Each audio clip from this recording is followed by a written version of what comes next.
As a business person in the 21st century, you're probably very familiar with the concept of continuous improvement, the consistent and ongoing effort to improve processes, products, or services. And as a certified Six Sigma Black Belt, you will be responsible for showing your company the way to increasing quality and decreasing costs. In this video, you will study the foundation and a brief history of various approaches that eventually led to the evolution of Lean and Six Sigma.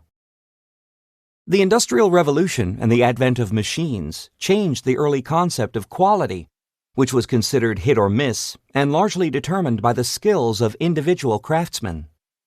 Since the 1800s, continual innovations in the means of production, tools and machines, resulted in an explosive growth in the production of goods that has continued to this day. Accompanying this innovation in the means of production is an evolution in the tools, methods, techniques, and approaches used for quality control and continuous process improvement. Many events, approaches, methods, and tools are important in the history of continuous process improvement. 5 important events are the Plan, Do, Check, Act, or PDCA cycle, Statistical Process Control, or SPC, Quality Circles, Total Quality Management, or TQM, and ISO 9000, and Baldrige criteria for performance excellence. 2 important methods were developed in the 1920s. The PDCA cycle was developed by W.S. Schuhart. Later improved by Deming, PDCA is an iterative problem-solving loop that is the basis for nearly all continuous process improvement approaches, especially lean manufacturing. Schuhart control charts were invented as a way to control process variation. Later, control charts became the basis of Statistical Process Control, or SPC, an important element in continuous process improvement. From your Greenbelt studies, you should already be familiar with 7 pioneers of the quality science: Dr. Walter Schuhart, Dr. W. Edwards Deming, Dr. Joseph Juran, Dr. Kaoru Ishikawa, Dr. Genichi Taguchi, Dr. Armand Feigenbaum, and Philip Crosby.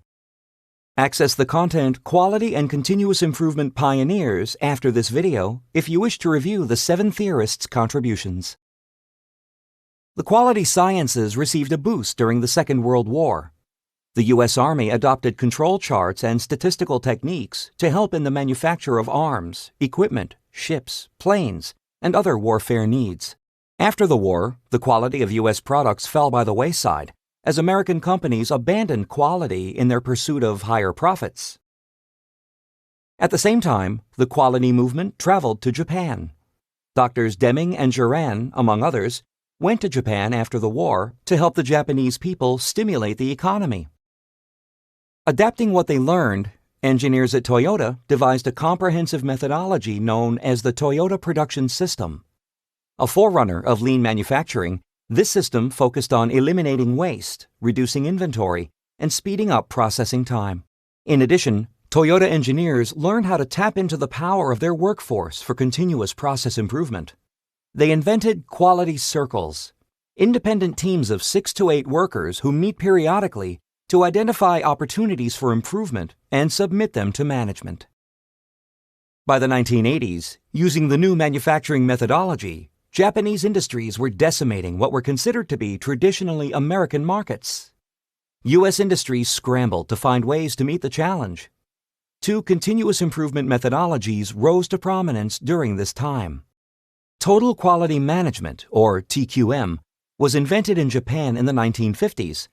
However, it achieved prominence in the U.S. in the 1980s.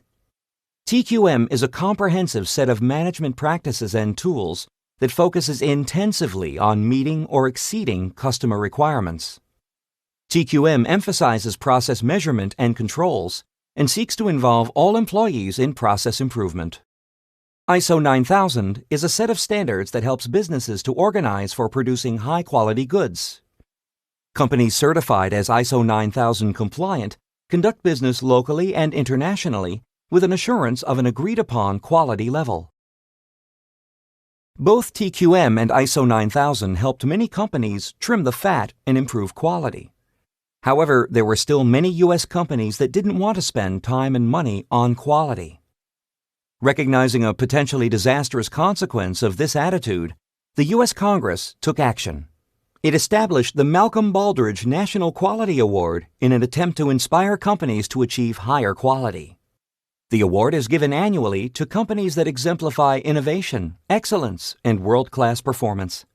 The Baldrige criteria for performance excellence are published by the National Institute of Standards, or NIST, to provide guidance for companies that seek to establish excellence in performance management. Evolution is messy.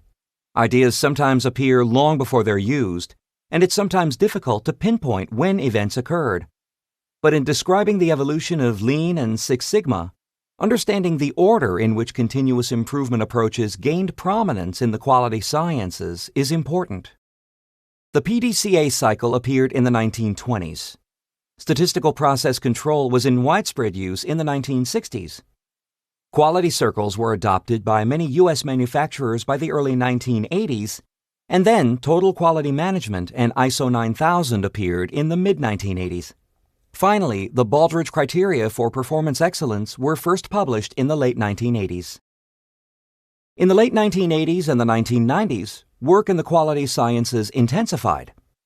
Additional methods or approaches occurred during this time, including benchmarking, re-engineering, Balanced Scorecard, Six Sigma, and Lean.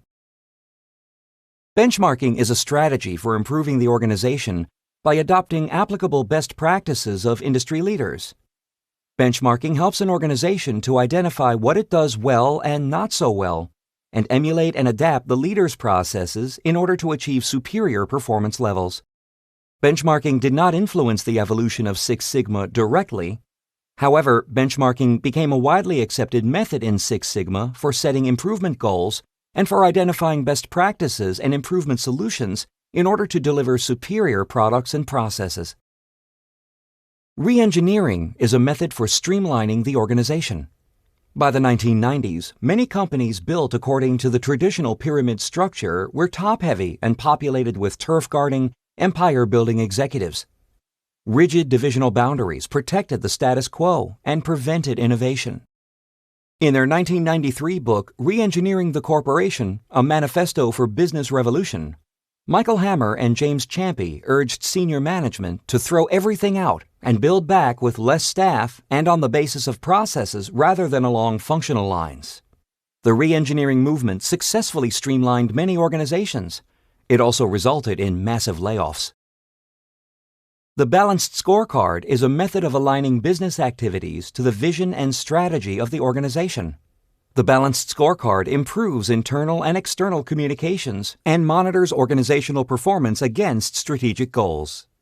The Balanced Scorecard is based on work done in France and at General Electric in the 1950s, but it was popularized by Robert S. Kaplan and David P. Norton in their 1996 book, The Balanced Scorecard. In the face of bitter competition from Japan in the early and mid-1980s, Motorola created a new quality initiative from elements in the mainstream quality control movement. Motorola called its invention Six Sigma. Popularized by Jack Welch at General Electric in the mid-1990s, Six Sigma is one of the world's most popular continuous improvement methodologies. Six Sigma uses continuous improvement techniques and a specialized toolkit to drive products and services to near perfection by reducing variation and defects through the application of sophisticated statistical techniques. The Toyota production system developed in Japan in the 1950s and 1960s continued to fascinate quality engineers into the 1990s. By 2000, U.S. organizations had sufficient experience with the methods and tools to successfully implement the technology, now renamed Lean. Lean focuses on manufacturing without waste. Its tools are used to reduce waste, cost, and cycle time, and improve process flow. Lean is also being used successfully in non-manufacturing concerns. Focus on quality improvement intensified during the late 1980s and 1990s, reaching an evolutionary apex with Six Sigma and Lean. Benchmarking achieved prominence in 1988. Then re-engineering took hold in 1993 with Hammer and Champy's book, Re-engineering the Corporation, A Manifesto for Business Revolution. Six Sigma came to prominence in 1995 when it was successfully adopted at General Electric. And in 1996, the Balanced Scorecard was popularized by Robert S. Kaplan and David P. Norton. Finally, Lean was in widespread use by 2000. Now, let's review Lean and Six Sigma. Six Sigma evolved directly from mainstream quality control methods. In the 1970s, a Japanese company took over a Motorola plant that produced TV sets. Japanese corporate leaders changed the management and workflow, but they retained the workforce, technology, and designs. The factory was soon producing TV sets with 1/20th the number of defects. Motorola realized that in order to survive, it had to change. In the mid-1980s, Motorola CEO Bob Galvin launched the initiative known as Six Sigma, which turned the company around. Six Sigma enabled Motorola to save $16 billion and win the Malcolm Baldrige National Quality Award in 1988. Then, in 1995, Jack Welch converted General Electric into a Six Sigma operation with legendary results. After that, Six Sigma's popularity really took off. Six Sigma incorporates the work of many quality pioneers, as well as proven approaches and techniques that came before. It has several characteristics. First, there's the emphasis on the DMAIC approach to solving problems. DMAIC is based on the PDCA improvement cycle. There's also the rigorous application of statistics using statistical tools in all phases of DMAIC, specifically in the analyze, improve, and control phases. Use of proven tools and techniques for defect reduction is another characteristic. Six Sigma uses statistical, strategic, financial, analytical, project management, and business tools to address process and quality-related issues. Then there's the use of well-trained independent teams to handle well-defined projects. The use of independent teams and worker participation was pioneered by the Japanese with quality circles and the Gemba. The final characteristic is reorganization to focus on processes and quality rather than functional silos. Re-engineering, TQM, and ISO 9000 all advocate a process-oriented approach to organizing for quality. In addition, Six Sigma is increasingly being used with the Balanced Scorecard. The Balanced Scorecard helps a company to determine its objectives and metrics. After the company determines what it wants to achieve, the business improvement strategy moves on to project selection. In this stage, a company decides which projects are viable or require urgent attention. Six Sigma then takes over to address performance gaps. Lean came from a different evolutionary path than Six Sigma. Lean was formed in a Japanese manufacturing environment. In 1949, at the Toyota Motor Company, Taiichi Ono and Shigeo Shingo began to work with Henry Ford's production techniques, as well as the statistical quality control practices of Ishikawa, Deming, and Juran, and the PDCA cycle as modified by Deming. Ono and Shingo rolled their methods into the Toyota production system. The new system focused on removal of waste and reduction of inventory. It successfully reduced setups to minutes and seconds, allowing for small batches and an almost continuous flow of product. In addition, Ono and Shingo pioneered the use of participation management and independent self-managed teams. Their work produced the quality circle movement and the Gemba. Gemba means shop floor, and Toyota keeps a high percentage of its management on the Gemba. Supervisors become aware of quality issues as they arise and resolve disputes promptly. When news of Toyota's success hit the outside world, American executives went to Japan to study Toyota's methods. By the 1980s, some American manufacturers were achieving success with elements of Toyota's systems. In 1990, James Womack coined the term lean manufacturing to describe the combined techniques and methods of the Toyota production system in his book, The Machine That Changed the World. By 2000, there was a body of experience and knowledge about lean, and the methodology was in widespread use. Since lean is also being applied in many non-manufacturing environments today, the word manufacturing has largely been dropped from the name. The history of continuous improvement is not long, but it is rich with innovative thinkers, concepts, and ideas. Many different tools, approaches, and techniques comprise the foundations of continuous improvement methodologies. 10 of these approaches are the Plan, Do, Check, Act, or PDCA cycle, quality circles, statistical process control, or SPC, and total quality management, or TQM, and ISO 9000, the Baldrige criteria for performance excellence, benchmarking, re-engineering, the Balanced Scorecard, Six Sigma, and Lean. Six Sigma evolved from the quality control mainstream. It combines ideas of PDCA, SPC, TQM, benchmarking, and, increasingly, the Balanced Scorecard. Lean evolved in the manufacturing sector as part of the Toyota Production System, TPS, in Japan. Influenced by PDCA and Henry Ford's ideas for process efficiency, Lean is also increasingly being applied to the non-manufacturing sector. You can access the job aid Key Developments in the Evolution of Lean and Six Sigma after this video to learn or verify the order in which the 10 key techniques, approaches, or methods were popularized and adopted for wide.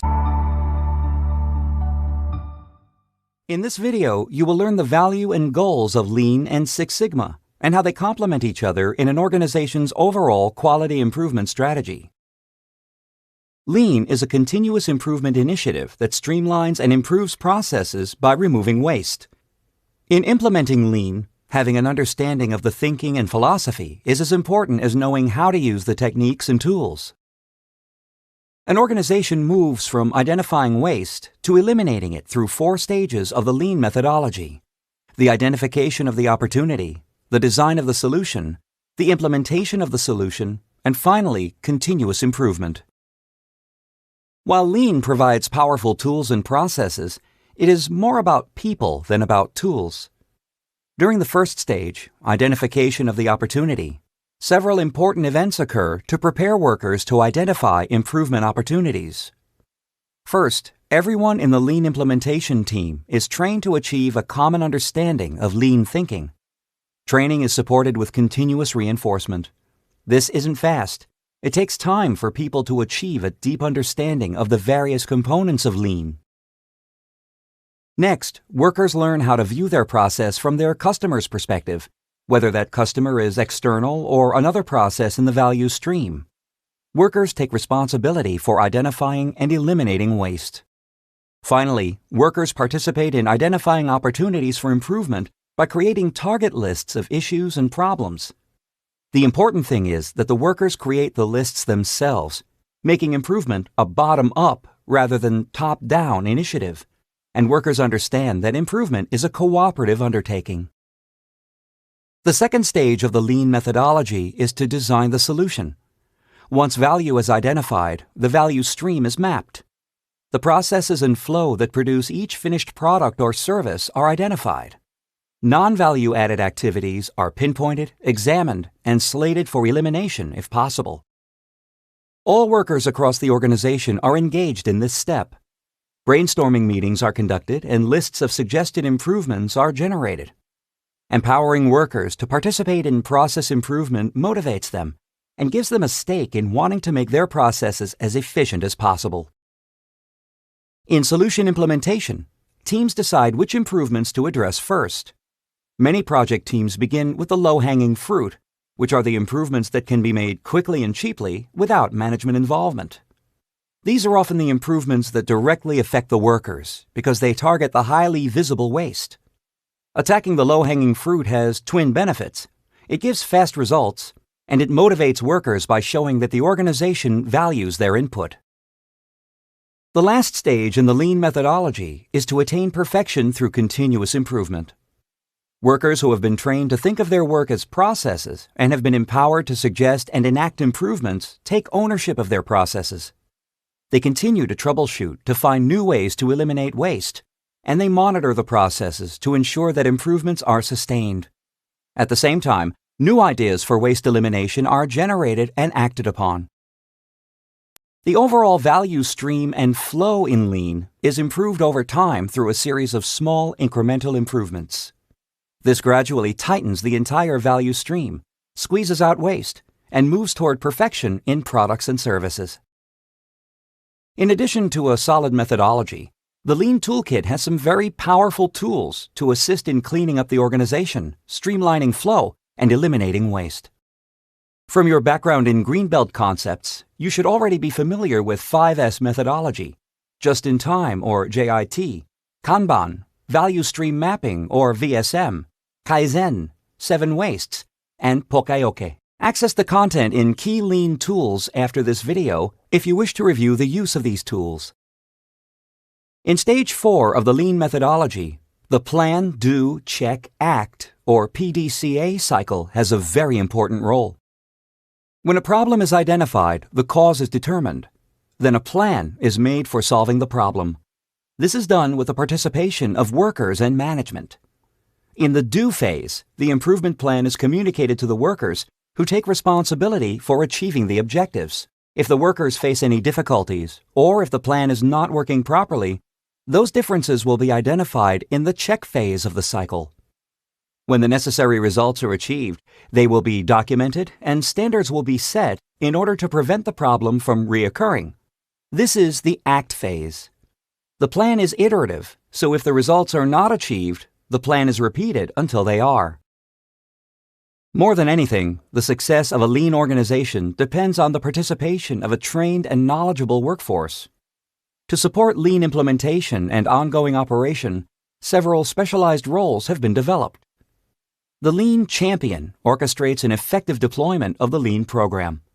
Champions aid business leaders in choosing where to apply Lean and ensure that Lean experts have all the support they need.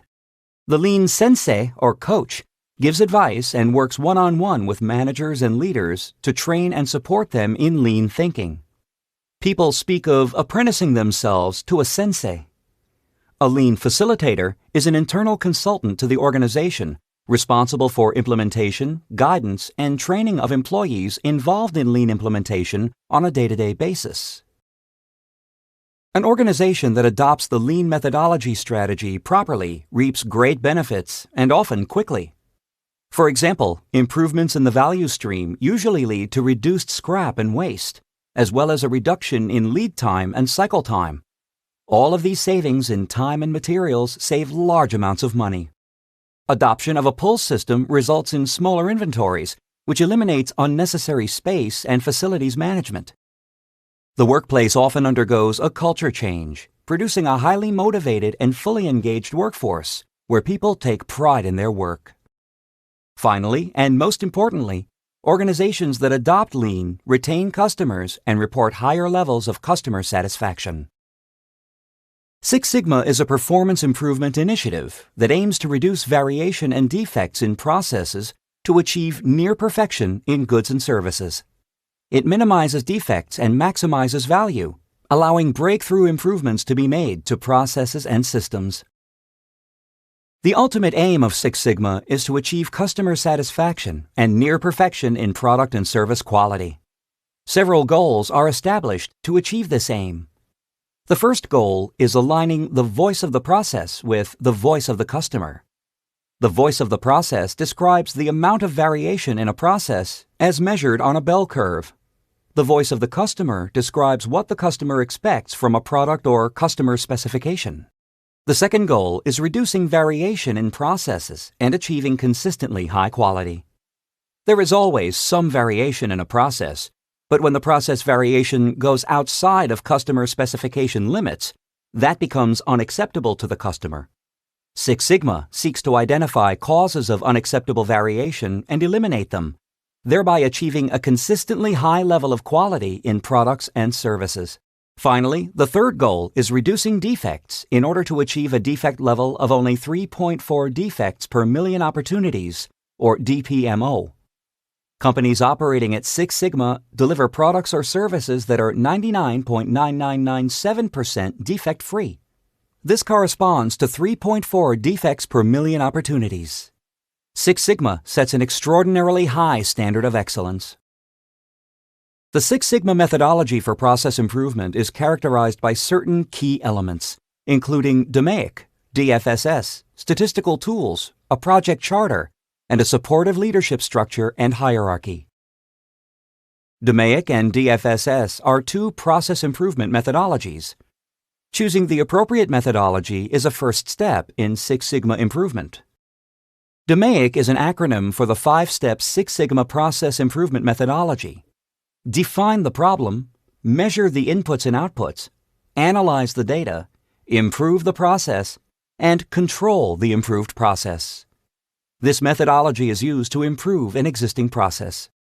Dfss, or Design for Six Sigma, is a methodology for designing a new product or service from the ground up or completely redesigning an existing product or service.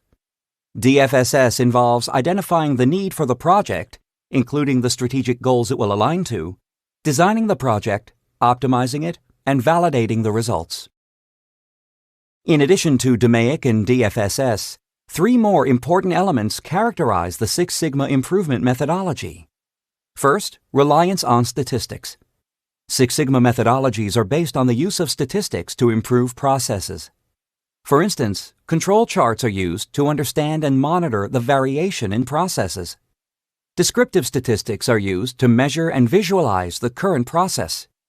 Inferential statistics is used to test, analyze, predict, and improve aspects of process characteristics. Second, the project charter is a project management tool that is used to set forth project goals and communication plans, to prevent scope creep, and to ensure milestones are met on the journey to achieving the project goals. The final element is a hierarchy of knowledge. The proper implementation of Six Sigma within the organization requires strong support and considered decision-making at the management levels. It also requires a host of experts, both within and outside of the project team, to support each project and to ensure proper communication occurs up and down the management structure.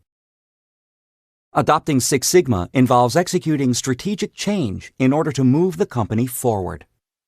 Employees are encouraged to achieve higher performance to meet specific goals that are set for them. Typically, when companies implement Six Sigma, they find that the rate of process improvement accelerates and customer satisfaction improves as products and services achieve the highest possible quality. While Lean and Six Sigma evolved from different paths, the 2 methodologies have quite a few things in common. Both are inspired by PDCA and use systematic problem-solving tools. They also both depend on project teams and specialists for implementation and support, more so for Six Sigma than Lean. Both require employee participation that often results in widespread behavioral and system changes, as well as a happier workforce. And finally, both deliver significant bottom-line benefits. Lean is a continuous improvement methodology that focuses on removal of waste from the value stream. Lean results in efficient processes, reduced inventories and wastes, and a quest for the highest quality products or services. Six Sigma is a process improvement initiative that aims for near perfection through continuous improvement that aligns the voice of the process with the voice of the customer, relies on statistical tools and processes, and allows no more than 3.4 defects per 1 million opportunities. Both methodologies improve the bottom line, require experts to assist in implementing and supporting process improvement techniques, and effect a beneficial culture change across the organization. Though Lean and Six Sigma originated as 2 different strategies in 2 different environments with different tool sets and methodologies, they are increasingly being seen as complementary approaches. In keeping with this perspective, the combined methodologies are referred to as Lean Six Sigma. Each methodology has a different focus and brings different strengths to the union. Lean focuses on increasing the velocity or efficiency by eliminating barriers and streamlining processes, and reduces costs by decreasing waste and non-value-added activities. Six Sigma focuses on eliminating defects through variability reduction and improving customer satisfaction. Process variation is understood and brought under control by applying a powerful methodology, DMAIC, and sophisticated statistical and other tools. Consider this example. A multinational healthcare services provider manufactures medical and surgical products, distributes products to healthcare facilities, and helps hospitals receive, store, and track medications and supplies. Recently, the company initiated a push to become the industry leader. To do this, it implemented 2 methodologies. The company implemented Lean by initiating more than 100 small improvement projects, with the objective of improving the supply chain by removing waste and non-value-added steps. Within a year, this objective was met with an overall cost savings of $10 million, improved quality, and greater customer satisfaction. Then, the company adopted Six Sigma to maintain the improvements and to address customer satisfaction and the defects that the initial improvements revealed. Within 2 years, the company realized over $25 million in savings and certified and deployed black belts and green belts across the organization to ensure continual improvement. The phased implementation of Lean and Six Sigma enabled the company to improve its supply chain by eliminating waste, increasing speed, and reducing inventory. It also allowed the company to bring in statistical tools to maintain and control the improvements, to address the more pervasive defects in its processes, and to focus on customer satisfaction. Every organization is unique and may integrate a unique mix of Lean and Six Sigma tools and methods.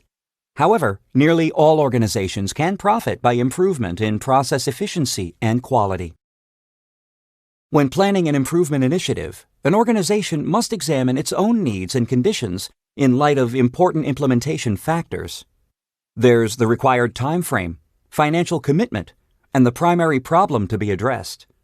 There's also the organization's ability to adopt a culture change and the pervasiveness of the problem. Answering questions related to each factor can help you choose which elements of which methodology, Lean or Six Sigma, will apply to your organization. Do you need a quick, relatively inexpensive strategy for reducing cycle time? Or is it feasible and worthwhile to apply rigorous statistical analysis to uncover the roots of the problem? Lean provides fast results, while Six Sigma requires a longer time frame. What is the primary problem that you need to address? Is it waste and speed? Or is it defects and variation in processes? Lean reduces waste and increases speed. Six Sigma addresses defects and variation in processes. How quickly can your organization change in response to a new improvement methodology? Lean can be implemented while people are still getting used to a new way of thinking. Six Sigma requires a longer time frame. And how pervasive is the problem? Is it isolated and relatively simple to fix? Or does it permeate the entire process? Lean is useful for harvesting low-hanging fruit, problems that are relatively simple to fix. Six Sigma is used for addressing more pervasive problems. You can access the job aid Lean Six Sigma comparison chart after this video for a comparison of Lean and Six Sigma with respect to various organizational factors. Each organization requires a different personalized mix of Lean and Six Sigma approaches, depending on its needs. For companies that require the benefits of both, the best approach is to adopt Lean first and then adopt Six Sigma. Attempting to adopt both methodologies in parallel causes confusion and sometimes makes one methodology dominant at the expense of the other. Starting with Lean has a number of advantages. With Lean, the organization can quickly standardize its basic flow, eliminate non-value-added steps, and reduce inventory. The quick win opportunities and cost savings realized through Lean prove the benefits of process improvement and motivate workers to buy in to process improvement. The short-term Lean improvement projects usually reveal deeper and more pervasive problems that Lean tools and methods cannot address. At this point, Six Sigma can be implemented to address the more pervasive problems with its robust tools and methods. Consider this example. A year after implementing Lean, a U.S. maker of playground equipment had cut lead time by 22%, improved productivity by more than 10%, and reduced wastes from 0.8% to 0.2%. Then, workers got a big surprise. A defect in their processes was creating holes in the PVC-coated pipes and causing a very high incidence of scrap. Lean tools were not adequate for identifying the cause of the defects, so the company implemented Six Sigma, which provided the robust tools and approach needed to identify the cause of the problem, analyze it, improve the situation, and control the improvements. The integrated Lean Six Sigma methodology combines the best of both worlds. As a process begins to show improvement, Lean directs you to move on to the next project. Six Sigma requires continual revisiting to ensure the process remains improved. When implementing Lean Six Sigma, it's important to have a plan and a strategy. As part of this strategy, the organization must engage management at the executive and strategic level in defining the targets for improvements. They should also monitor the initiative and obtain employee buy-in. In addition to monitoring processes, monitoring the initiative itself is critical. The improvement plan is not set in stone. Priorities change. You must ensure that the plan remains current by updating it to reflect the realities of your business. Too many initiatives lose steam when their plans become irrelevant through lack of attention. Without continuous monitoring, the initiative won't get your organization where it needs to go. Senior managers must demonstrate their commitment and prove strong ongoing support. Then, from the worker level up, the methodologies must be understood and implemented. Lean and Six Sigma must be used consistently, not once in a while, nor in a start-and-stop fashion. Management at the executive and strategic levels must be involved in defining where and how to focus Lean and Six Sigma efforts based on the organization's needs and the tools and methods of each approach. As Lean directs the improvement effort from one process to the next, management must establish procedures for monitoring the improved processes. Without monitoring, backsliding can occur, and these improved processes end up where they were before. A last strategic consideration for your implementation, and one of the most important, is to ensure that all members of your Lean Six Sigma implementation team buy into the process improvement initiative. Employees who use the processes are in the best position to identify opportunities for improvement. Ideally, they will take responsibility for their processes and monitor them to ensure improvements are permanent. There is a direct correlation between employee participation in process improvement and their attitudes toward their jobs and the company. Say the owner of an auto parts manufacturing company wants to grow his business by 50%. Before he approaches financial institutions to borrow funds, he wants to improve his operations. The owner wants to employ a quick, relatively inexpensive strategy to squeeze waste out of his processes and reduce lead time to a minimum. The owner's best strategy is to implement Lean, which will produce the kind of quick gains he requires. If serious defects are found during Lean's Kaizen events, the owner may need to think about a more long-term strategy, such as implementing Six Sigma as well. Let's consider another example. The executive board of a diversified chemicals and plastic manufacturing company in the United States, Europe, and Asia has made a large commitment of time and money to continuous process improvement. In terms of business needs, the company's chief operating officer wants to reduce waste by 3 to 5% and cut customer returns by 30% by the end of the current financial year. For this organization, a combination of Lean and Six Sigma tools and methods is appropriate. Lean will eliminate waste and increase process flow to achieve the goal of 3 to 5% waste reduction. Six Sigma will address variation and defects in the company's processes and products to achieve customer returns reduction target of 30%. Although this strategy requires a major investment in time and money, the company leadership is prepared to make it. The tools used in the Lean and Six Sigma methodologies overlap significantly, although each toolbox has some methods and tools the other doesn't use. For example, Lean relies on pull scheduling, setup reduction, and 7 wastes.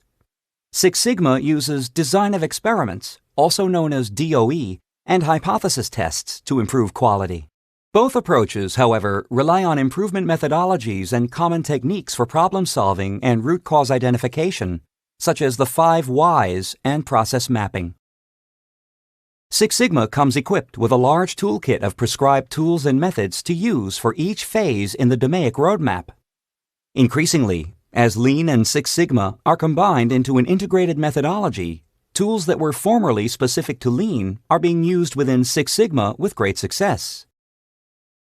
Some of the specific Lean tools that are being used in Six Sigma include Value Stream Maps, or VSM, Lead Time and Takt Time, and 7 Wastes tool. 5S methodology, JIT, Kanban, Visual Control Tools, Kaizen, and Pokayoke are also used. In the define phase, the project team is concerned with defining the problem, the project goals, and customer deliverables. A required deliverable of the define phase is the process map.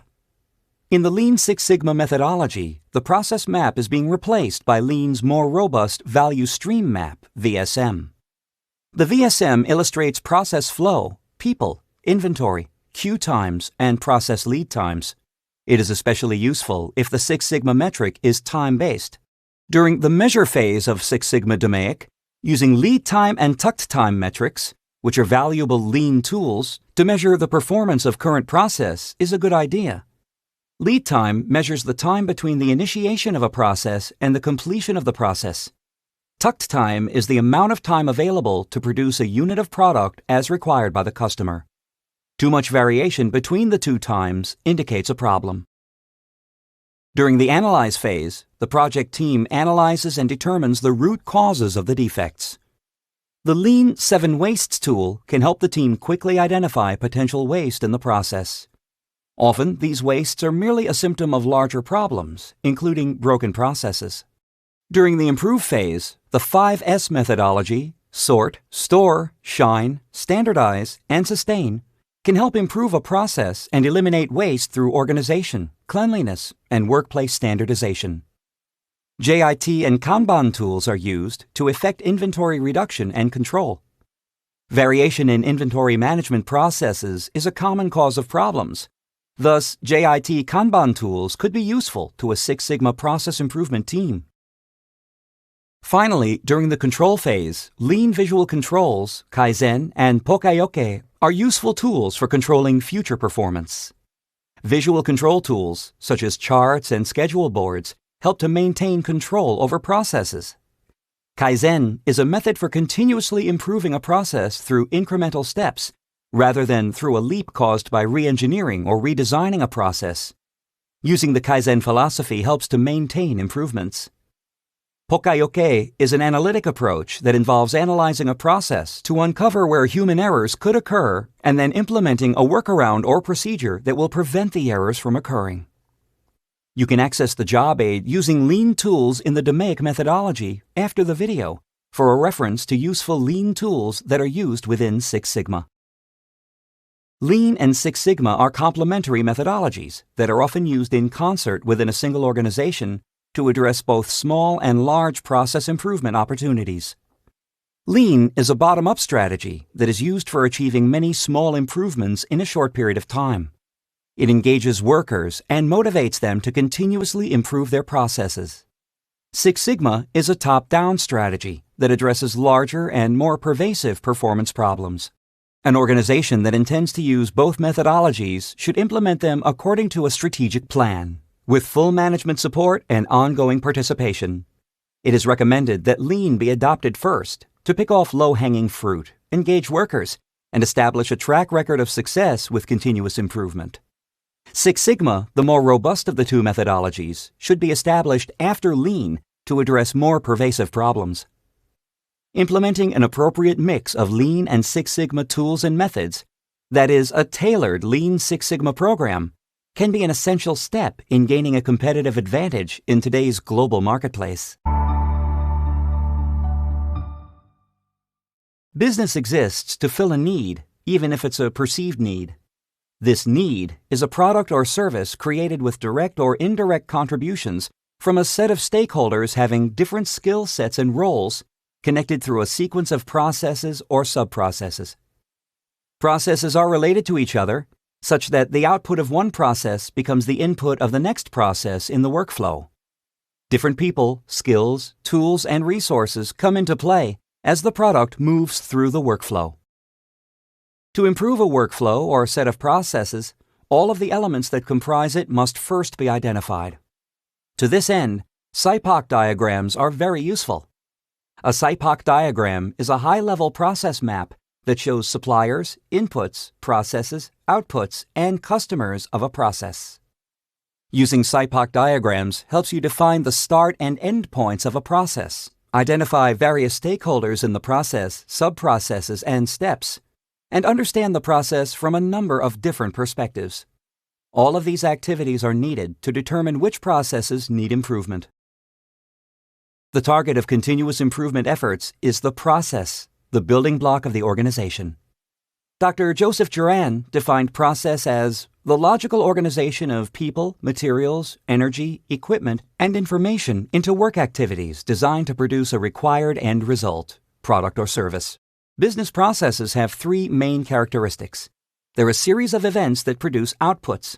They're also defined through numerous steps. And finally, their beginning and end points are marked by boundaries. Access the content, process maps, and Cypoc diagrams after the video if you wish to review the components of these diagrams. Processes and stakeholders are dynamically linked together in a business system. The system is the overarching method or procedure for process execution, ensuring that each process receives the resources it needs at the right times. The process is the heart of the system and the focus of Six Sigma improvement. Processes connect stakeholders through organizational functions to the larger business systems. A process can be further divided into sub-processes, which can be broken into steps.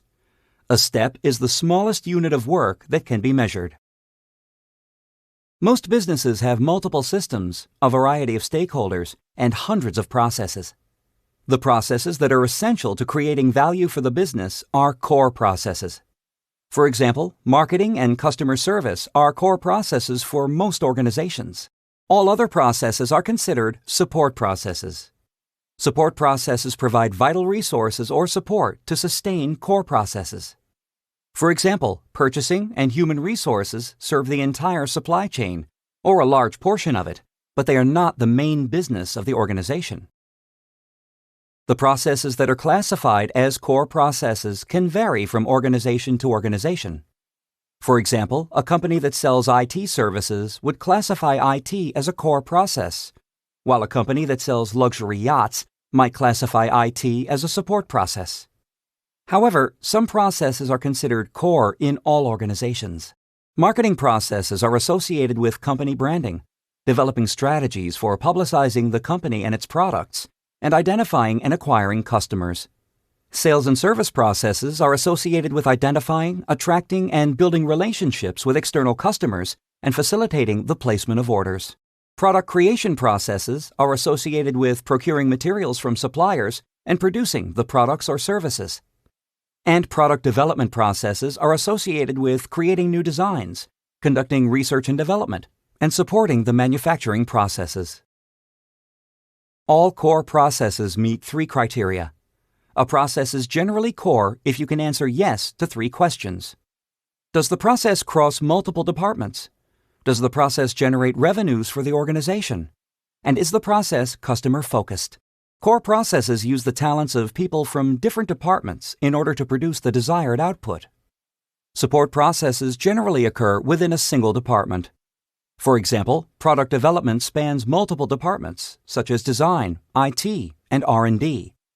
Finance serves multiple departments, but it does not require the work of employees from different departments. A core process has the potential to generate money for the company. A process may also be core if it helps to retain customers, or if it produces a product or service. Sales and product development generate revenue and retain customers. Human resources does not. The payment of claims in an insurance company doesn't generate revenue, but it is core because it retains customers. A core process is focused on the external customer. Companies may be other companies, distributors, or consumers. Marketing is customer-focused because it attracts customers. However, IT and payroll are not customer-focused. Identifying core processes is a major step in process improvement. Six Sigma is generally only applied to core processes or to a combination of core and support processes. Improving the wrong process is a waste of both time and money. In Six Sigma, a stakeholder is defined as the person or organization that is directly or indirectly impacted by Six Sigma deployment in an organization. These stakeholders may be internal or external to an organization, but they always have some interest in the process that will be the target of Six Sigma initiative. In order to understand the interactive relationships among business systems, processes, and internal and external stakeholders, it's important to identify your stakeholders first. Once identified, you can assess the influence and importance of each stakeholder relationship for the Lean Six Sigma initiative in the organization. Examples of stakeholders include employees, managers, shareholders, and customers. Process stakeholders have a stake in the outcome of a Six Sigma improvement process. Internal process stakeholders include process owners, process operators, supervisors, employees, managers, internal customers to the process, and internal process suppliers within that process. External process stakeholders include external suppliers and external customers to the process. These are generally external to the organization, but could be internal if it's a short process. Other types of external process stakeholders could include maintenance and support personnel, and senior leadership and owners. Stakeholders in Six Sigma improvement projects can also be categorized as internal or external to the process. Internal stakeholders are those who are directly involved in the improvement project. This might include Six Sigma team members, green belts, black belts, coaches or master black belts, process owners, process operators, supervisors, employees, managers, internal customers to the process, and internal process suppliers within that process. External stakeholders include the employees and managers from another process or department that is impacted, champion or sponsors, vendors, external customers and suppliers, and senior management and owners. There are several types of organizational stakeholders, both internal and external to the organization. Internal stakeholders work directly within the business and can include employees, managers, and owners. External stakeholders include suppliers, society, government, creditors, shareholders, and customers, those outside the organization that are affected by outcome of a project or decision. To identify stakeholders for a specific initiative, you need to answer certain questions. Who would be impacted by the outcomes? Who will provide the inputs? Who will use the inputs? Who might hamper the progress? Who uses the process? These key questions help identify who should be included in the list of key stakeholders for the initiative. The relationships between stakeholders are very important to the smooth functioning of organizations' business systems. Organizational processes run through various functional areas involving stakeholders in these areas: operations and quality, human resources management, finance and accounting, and marketing and sales. In addition, human resources management interacts with internal employees and external contractors, and marketing and sales with external customers. All the functions in the organization are connected through information, mutual roles, and processes. Therefore, relationships between stakeholders might affect the outcome for the whole system. Consideration should also be given to the support processes. These support processes include information technology, procurement, strategy development, and continuous improvement. When analyzing processes for improvement opportunities, staying focused on the big picture, the goals of the organization, stakeholder, and the core processes is absolutely essential. A company that loses sight of the big picture may improve the wrong processes and find itself in trouble. Consider this example. To accomplish its goal of speedy delivery, a company that specializes in parcel delivery is divided into 4 functional areas or business units. The first functional area is pickup. Here, delivery trucks pick up packages from homes and businesses and deliver them to local warehouses. The next functional area is centralization. Parcels are sorted at the local warehouses and sent by truck and airplane to central distribution points all over the world. Dispersion is the third functional area. Packages are again sorted at the central distribution points and distributed to local distribution points. The final functional area is delivery. From local distribution centers, parcels are trucked to their final destinations. Each functional area has its own vice president and internal infrastructure. The company encourages business units to make their own decisions and set their own team goals. In time, the business units become insular and operate almost like separate companies. The manager in charge of dispersion determines that he can reduce overseas delivery times by 40% by replacing the fleet of planes with faster, larger airplanes. He makes the change and sits back, awaiting adulation from his peers. Unfortunately, the overseas distribution centers cannot respond quickly enough to the change, and they soon accumulate a sizable backlog. The company's much advertised and much coveted delivery time of 3 days to anywhere in the world increases by as much as several weeks on some routes. The competition quickly moves in and takes over some key delivery routes. This cautionary tale underscores what can happen when people lose sight of the big picture. The company's goal of speedy delivery was undermined when one stakeholder improved his process to the detriment of others.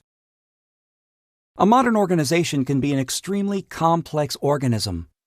However, when the organization is broken down into core processes, the picture is often simplified. For example, a multinational manufacturing company employs 11,000 people in 3 countries, but it is able to distill its operations into 4 core processes. First, product development is essential for creating new products. Sub-processes include product creation and R&D. It also supports production by supplying design specifications and clarification. The second core process, product creation, creates the products the company sells. Sub-processes include procurement, manufacturing, inventory, and quality assurance. Marketing is the third core process and is essential for branding and for identifying and acquiring customers. Finally, the sales and service process is a direct link with external customers and is the final core process. Its focus is on providing customers with what they need and making sure they are happy. Core processes interact with each other and with support processes to create value. After identifying core processes, it's important for you to plot and analyze their interactions with a process map. The map also enables you to show how processes are performed across functional lines or business units. Functional areas, sometimes called business units, are groups of processes that work together to accomplish specific functions. The 3 functional areas on this map are operations, marketing, and sales and service. External suppliers provide raw materials for the product creation processes. Workers in the product creation processes in the operations functional area receive raw materials from suppliers, exchange information about customer wants and needs with marketing staff, and exchange information about product features and functions with product development personnel. Marketing is a key portal. It's how information on customer wants and needs enters the organization, and how information about the organization's products and services reaches the customer. Marketing information is an input to all other core processes, and marketing personnel receive output directly from all other core processes. Sales and service is a key portal for the direct exchange of information with customers. Sales and service personnel interact with marketing staff and with product development personnel. Product development personnel interact with workers in all of the other core processes. Information is exchanged about products, services, features, and functions with personnel in product creation, marketing, and sales and service. External customers communicate directly with sales and service personnel. The support processes interact directly with all of the core processes. An organization conducts business through employees and business systems that consist of processes, sub-processes, and steps. The process is the heart of the business system and is the focus of continuous improvement. There are core processes and support processes. Core processes are essential to the accomplishment of a company's mission and goals. Support processes serve the core processes and the organization. Process improvement begins with identifying core processes and identifying how they relate to each other with a process map. Stakeholders are the people or organizations that are affected by the execution of a project and can be either internal or external. Examples of stakeholders include employees, managers, shareholders, customers, government, vendors, and other parties. It is also important to understand how stakeholders are involved in Six Sigma projects and how the outcome of a project can. Lean and Six Sigma tools are applied to processes in all types of manufacturing enterprises. Toy companies, aircraft industries, tool and die makers, computer manufacturers, exercise equipment manufacturers, and others all have processes that are good candidates for Lean Six Sigma initiatives. Since all manufacturing organizations share a purpose, making products for customers, they all have a number of processes in common that can benefit from Lean Six Sigma improvement, including quality assurance, operations, purchasing, and distribution. Improvement in quality assurance processes reduces numbers of product defects, produces fewer customer complaints and claims, and reduces the amount of rework and scrap. Operations processes can be improved to reduce lead times, late orders, average cycle time per order, instances of emergency maintenance, and scrap and rework. Purchasing processes could be improved to reduce the cost per invoice, reduce purchasing errors, and consolidate the number of suppliers. And distribution processes can be improved to consolidate the numbers of shipments, reduce freight charges, reduce the level of returned products, and eliminate late deliveries. In this video, you will analyze 2 case studies in which Lean Six Sigma is used to resolve problems in a manufacturing context. Practical application of Six Sigma and Lean throughout organizations also helps to understand relationships among business systems, processes, and stakeholders. As you follow along in the first case study, pay particular attention to the business problem, the tools that are used, the integration and use of Lean and Six Sigma, and the results. Intent on maintaining its competitive advantage and position as number 1 in its industry, a large playground equipment manufacturer launched a Lean initiative. Management was intent on reducing lead time, improving efficiency, and eliminating scrap and waste. An external consulting group was hired to provide training in Lean thinking and techniques. The group also provided Lean leadership while key people within the organization gained the expertise needed to assume leadership roles. The initiative began by targeting low-hanging fruit. This started the ball rolling and got everyone on board with the practice of continuous improvement. Eventually, a full range of Lean tools and techniques were used, including value stream mapping, cross-functional teams, and Gemba. Kaizen events and the PDCA cycle were also used. After 2 years, the company had cut lead time by 40%, improved productivity by 8%, and decreased scrap from 0.8% to 0.5%. It had also achieved a just-in-time, or JIT, approach to inventory management and effected a culture change throughout the organization. Workers were highly motivated by continuous improvement and expressed pride in their work and in their company. However, clearing out the low-hanging fruit revealed a deeper, more persistent problem. Pinholes were discovered in the PVC coating on the pipes used to make the equipment. The pinholes created a large amount of scrap and generated returns from unhappy customers who received the defective equipment. To resolve the problem, management turned to Six Sigma tools and techniques. A cross-functional team was formed. The team spent time on the shop floor observing the process and talking to the workers. Measurements were taken of temperatures, PVC thicknesses, and tolerances in order to perform the rigorous analysis demanded by Six Sigma. Detailed process mapping enabled the team to isolate the root cause of the problem to the welding process. Brazers were given no specifications on how to create their welds. They were expected to use their own judgment to achieve a good flame on their torches. Lack of a standard operating procedure, SOP, permitted variation to enter the process. To rectify the problem, an SOP was immediately created to instruct brazers how to achieve the right flame. This eliminated variation and vastly reduced the incidence of pinholes in the PVC. During its analysis, the team identified another source of variation in the priming process. Operators were expected to remember which racks of pipes to send to the priming baths. Sometimes they forgot. The team solved this problem easily with Pokayoke. An indicator light was installed on each rack to show which racks had been primed and which still needed to be primed. In this case study, you examined how the application of Lean Six Sigma helped to ensure that a company would retain its position as industry leader. You learned about 4 key elements. First, the business problem. The playground manufacturer wanted to retain its position as number 1 in the industry. The goals of the improvement initiative was the second element. The goals were to reduce lead time, eliminate waste, and improve efficiency. Next are tools. A full complement of Lean tools and techniques was used, including value stream mapping, cross-functional teams at the worker level, Gemba, Kaizen events, and Pokayoke. Six Sigma statistical tools were also used to analyze and root out the cause of a more pervasive problem. Finally, the results. 2 years of Lean led to a reduction in lead time, an improved rate of efficiency, and the elimination of scrap from the value chain. Applying Six Sigma resolved a specific pervasive problem, pinholes in the PVC.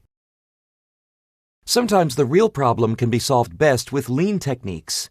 Other times, Six Sigma is at the heart of the solution. Finding the right mix is an important part of the improvement initiative. A factory in the U.S. that produces commercial refrigeration equipment adopted lean to reduce cycle time and eliminate waste. However, a year later, refrigeration units with leaks were still coming off one of two production lines. The company was incurring expensive rework loops, warranty claims, and, most notably, widespread customer dissatisfaction. Management charged a Lean Six Sigma team with stopping the leaks. Jim, an experienced Six Sigma black belt, led the improvement team. Jim's goal was to analyze and resolve the problem using a 5-day Kaizen event. The team used certain tools and techniques to identify and analyze the root cause of the leakage. First, a Pareto analysis indicated that 80% of the leaks were occurring in the return bend of the coils. The return bend is a U-shaped piece of tubing that is connected to the straight tubing by brazing, a procedure that is similar to soldering. The team decided to focus on the brazing process. The team also performed a root cause analysis with a cause and effect or fishbone diagram. Team members listed the materials, methods, machinery, measurement, manpower, and environmental influences on each step in the brazing process. Next, the team created a process map and drilled down.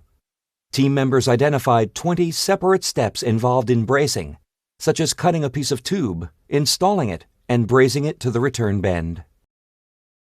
Having focused on the brazing process, the team mapped out the steps and spent 2 days making hundreds of measurements for each of the 20 steps involved.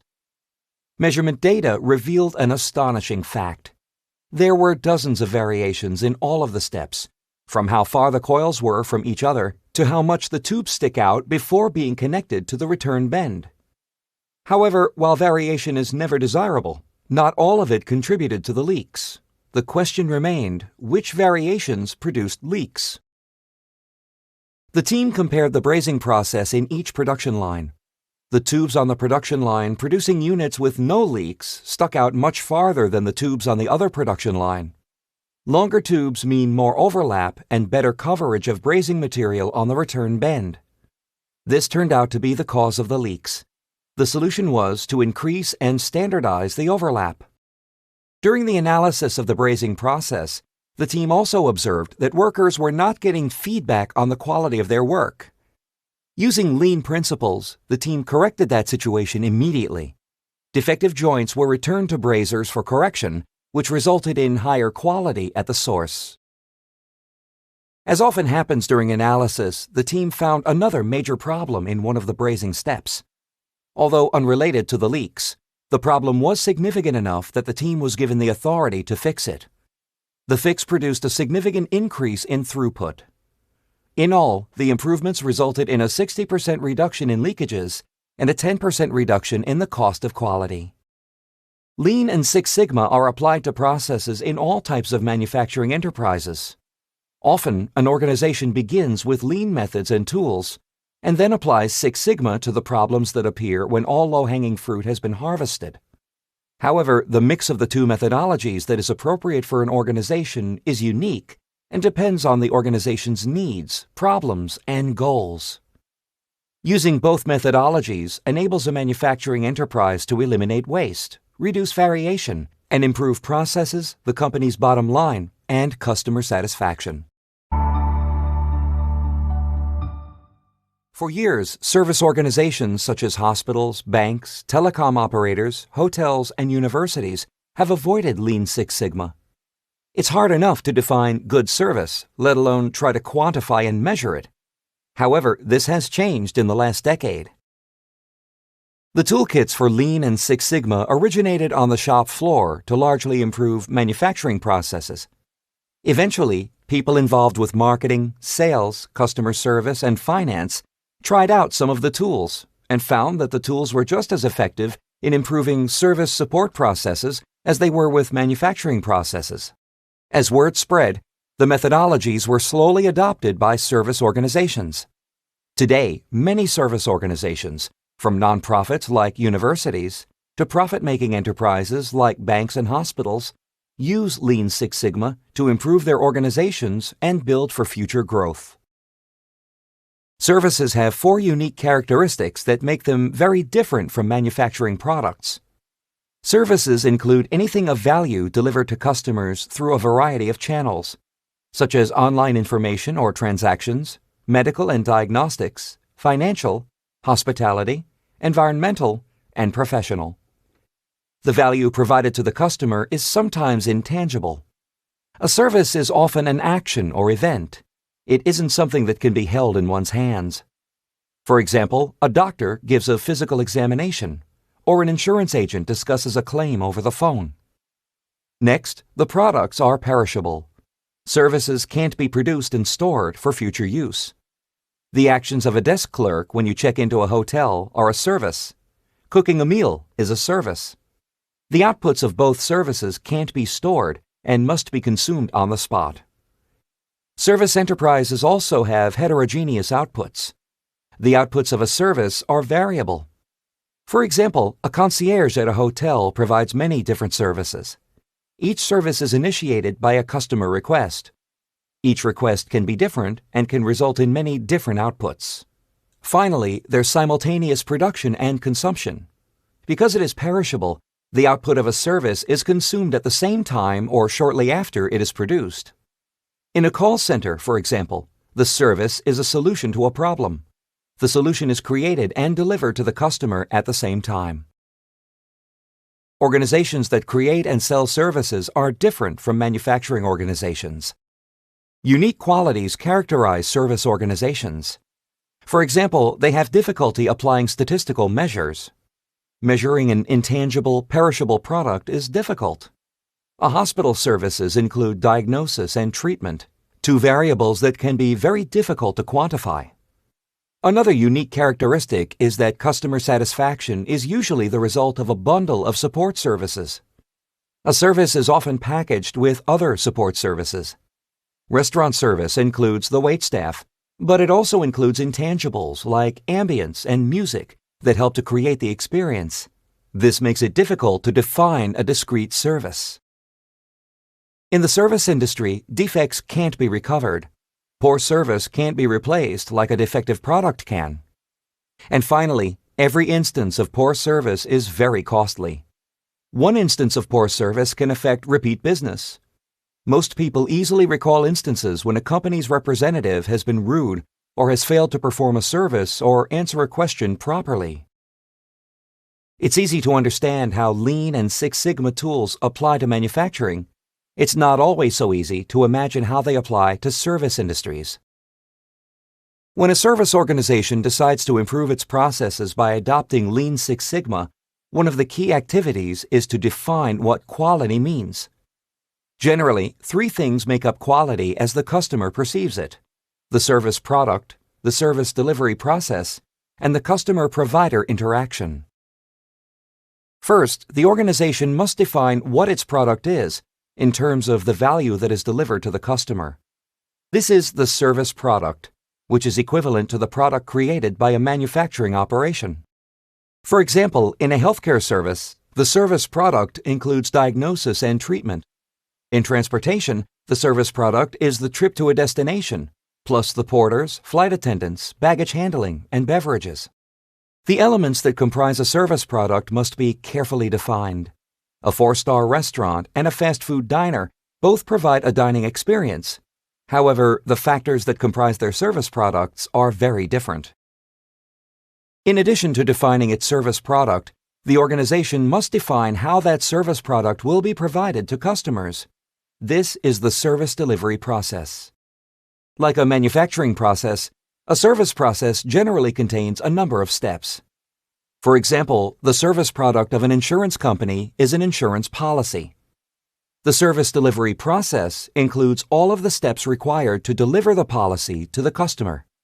These steps include making sales calls, signing the contract, entering the contract into an IT system, printing the policy, and mailing the contract to the customer. The third aspect that a service organization must define is the nature of the customer-provider interaction. Consider what happens when you go to your local supermarket. The checkout clerk greets you, scans your items, processes coupons, makes change, and sometimes bags the items. The same kind of interaction happens in every retail establishment. In contrast to manufacturing, all service organizations have a direct interaction with their customers. The customer-provider interaction has an enormous impact on how customers feel about the organization. The key elements in delivering customer value in a service organization are excellence in the service product, customer delivery process, and customer-provider interaction. Applying Lean Six Sigma in a service organization means identifying those costs and procedures that contribute to improving customer satisfaction. Each key aspect of service quality must be carefully analyzed in order to assess its cost. During process improvement, Lean Six Sigma is often applied to two primary activities in an organization: service design and service delivery. These two activities are key to an organization's ability to achieve excellence in its service product, service delivery process, and customer-provider interaction. They are also where non-value-adding activities can often be found. Service design includes all of the activities associated with identifying elements of the service and creating the service. Three groups of activities comprise service design. Service product design refers to defining and designing all of the items that comprise the service. For example, the service product design for a restaurant includes the menu design, decisions on what kind of dining utensils, linens, music, and flowers to use, and service protocols. Service facility design refers to the physical layout of the space where the service is delivered. For example, the facility design for a classroom includes the arrangement of desks and chairs, plus whiteboards.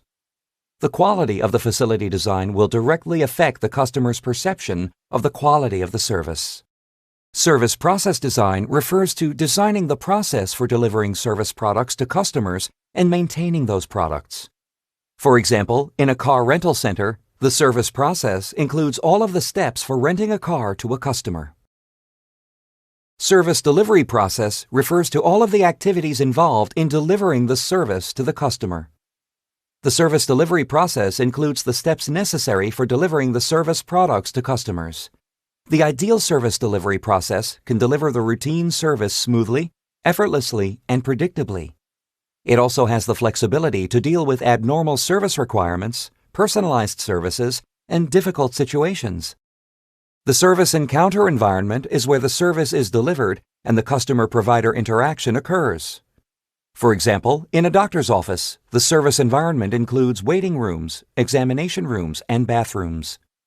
Important elements in the service encounter environment include lighting, air quality, odor, noise, and cleanliness. The customer-provider interaction is generally part of service delivery. In the car rental business, the representative should greet customers politely and ask customers for their car preference. The whole service process includes both the execution of process steps and the human interaction. When seeking to eliminate waste, increase speed, and reduce defects in a service organization, you should not neglect any processes that have an impact on customer satisfaction. Even a small change, such as redecorating a waiting room in a doctor's office, can have an impact on customer satisfaction and, by extension, the bottom line. Service processes tend to be slow, and slow processes tend to have problems with quality. An estimated 30 to 50% of the cost in a service organization is related to slow speed and to rework required to satisfy customer needs. One reason why service processes are slow is that they are often complex and contain multiple non-value-adding activities, such as reports waiting on a desk, emails in an electronic inbox, or sales orders in a database. It's not uncommon for work to spend as much as 90% of its time waiting between steps. This work in process is a waste that can be eliminated. Using the Pareto principle, 80% of the delay is caused by less than 20% of the activities.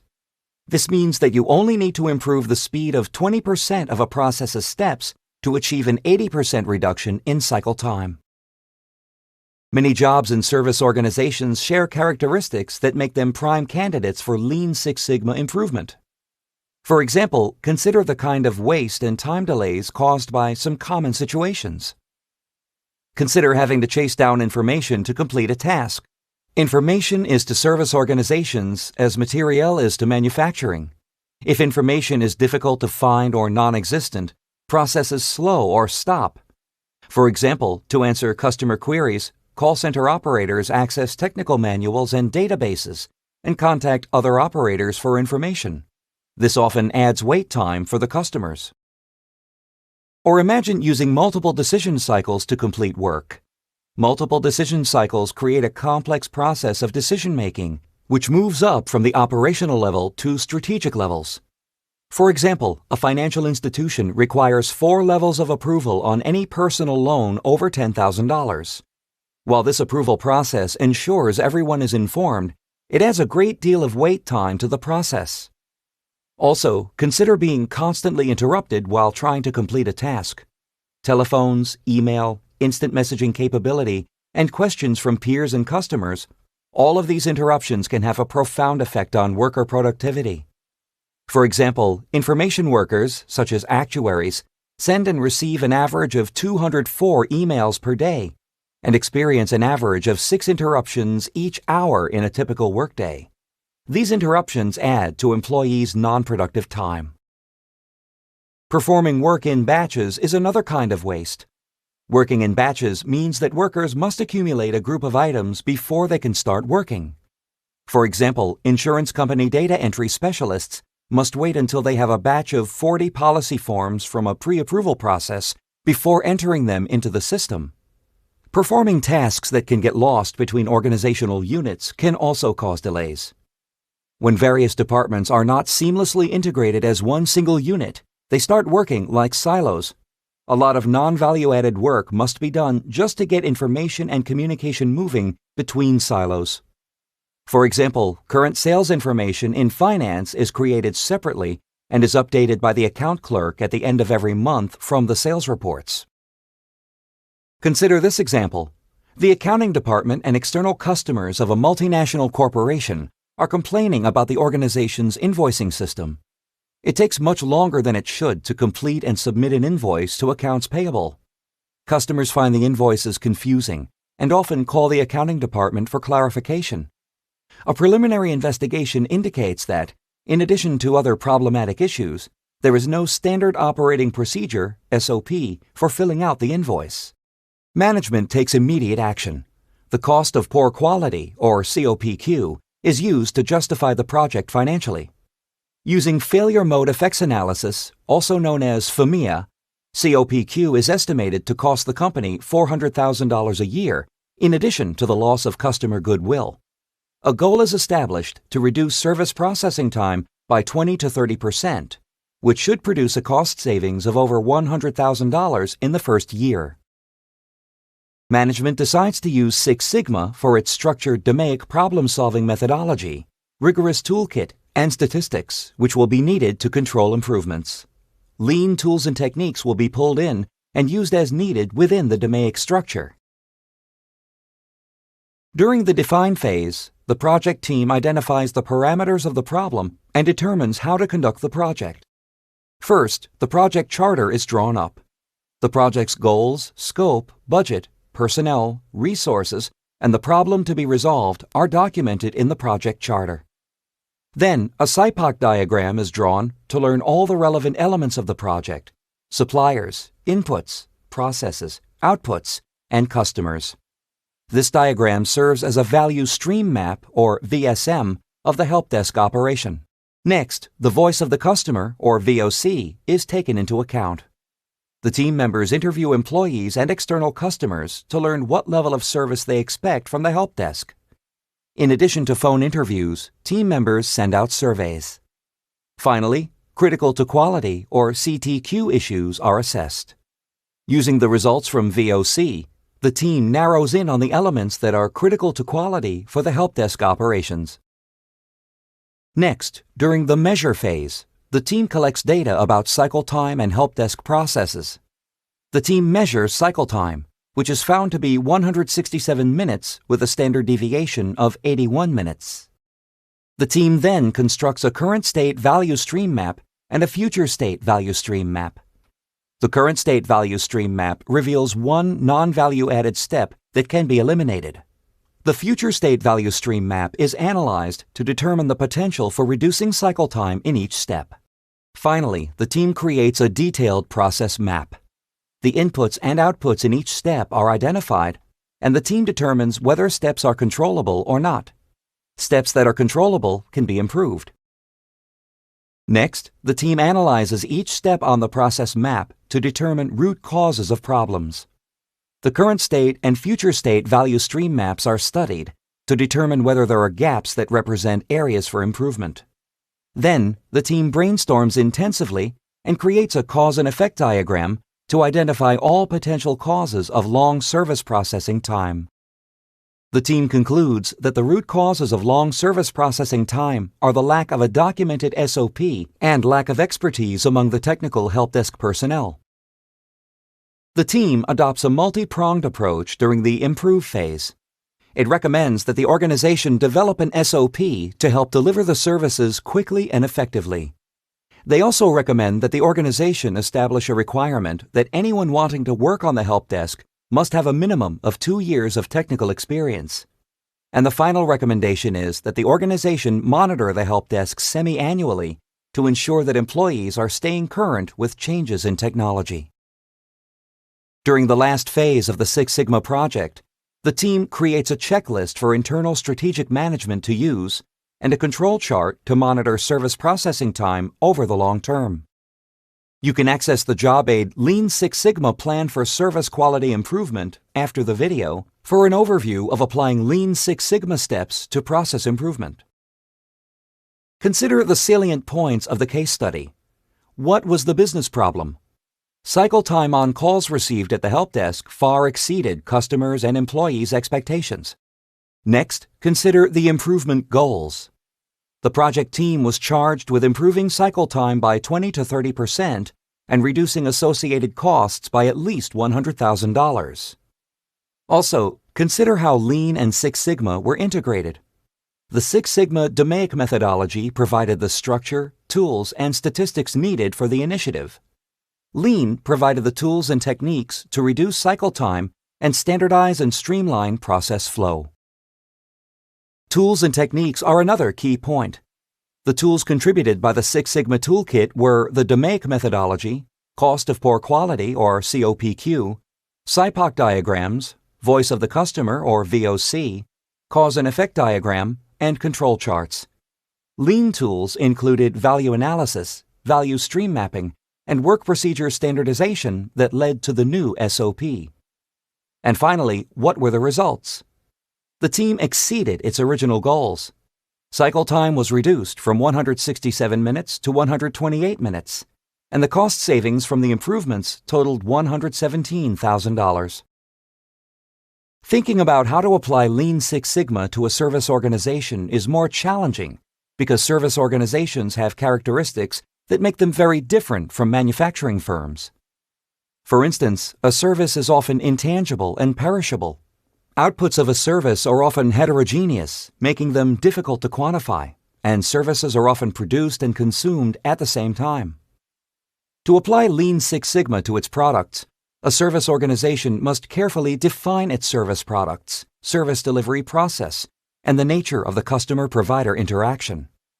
Excellence in these 3 areas is where the organization will find its competitive advantage. Opportunities for Lean Six Sigma process improvement lie within 2 areas of the service organization: service design and service delivery. Service design includes all of the activities associated with identifying elements of the service and creating the service.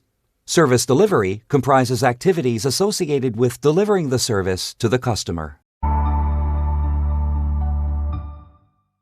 Organizations can adopt various methodologies or approaches in order to improve their processes, products, and services to stay capable and competitive. There are many approaches to improvement, but most of them fall into 2 categories: evolutionary approaches that involve steady, small steps, and revolutionary approaches that involve a total overhaul of a process. How does an organization know which approach to choose? A number of improvement methodologies have evolved in business. Some common approaches are quality circles, statistical process control, ISO 9000 and total quality management, TQM, business process reengineering, Lean, and Six Sigma. Many improvement approaches have the PDCA, Plan, Do, Check, Act methodology at their root. They also have certain principles in common, such as aiming to understand what's happening in the organization now and understanding what needs to be done.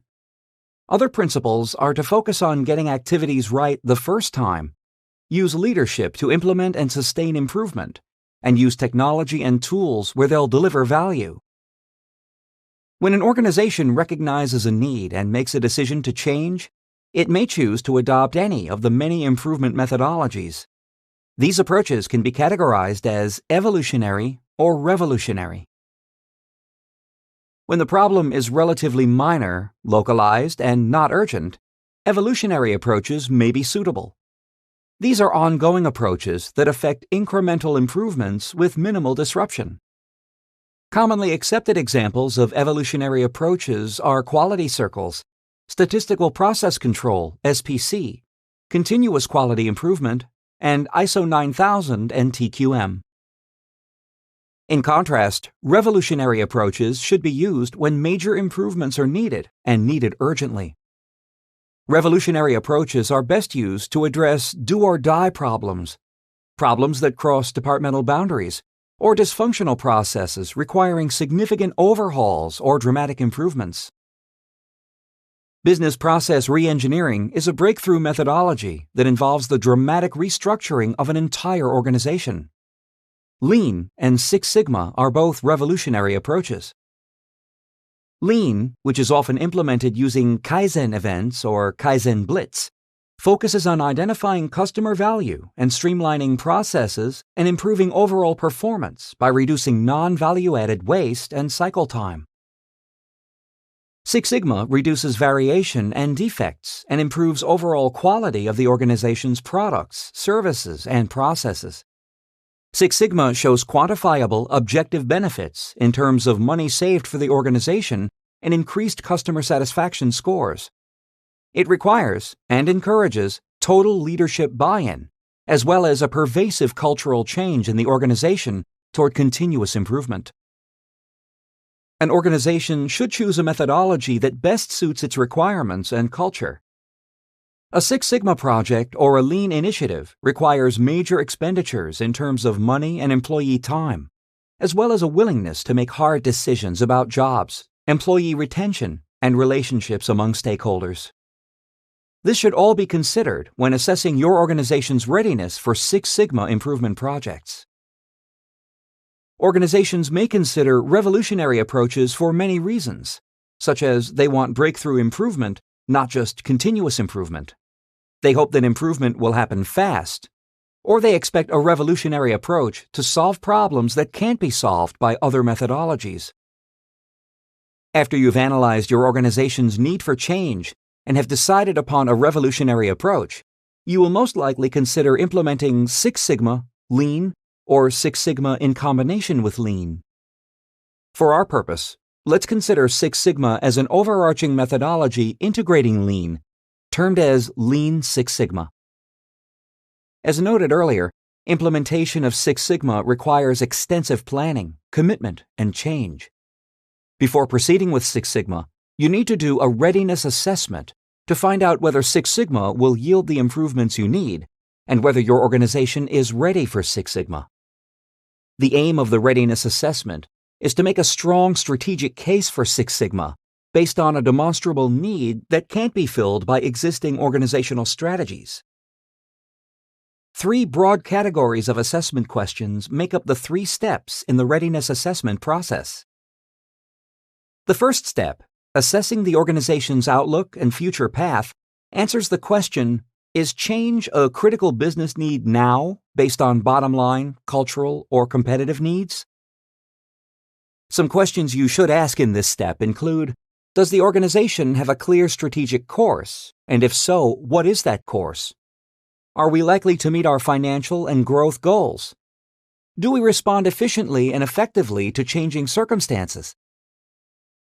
The second step, evaluating current performance, answers the question, is there a strong strategic rationale for applying Six Sigma to our business? Choosing the best strategy for an organization is dependent upon the organization's current performance level. A pure Six Sigma approach achieves best results when implemented by a high-performing organization. Medium-performing and low-performing organizations should first implement more basic techniques to improve performance before moving on to Six Sigma. Low-performing organizations are generally not good candidates for revolutionary approaches. Management must ensure that the performance level of the organization or department is high enough to warrant a Six Sigma initiative. Questions you should ask when determining performance include, what are our results? For example, our output, defect, yield, and variation figures. Are we underperforming? Are we meeting customer requirements? How efficient is our production in terms of rework, waste, and cost per unit? The third step, reviewing systems and the capacity for change and improvement, answers the question, can existing improvement systems and capacity for change achieve the degree of change needed to keep us successful and competitive? Questions you should ask in this step include, how effective are current improvement approaches and change management structures, performance measures, integration between initiatives, and improvement culture? How well do we manage cross-functional processes? Is there interaction between divisions? How might other initiatives or activities conflict with or support a Six Sigma initiative? When establishing your organization's capacity for change and improvement, you need to gauge the level of leadership commitment to change. Leaders and management must be committed to the process. They must realize that the Six Sigma approach to improvement is not a quick fix, and that implementing this approach will require many changes in the organization's operations. Having completed the steps of the Readiness Assessment and obtained answers to the assessment questions, you need to explore what the answers will mean for your organization's consideration of Six Sigma. You can access the Job Aid Readiness Assessment questions after the video to review the questions that need to be asked during a Six Sigma Readiness Assessment. In the first step, assessing the organization's outlook and future prospects, you need to understand what your responses to the Readiness Assessment questions imply about your Six Sigma readiness. There are two types of outlooks your organization can have, a poor outlook or a good outlook. A poor outlook may suggest a need for Six Sigma. However, Six Sigma experts often recommend that organizations with poor outlook and future prospects should first employ a less involved improvement strategy rather than Six Sigma. This is because a Six Sigma strategy may be too heavily involved and demanding for the organization to sustain. A good outlook in an organization may require a Six Sigma approach to further improve and sustain these prospects. Above all, an organization should use Six Sigma to improve processes that will be useful in the future.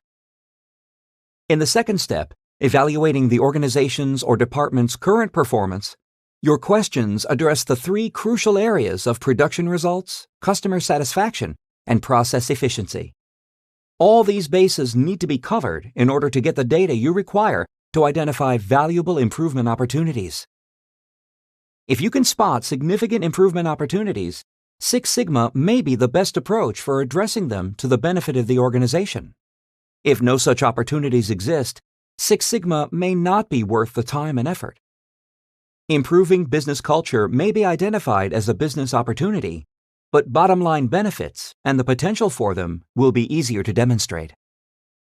Finally, you need to know the implications of the responses gathered during the third step of the Readiness Assessment, review systems and the capacity for change. Your organization may already have a good strategy for dealing with change, so you may not be able to make a good case for Six Sigma, even if your assessment of future outlook and current performance recommends it. Alternatively, now may not be a good time for Six Sigma if leadership, time, and money are not there to support it. Let's consider an example. Alex is a manager for a company that manufactures parts for aircraft engines. Each year, his company loses money because of waste and product variation. He is considering Six Sigma to improve quality and reduce variation in the manufacturing process, so he decides to assess the organization's readiness. He considers the organization's current performance and finds that it could be greatly improved by a Six Sigma initiative, which would address the issue of parts that don't meet customer requirements. He also considers the organization's outlook and future path and finds that the company's future outlook is not very good and production is set to drop off considerably. Finally, Alex considers the organization's capacity for change and improvement and determines he's not satisfied that there is enough managerial commitment to improvement within the organization. Having weighed the implications from the responses received during the Readiness Assessment, Alex decides that now is not a good time for a Six Sigma initiative. When analyzing an organization from a high level, 3 reasons for deciding not to implement a Six Sigma initiative are most often discovered. The organization already has a strong, effective performance and process improvement effort in place.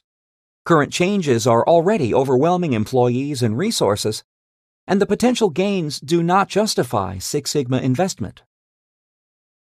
Improvement approaches can be categorized as evolutionary or revolutionary. Evolutionary approaches are ongoing and effect incremental improvements with minimal disruption. Revolutionary approaches, such as Six Sigma and Lean, should be used when major improvements are needed urgently. Once you've decided on a Six Sigma approach, you need to complete a readiness assessment to find out whether Six Sigma will bring about the improvements you need. This involves asking questions to assess the organization's outlook and future path, evaluate current performance, and review systems and the capacity for change and improvement. Once you've decided that Six Sigma is an appropriate improvement strategy to adopt, you must carefully select your Six Sigma projects. One of the first decisions you will have to make when considering a Six Sigma improvement is which of the 2 broad Six Sigma strategies to use. The strategy you choose will affect the project methodology you apply. You can either improve the existing process or create a new process. To improve the existing process, you can use the Define, Measure, Analyze, Improve, Control, DMAIC methodology. To create a new process at Six Sigma standards, you can use the Define, Measure, Analyze, Design, Verify, DMADV, or Design for Six Sigma Dfss methodologies. As most Six Sigma projects are improvement projects, DMAIC is the more common strategy used by organizations. You can access the foundational content Six Sigma versus Dfss after this video if you wish to review the similarities and differences between Six Sigma DMAIC and DMADV Dfss methodologies. Before beginning the Six Sigma project selection process, organizations must first identify potential improvement opportunities. This will require generating project ideas, for example, in a brainstorming session. Potential sources of improvement project ideas can be broken into 2 categories, internal and external. Internal sources, groups or individuals inside your organization, are extremely important when selecting Six Sigma projects. Some examples of internal sources include shop floor employees, managers, and members of the quality control department. Shop floor employees have a working knowledge of the processes used in delivering products or services. They're familiar with issues pertaining to efficiency and functional status. Managers have a good overall view of the quality issues reported to them by employees. Members of the quality control department are closely tuned in to the flaws and obstacles in processes that prevent an organization from delivering a superior product or service. External sources consist of reputable entities outside your organization that provide reliable and objective information about the state of your industry or even your organization. They can help you select Six Sigma projects by revealing opportunities to improve your organization. Examples of external sources are competitors, customers, suppliers, and government data. Information concerning a competitor's strategic position can generate ideas for Six Sigma improvement projects that counter the competitors' strategies. Data from customers about their changing needs or rates of satisfaction with your products and services can generate ideas for Six Sigma improvement projects that address these concerns. Information from suppliers regarding processes, partnerships, and supply chain issues can be useful in identifying potential improvement projects. Government data can be crucial in revealing potential improvement areas that the organization's internal data may not have highlighted. Asking questions about the interface between internal and external sources can also generate excellent ideas for project opportunities. The main question to ask is, what barriers do we face in achieving our market and customer strategies? Very often, project ideas have already been identified for the Six Sigma team by management, process owners, or the Six Sigma champion based on historical data, customer complaints, or strategic plans. However, the Six Sigma team must still conduct an early analysis to verify that the problems and the process causing them are correctly identified.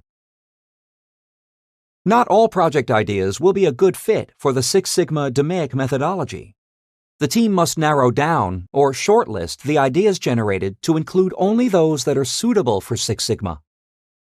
Consider the project ideas that you've generated. Are some processes of particular interest? Does the nature of the problem itself make it a good candidate for Six Sigma? This understanding is crucial to shortlisting potential projects. It's important to shortlist projects that reflect key concerns, priorities, and strategic goals of an organization. At this point, you need to identify processes that are truly and chronically problematic and that have a significant impact on production. You also need to ensure that shortlisted projects can give results that are aligned with organizational goals.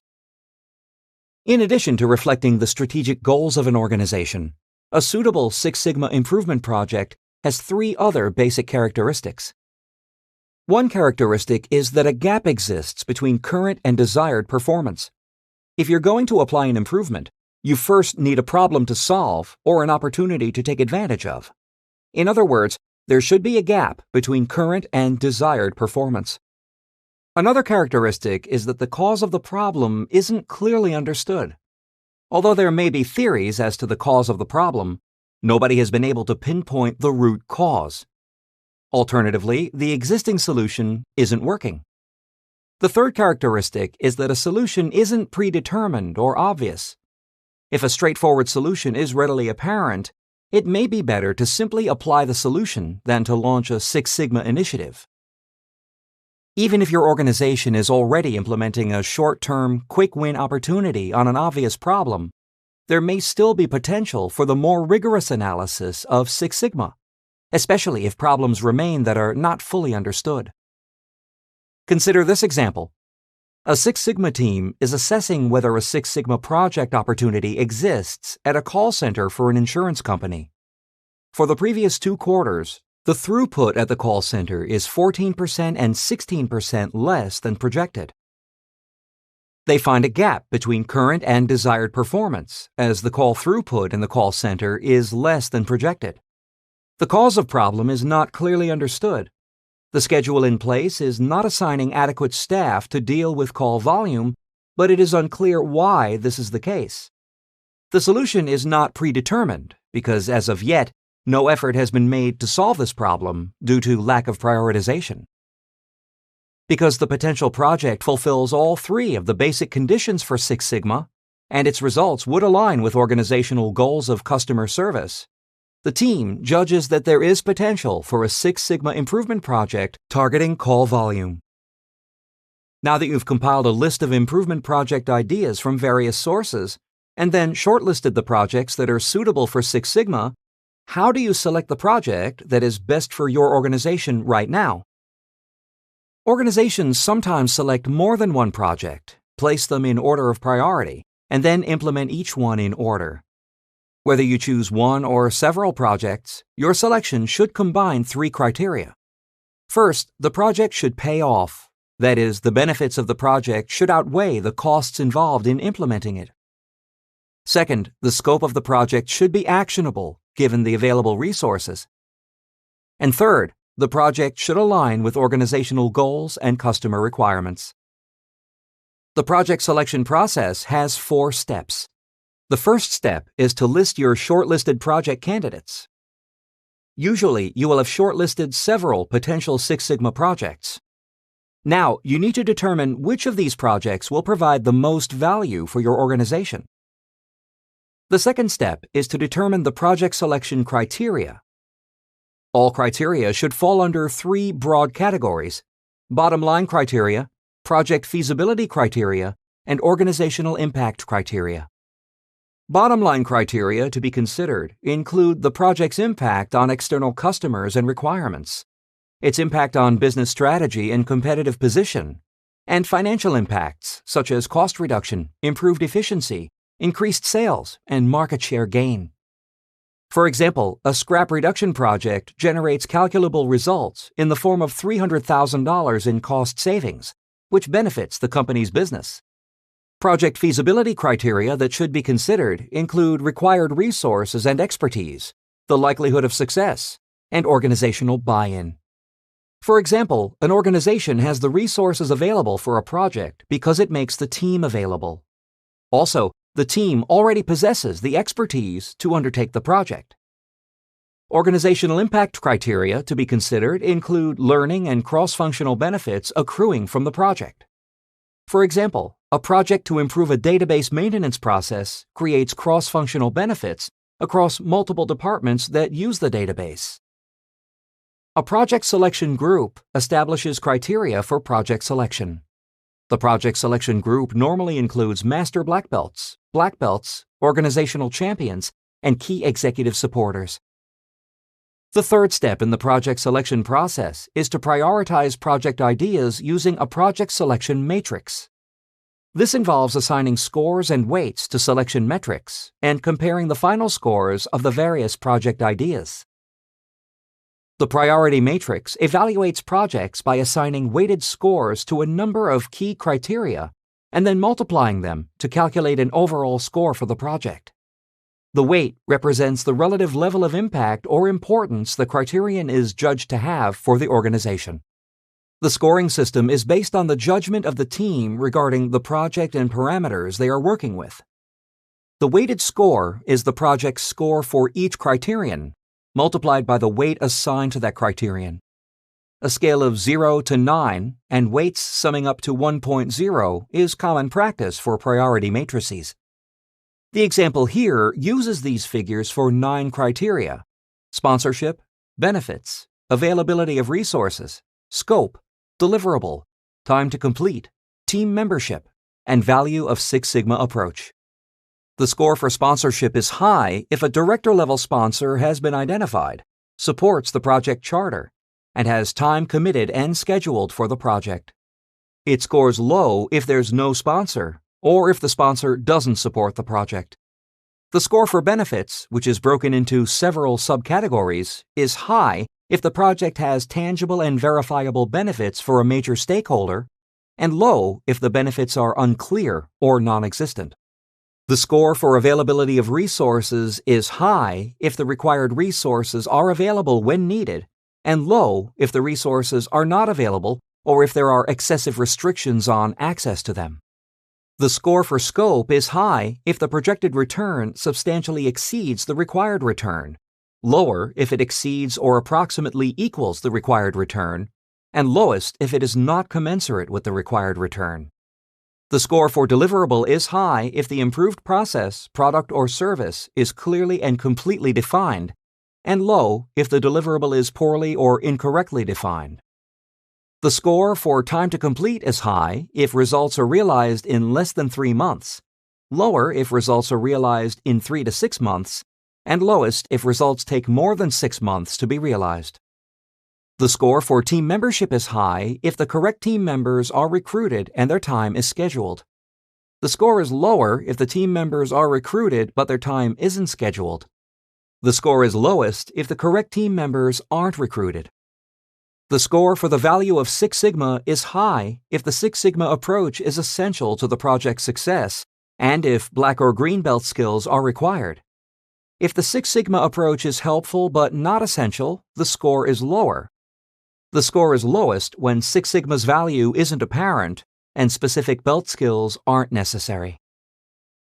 Different organizations may use different selection criteria depending on organizational priorities. For example, a project may require a criterion of data availability or a criterion of project charter. Organizations may also differ on the relative weights they assign to each criterion. It's common for organizations to require that project proposals be developed that contain specific statements about defining and describing the impact of the proposed improvement. The fourth and final step in selecting a Six Sigma project is to choose the top-ranking potential improvement project. The Six Sigma team can compile summary listings of project candidates from the priority matrix assessments. Sorting the list in descending order provides a guide to the final decision as to which project or projects to pursue. Based on the results of the priority matrix assessments, you choose the top-ranking improvement project ideas and make a business case for them. This is necessary to gain executive management approval and buy-in. Identifying a Six Sigma project involves brainstorming ideas from internal and external sources. You then shortlist projects that are suitable for Six Sigma. To qualify as a potential Six Sigma project, there should be a gap between current and desired performance. The cause of the problem should not be clearly understood, and the solution should not be predetermined or apparent. A selected Six Sigma project should feature payoff, actionable scope, and alignment with organizational goals. The project selection process has 4 steps. List shortlisted project candidates, determine the project selection criteria, prioritize project ideas using a project selection matrix, and choose the top-ranking improvement project ideas.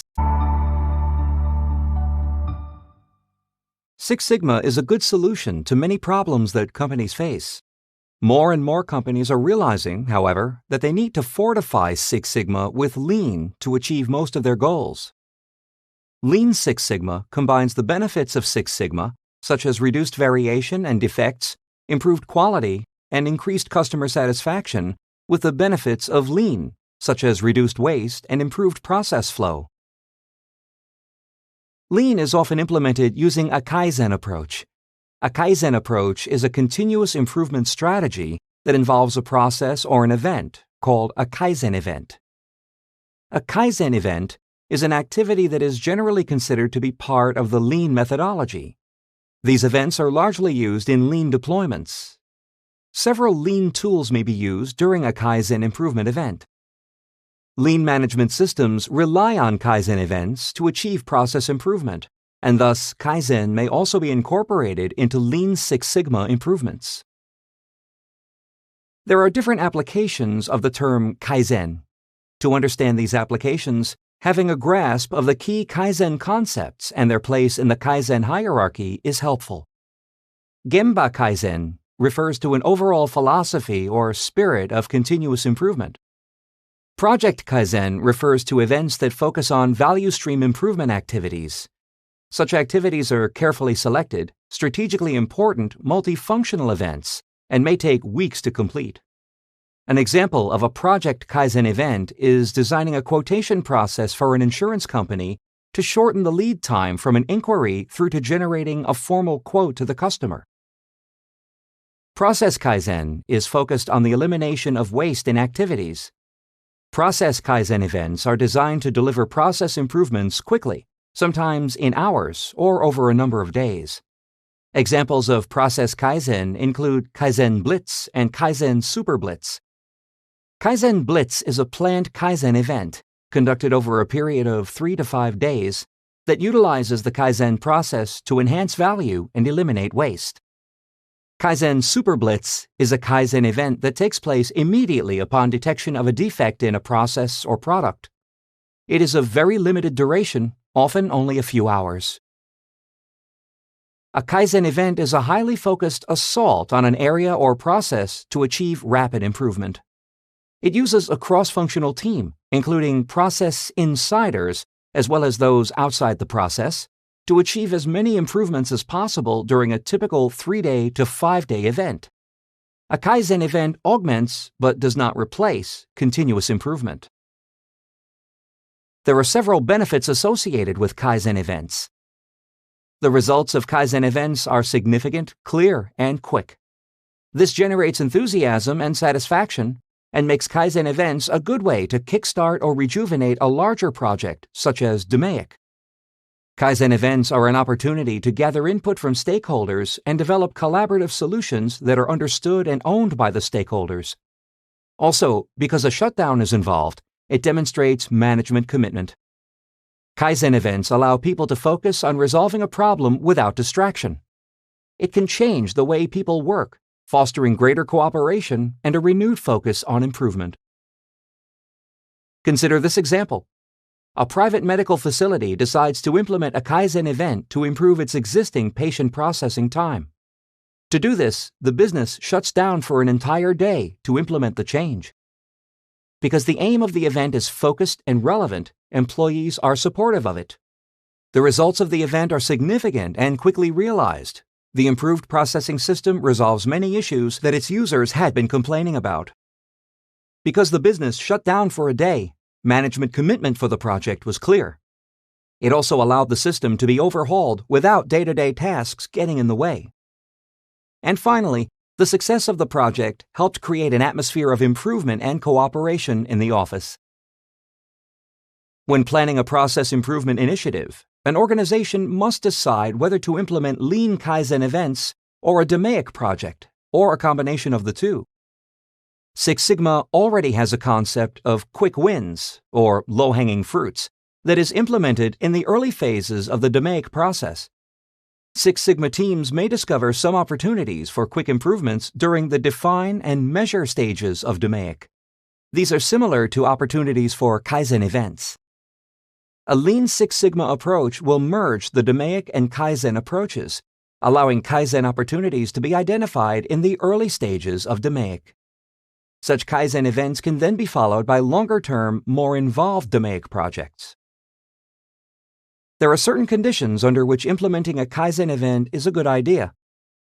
Kaizen is best used where a need for shortened cycle times, improved flow, or elimination of waste is identified, and where improvement potential can be supported with data. Kaizen events are best suited to situations when results are needed immediately and in limited, smaller-scale projects where implementation risk is minimal. Finally, a Kaizen event is often a good way to launch a lean implementation, as it helps to shift paradigms, demonstrate results quickly, and build support for the rest of the implementation. Consider this example. A Six Sigma team has decided to overhaul an assembly line process in a manufacturing plant using a Kaizen event. Examining certain conditions helped them to determine why the project is suitable for a Kaizen event. There was a need for improvement as the assembly line process was shown to have several bottlenecks and some duplication of effort. When they examined the scale of the project, they found that the project is small in the overall scheme of the organization, but with measurable benefits. The team collected data to support improvement, which suggested that replacing the existing system could result in a 70% increase in output speed. To determine if the project will kickstart for larger effort, they found that implementing a Kaizen event to replace the process is an ideal way to kickstart an overall improvement effort on the manufacturing side. Another condition is quick results. They found that the Kaizen event will enable the system to be overhauled in a couple of days. When it comes to implementation risk, they found that the project will not adversely affect any other processes in the organization. You should recognize that, for all its benefits, the Kaizen event method has certain drawbacks. The training for a Kaizen event is necessarily superficial because there is insufficient time for learning detailed knowledge of principles and design methodology.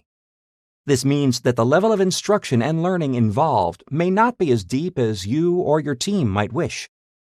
Similarly, the speed at which a Kaizen event occurs may not allow time to develop important corollary elements of lean manufacturing, the absence of which may affect the overall process. Choosing the best candidates for Kaizen events is an important part of successful continuous improvement. A structured approach is necessary to ensure that the correct events are chosen. There are 4 steps in the process for selecting Kaizen events. The first step is to conduct a strategic business analysis. Your business analysis should answer 3 questions. What are the strategic goals of the organization? What is the current performance of the process? And what is the feasibility of implementing an improvement in terms of difficulty, resources required, and probability of success? For example, a manufacturing facility wants to improve its performance and is considering using a Kaizen event to kickstart the overall improvement effort. A Six Sigma team is tasked with identifying an appropriate candidate for a Kaizen event. The team begins by conducting a business analysis. The analysis shows that an inefficiency exists in the organization's manufacturing processes, which is affecting process performance. This, in turn, is adversely affecting the organization's strategic goal of delivering products to customers in a timely manner. The analysis also details the level of difficulty, the resources required, and the probability of success in implementing an improvement. The second step in selecting Kaizen events is to conduct a value stream analysis for analyzing the current business. Value stream mapping is the primary tool for identifying improvements by analyzing the entire production process. It provides a structured way to gather, organize, and present pertinent data about the existing process. In the manufacturing example, the team conducts a value stream analysis of the manufacturing process. The results show that waste processing takes up 30% more resources than it should. The third step is to identify Kaizen event opportunities. The best Kaizen opportunities are projects where implementation risk is minimal, results are needed immediately, and obvious sources of waste have been identified and supported by data. Other types of best projects for Kaizen events are those where significant results can be attained on a small scale and where there is a need to shorten cycle times, improve flow, or eliminate waste. And finally, projects that need a kickstart for a Lean or Lean Six Sigma implementation are also considered as best Kaizen opportunities. The manufacturing Six Sigma team identifies areas for potential improvement. These include defects, assembly line process, and production volume. The fourth step in selecting Kaizen events is to analyze and choose the pilot Kaizen event project. The best way to do this is by using a priority matrix.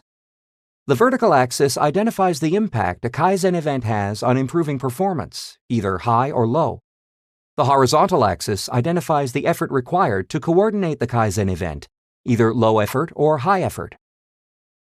The best projects to select as Kaizen events are those that have a high impact on improving performance and require low effort to complete. The worst events are those that have a low impact on improving performance and require high effort to complete. Events that have a high impact on improving performance and require high effort to complete should be chunked out into several smaller Kaizen events. When selecting a lean Kaizen event, you should follow certain guidelines. First, select areas that are highly visible. It is often best to select a big impact area, particularly for a first Kaizen event. This will help build momentum for future improvements by persuading others of the effectiveness of Kaizen and lean methods. It's also important to ensure that the first Kaizen event succeeds. Failure will be a major roadblock to further implementations. If it succeeds, it will provide the necessary momentum for the organization to persevere with lean implementations. Another guideline is to select areas that are not politically charged.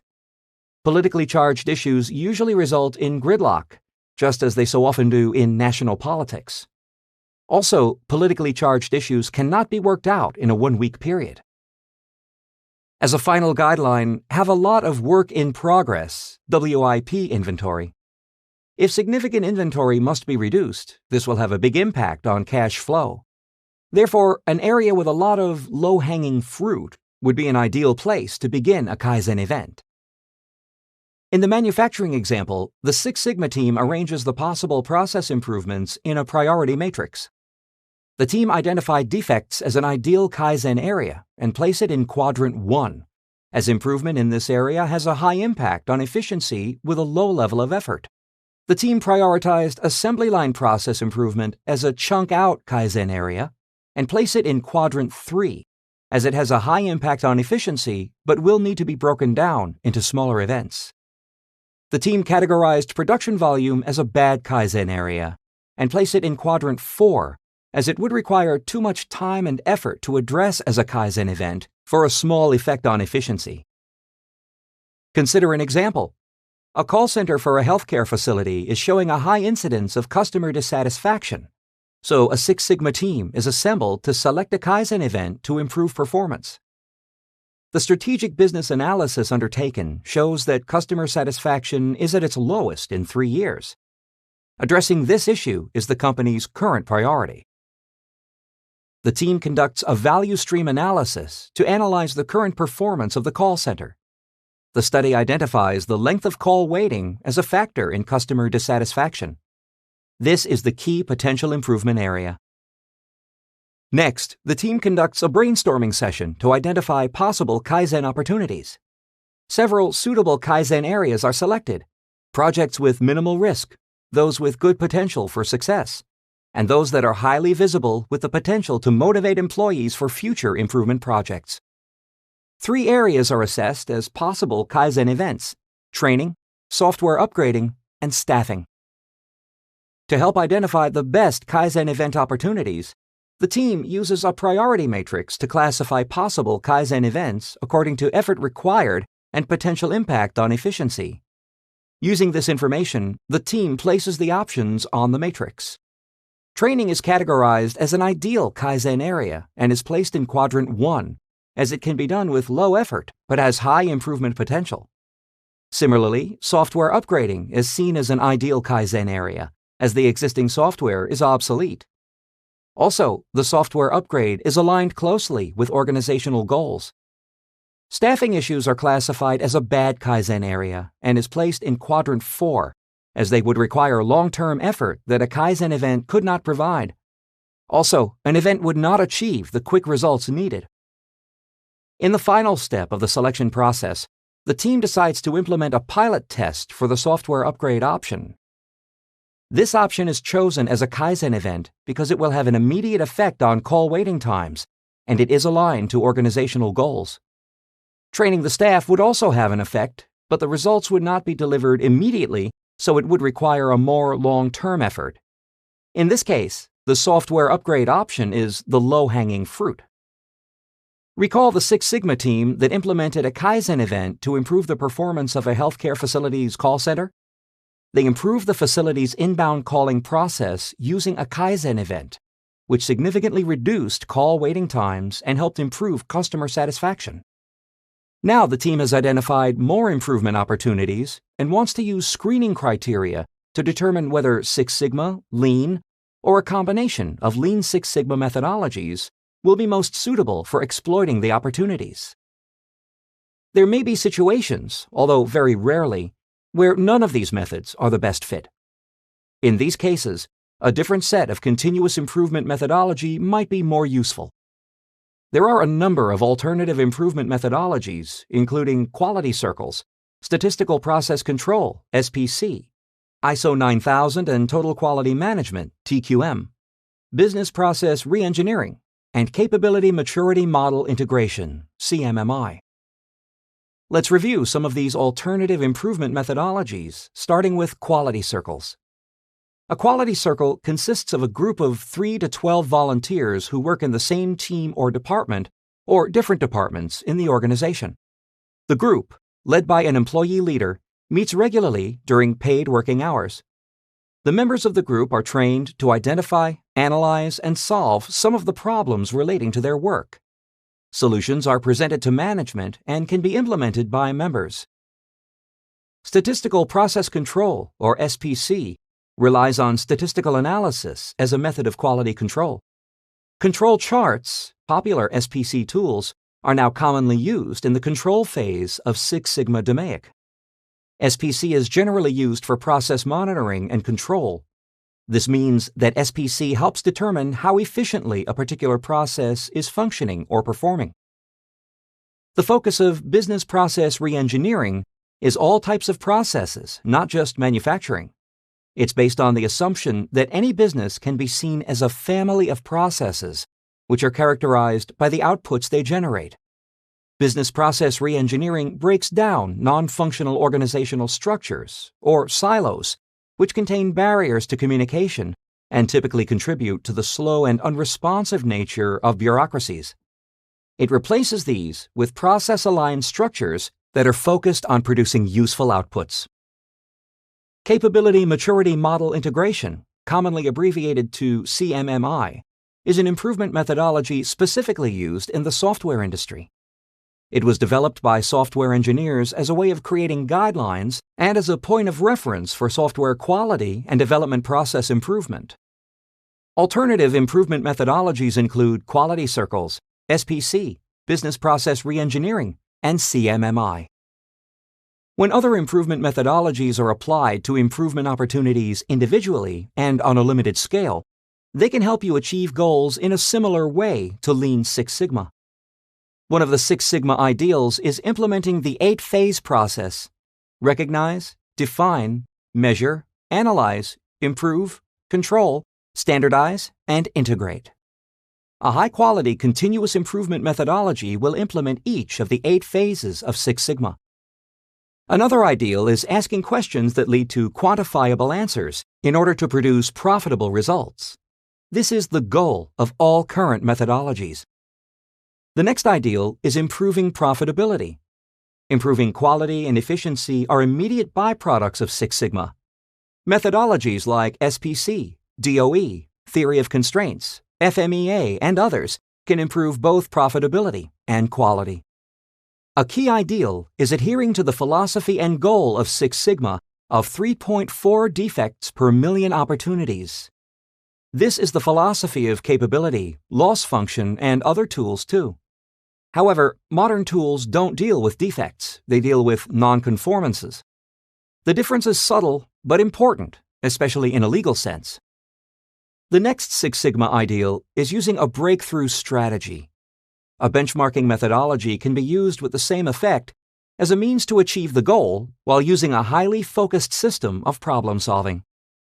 And the final ideal is reducing variability in a process by assimilating and organizing information. Six Sigma focuses less on DPMO and more on the development of a systematic roadmap to reduce variability in a process. It does this by assimilating information and an organizational practice that increases bottom-line dollar savings. Taguchi's loss function can be used here. You can also use other statistical techniques, such as SPC, to reduce variability. Lean Six Sigma is a much more comprehensive methodology than the alternatives that have been covered.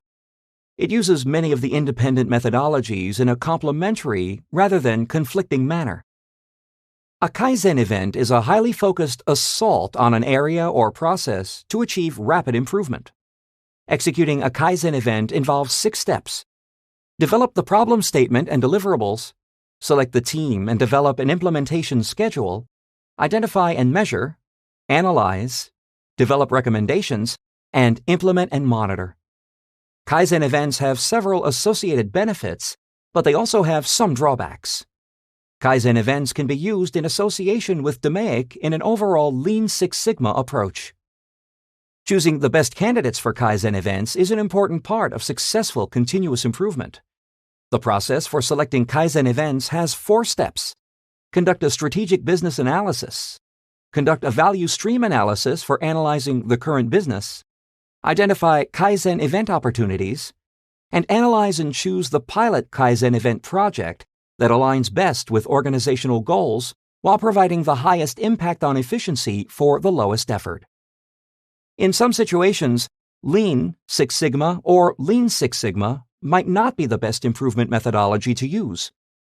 Alternative improvement methodologies that can be used include quality circles, statistical process control, business process reengineering, or CMMI. There are usually more Six Sigma project ideas than it is possible to undertake. This is why it's important to have some sort of project proposal format that precisely states the problem and its impact on organizational goals. The key point in any selection process is to keep organizational goals at the heart of every improvement project before, during, and after the project is selected. This is a key condition of whether the project is a Six Sigma, Lean, Kaizen, or any other problem-solving project. It also ensures continued support from your organization's leadership, which is itself a key determinant for the success of any improvement initiative. One widely accepted approach for communicating organizational goals is the Balanced Scorecard, a performance management tool that presents a summary of performance. The Balanced Scorecard provides a balanced consideration of organizational goals by listing them under 4 different perspectives and uses these perspectives to categorize project metrics. You can access the foundational content, the Balanced Scorecard, after this video if you wish to review the role of the Balanced Scorecard in Six Sigma. The Balanced Scorecard plays a role in determining how an organization will measure processes and improvements with respect to its goals. The Balanced Scorecard helps you to create organizational alignment between the company's mission statement and its processes by defining simple metrics for each indicator. Many businesses are using this approach for improvement projects, including Six Sigma projects. The Balanced Scorecard enables you to respond to problems before they reach the customer and negatively affect the company's mission.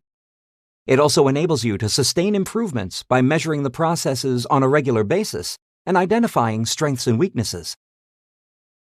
Additionally, using metrics defined in the Balanced Scorecard, analysis can be carried out comparing the actual and expected performance of the organization. Another benefit is that when analyzing the Balanced Scorecard, observations and well-informed decisions can be made with respect to the interaction of processes and the collection of data. Finally, a sound interpretation of the Balanced Scorecard will provide an accurate identification of gaps and offer gap-closing solutions. Project metrics are the primary indicators of a project's progress, particularly to stakeholders. So it's crucial that the project metrics you select measure project success in relation to organizational goals. The Balanced Scorecard can help you identify well-aligned metrics that can be used when reporting on projects to project leaders. These metrics provide key performance indicators for the organization. A well-defined system for providing metrics provides people with relevant, timely, accurate, and meaningful information. It also helps them make consistently better decisions and act to support business objectives. A Balanced Scorecard helps you to capture performance measurements and validate them against defined targets. The Balanced Scorecard uses various measurement systems to align, communicate, focus, and review strategy implementation across the organization. It primarily focuses on balancing measurements across 4 dimensions: financial, internal processes, customer, and learning and growth. Balanced Scorecards help you and your organization to make data-driven decisions and improvements. Collecting the appropriate data and creating the right metrics are made easier through the structured approach that the Balanced Scorecard offers. You can access the job aid Balanced Scorecard Metrics after the video to review examples of the 4 categories of Balanced Scorecard metrics. Alignment with organizational goals isn't the only requirement for successful project metrics. Metrics should make sense to all team members and should be regularly reviewed for relevance. Metrics should not be set in stone, nor should an organization focus only on the rate of defects at the end of a process, using a one-size-fits-all metric that may not make sense as the project progresses. Successful project metrics should be customer-focused, which means they should relate to customer values such as product quality, on-time delivery, and customer service.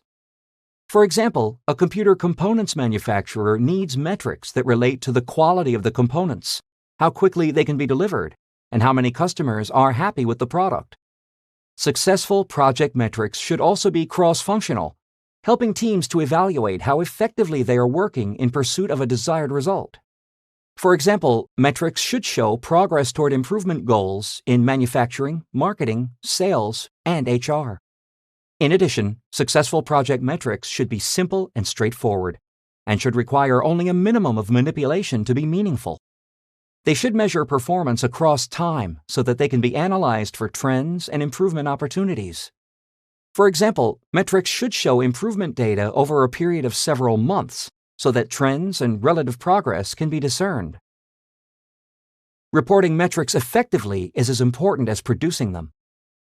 To be effective, reports should present project benefits in a way that encourages top management to lend its support to the project. This means that the report should be clear and unambiguous. The report should incorporate a sophisticated level of data analysis that gives a concise definition of the problem's key causes.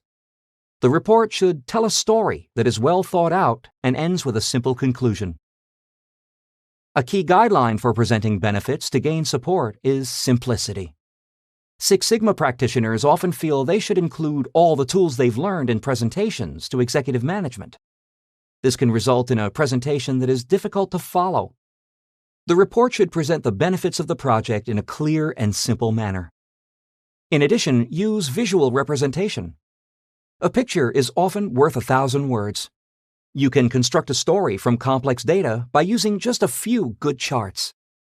Another guideline is alignment with key organizational goals. If the metrics have been correctly aligned with organizational goals, it should be easy to present the benefits of a project in a way that aligns with those goals. If you have project metrics that align with your organization's goals, these will help you in choosing projects that align with organizational goals.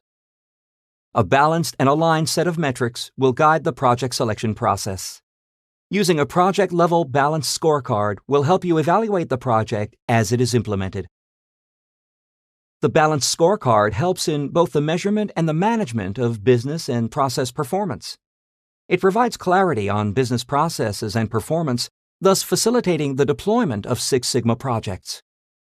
Scorecards also assist in producing successful projects by identifying actual and potential business problems that are most appropriate for Six Sigma projects. Scorecards also help to manage data, ensure data integrity, and reduce the time required for data collection and measurement system analysis. In addition, scorecards improve data-driven decision-making by revealing likely causes and corrections. And finally, scorecards establish appropriate process control through tracking, monitoring, and feedback.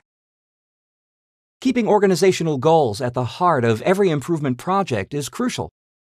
The Balanced Scorecard is a communication tool that presents a summary or snapshot of performance, enables you to compare actual and expected performance, determines how activities impact each other, and highlights gaps and offers gap-closing solutions. It's important that the project metrics you select measure project success in relation to organizational goals. A balanced scorecard helps you to capture performance measurements and validate them against defined targets. In addition, metrics should make sense to all team members, should be regularly reviewed for relevance, and should be customer-focused, cross-functional, and informational. Effectively launching a Six Sigma initiative requires teamwork, but teamwork alone will not bring about the changes in the corporate structure that are needed in order to use Six Sigma effectively. For Six Sigma to succeed, you need the right people in the right places. A Six Sigma project has many stakeholders, and organizing them effectively is important. Organizations must provide an infrastructure that allows restructuring and reorganization. This infrastructure requires specific individuals to fulfill specific functions unique to the Six Sigma process. The Six Sigma team has its own structure, which functions within the overall organizational structure. The structure can be divided into two areas: the senior leadership, from which comes the sponsors, champions, and occasionally the process owners, and the Six Sigma project team, which includes master black belts, green belts, and yellow belts. To ensure that all levels of leadership are committed to Six Sigma, you need to involve senior leaders as much as possible in coaching and mentoring leaders at other levels. This ensures that Six Sigma principles cascade down through an organization. In a Six Sigma team, it's important to know how roles interact with and support each other, how the roles relate to the project, and what levels of the organization the team members come from. As an experienced professional with Six Sigma expertise, the Master Black Belt provides expert coaching and advice on a consultative basis to the process owner, black belts, and Six Sigma teams. Areas of expertise include statistical measurement tools, change management, conflict resolution, and process design strategies. Champions are managers of black belts and thus responsible for black belt identification, selection, supervision, and career development. Black belts fulfill the lead project management role in the project on a full-time basis. They commonly provide mentoring and advice to middle management on the implementation of process improvements, coach green belts, and receive coaching and support from master black belts. The process owner is the manager to whom the team hands off the completed project. The process owner is also responsible for implementation and maintenance of the solution. Green belts work on the process improvement or quality improvement team under the direction of a black belt. Unlike black belts, green belts work only part-time on Six Sigma projects. Green belts may come from any area within an organization concerned with quality issues, from the factory floor to management level. Two areas of the overall organization structure of the Six Sigma team, the senior leadership and the Six Sigma project team, play a key role in driving Six Sigma and Lean initiatives. The senior leadership consists of sponsors, champions, and process owners. The sponsor is responsible for the strategic direction of project and to ensure project's plan meets the business case. The sponsor may be either a functional manager or external customer and is the conduit for project resources. The process owner is usually the functional manager and the source of functional expertise. The process owner works closely with employees who will implement the improvement. The Six Sigma project team includes master black belts, green belts, and yellow belts. Each one of these groups will influence project deployment differently. In terms of resources, senior leadership provides resources and oversees the project, while the Six Sigma project team manages resources under the close supervision of a champion or sponsor. In terms of enabling changes in organizational structure, senior leadership approves a case made by the Six Sigma team and then supports it, and the Six Sigma project team makes a case to senior leadership and manages change. And in terms of communications about the purpose and deployment of the initiatives, senior leadership blesses and proactively supports initiatives, while the Six Sigma project team creates and regularly manages initiatives.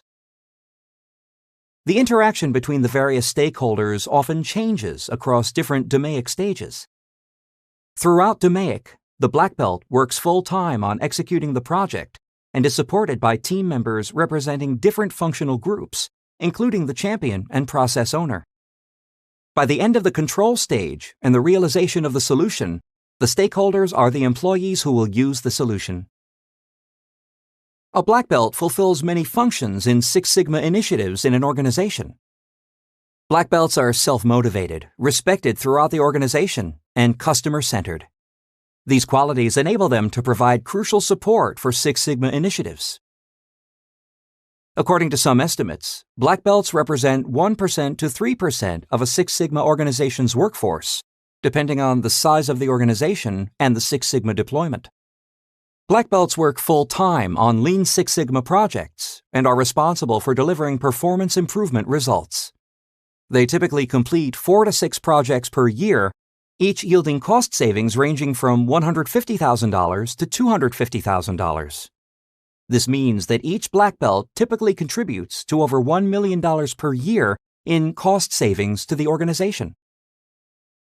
Black belts are able to work across organizational boundaries. Many projects involve input and cooperation between different departments. For example, during a single project, a black belt may be expected to work through complex issues with engineering, sales, marketing, and quality assurance. Black belts are accountable to project sponsors and champions for results. Therefore, black belts must focus on results as they relate to the big picture. Fulfilling project goals and delivering results are the black belt's priorities. Black belts also play a key role in the identification and selection of Six Sigma and Kaizen projects. There are some key differences between the black belt and green belt roles. For example, green belts work part-time on Six Sigma improvement projects and may work on several at once. Black belts work full-time on a single project. Another key difference is in the hierarchy. Green belts report to black belts mentor green belts, and may review and verify their progress in organizations where green belts lead improvement project teams. Finally, there are differences in training. Green belts learn basic quality management tools, whereas black belts master a full range of Six Sigma tools and techniques. Green belt training is less extensive and intensive than black belt training. Black belts are often called the backbone of the Six Sigma team. They are catalysts for change within their organizations. Though they receive broad management direction from master black belts and others, black belts are able to function effectively with little guidance. The roles and responsibilities of black belts can be divided into three categories: technical leader and mentor, change agent, and customer advocate. A black belt is a technical leader and mentor. This involves training and mentoring green belts and other team members in the use of technical tools. It also involves using statistical tools to measure, analyze, and monitor processes, and actually implementing project improvement plans. Black belts do not need to be experts at engineering or statistics to fulfill the role of technical leader and mentor. They do, however, need to be able to collect and analyze data and master a variety of technical skills. In addition, they should be proficient with Six Sigma philosophies and project management. A black belt is a change agent in the organization, a motivator and communicator whose role is to generate enthusiasm and support for Six Sigma. A black belt introduces new process improvement projects and ensures that the team not only carries out the tasks, but also accepts the new processes. Black belts mediate between managers and employees, understanding and communicating the different perspectives of each. In this way, black belts have a responsibility to all sides. On the one hand, green belts and improvement team members, and on the other hand, upper management, specifically the project sponsor or champion. It is a key role of the black belt to relay information between different organizational areas. A black belt is a customer advocate. This involves knowing what customers want and translating this into process quality improvements that will fulfill customer expectations. Black belts use their knowledge of Six Sigma methodologies and tools, as well as their facilitation and change management skills, to increase customer satisfaction levels and business productivity. Black belts know that it is customers who ultimately judge the quality of products and services. The black belt's role as a customer advocate has two components: developing a clear understanding of what customers want and determining critical to quality CTQ characteristics. These are the key measurable characteristics of a product or process whose performance standards or specification limits must be met in order to satisfy the customer. Consider this example. John, the plant manager of an airline parts manufacturing company, has previous experience as a Six Sigma black belt. Due to the company's rapid growth over the last 2 years, some operational processes have become more error-prone. To remedy this, John assumes the black belt role on a Six Sigma initiative to improve the processes. As a technical leader and mentor, John trains green belts in the use of technical tools and data collection methods. He also provides support for the rest of the improvement team, who are not familiar with using statistical tools for process measurement. When structural engineers in the plant were resistant to the introduction of a new error-checking process, John fulfilled the role of change agent by presenting data to them that demonstrated the new process's efficiency. This made the engineers more supportive of the new process. John fulfills the role of customer advocate by seeking input from customers regarding how airline parts produced by the company compare with the customer's expectations and needs. The data collected will be crucial in determining CTQs and specification improvements. The role of a black belt is a multifaceted one, and choosing an effective black belt is the key to a successful Six Sigma project. In many ways, the black belt is the focal point of Six Sigma. As team leaders, black belts have primary responsibility for the delivery of a successful improvement project. To do this, they must be able to combine technical skills with team building, coaching, communicating, and overall leadership. A Six Sigma organization consists of stakeholders from across the organization as well as the core Six Sigma team. The Six Sigma team structure includes master black belts, green belts, process owners, and project champions. There are varying levels of interaction between the various stakeholders. Black belts work full-time on Six Sigma projects and are responsible for delivering financial results. They are able to work across organizational boundaries and are accountable to project sponsors and champions for results. The black belt role is often a temporary one. The roles and responsibilities of black belts can be divided into 3 categories: technical leader and mentor, change agent, and customer advocate. Jane, a project manager in a publishing company, has been talking to her boss about the need to address the increasing incidence of lost and mislaid book shipments. Her boss has asked her to consider becoming a black belt for the improvement initiative. Jane is pleased that her boss feels he can rely on her, but is unsure of what characteristics she possesses that would make her a good black belt. It's important to make a distinction between qualities and qualifications for black belts. Qualities are personal characteristics or aptitudes that a black belt brings to the job. Qualifications are skills that the black belt acquires through training and certification in order to qualify as a Six Sigma black belt. In terms of qualities, effective black belts are analytical and data-driven. Digging deep into the root cause of a problem and making solid decisions based on data are crucial black belt qualities. Black belts use data to drive change, which is a fundamental principle of developing a Six Sigma culture. Black belts are also customer-focused. They're able to approach issues from a customer-centered perspective and understand what customers want. They use this knowledge to improve the customer's outcome. They also commonly reach their position by being well respected within their organization and building credibility through their performance. Black belts are results-oriented and business-minded.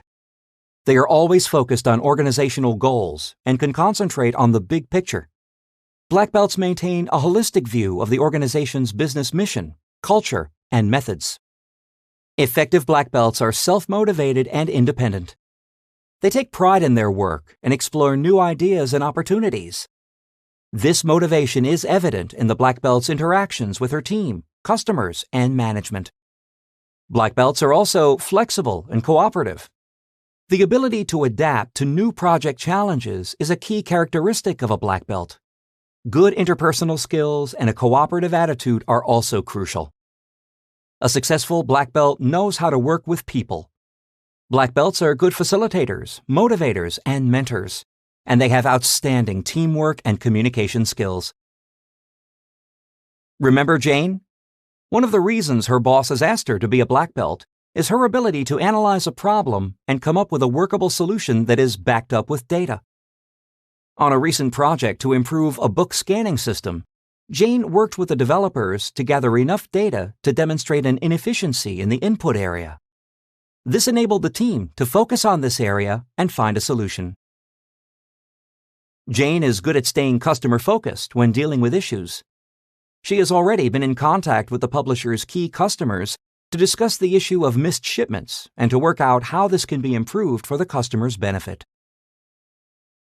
Through her high performance at work, Jane has built a credible reputation in the company as someone who can be relied upon.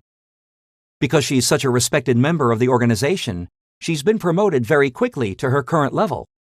Her boss feels that a black belt role would be the next logical step for Jane. Jane remains focused on the big picture for a project, even when setbacks occur. In a previous project that was getting poor results, Jane was involved in successfully realigning the project with the goals of the organization in mind. Jane's work ethic has been noticed in the organization. She takes it upon herself to do extra research into areas outside her own expertise, which shows that she is self-motivated. She is also willing to work extra hours to make sure that a job is finished properly, which demonstrates her flexibility and cooperativeness. For example, when she's informed that some survey data she's been expecting will be delayed by a few days, Jane agrees to revise the schedule to accommodate the delay while ensuring long-term targets stay the same. Jane is a people person. As an effective communicator, she's often called upon to facilitate cross-departmental meetings. On a recent project, Jane was asked to present a report to external stakeholders who were unfamiliar with the project. Jane was able to communicate the details of the project in a way that was easily understood and made everyone feel involved. She also keeps in touch with team members from all areas, and she knows what's going on across different areas and departments. Because Six Sigma is a very intense approach to quality improvement, its key practitioners must be qualified in certain areas in order to be effective. Black belts, in particular, require a number of specific professional qualifications. These can be broken down into hard qualifications, those pertaining to technical and methodological expertise, and soft qualifications, those pertaining to managing people. Effective black belts excel in both hard and soft qualifications. To obtain the hard qualification of technical skills, black belts must be willing to gain a thorough understanding of the Six Sigma methodology and its tools, including the DMAIC model, data collection, and statistical analysis tools. Black belts do not need to be statisticians, but they do need a good grasp of data usage, statistical methods, and mathematical principles. In addition, they should have proficiency in using statistical analysis software. The soft qualifications needed in order to qualify as a black belt are project management and team leadership. To obtain the soft qualification of project management, black belts need to serve as project team leads and manage project scope, requirements, schedules, and resources. Time management and multitasking skills are also very important.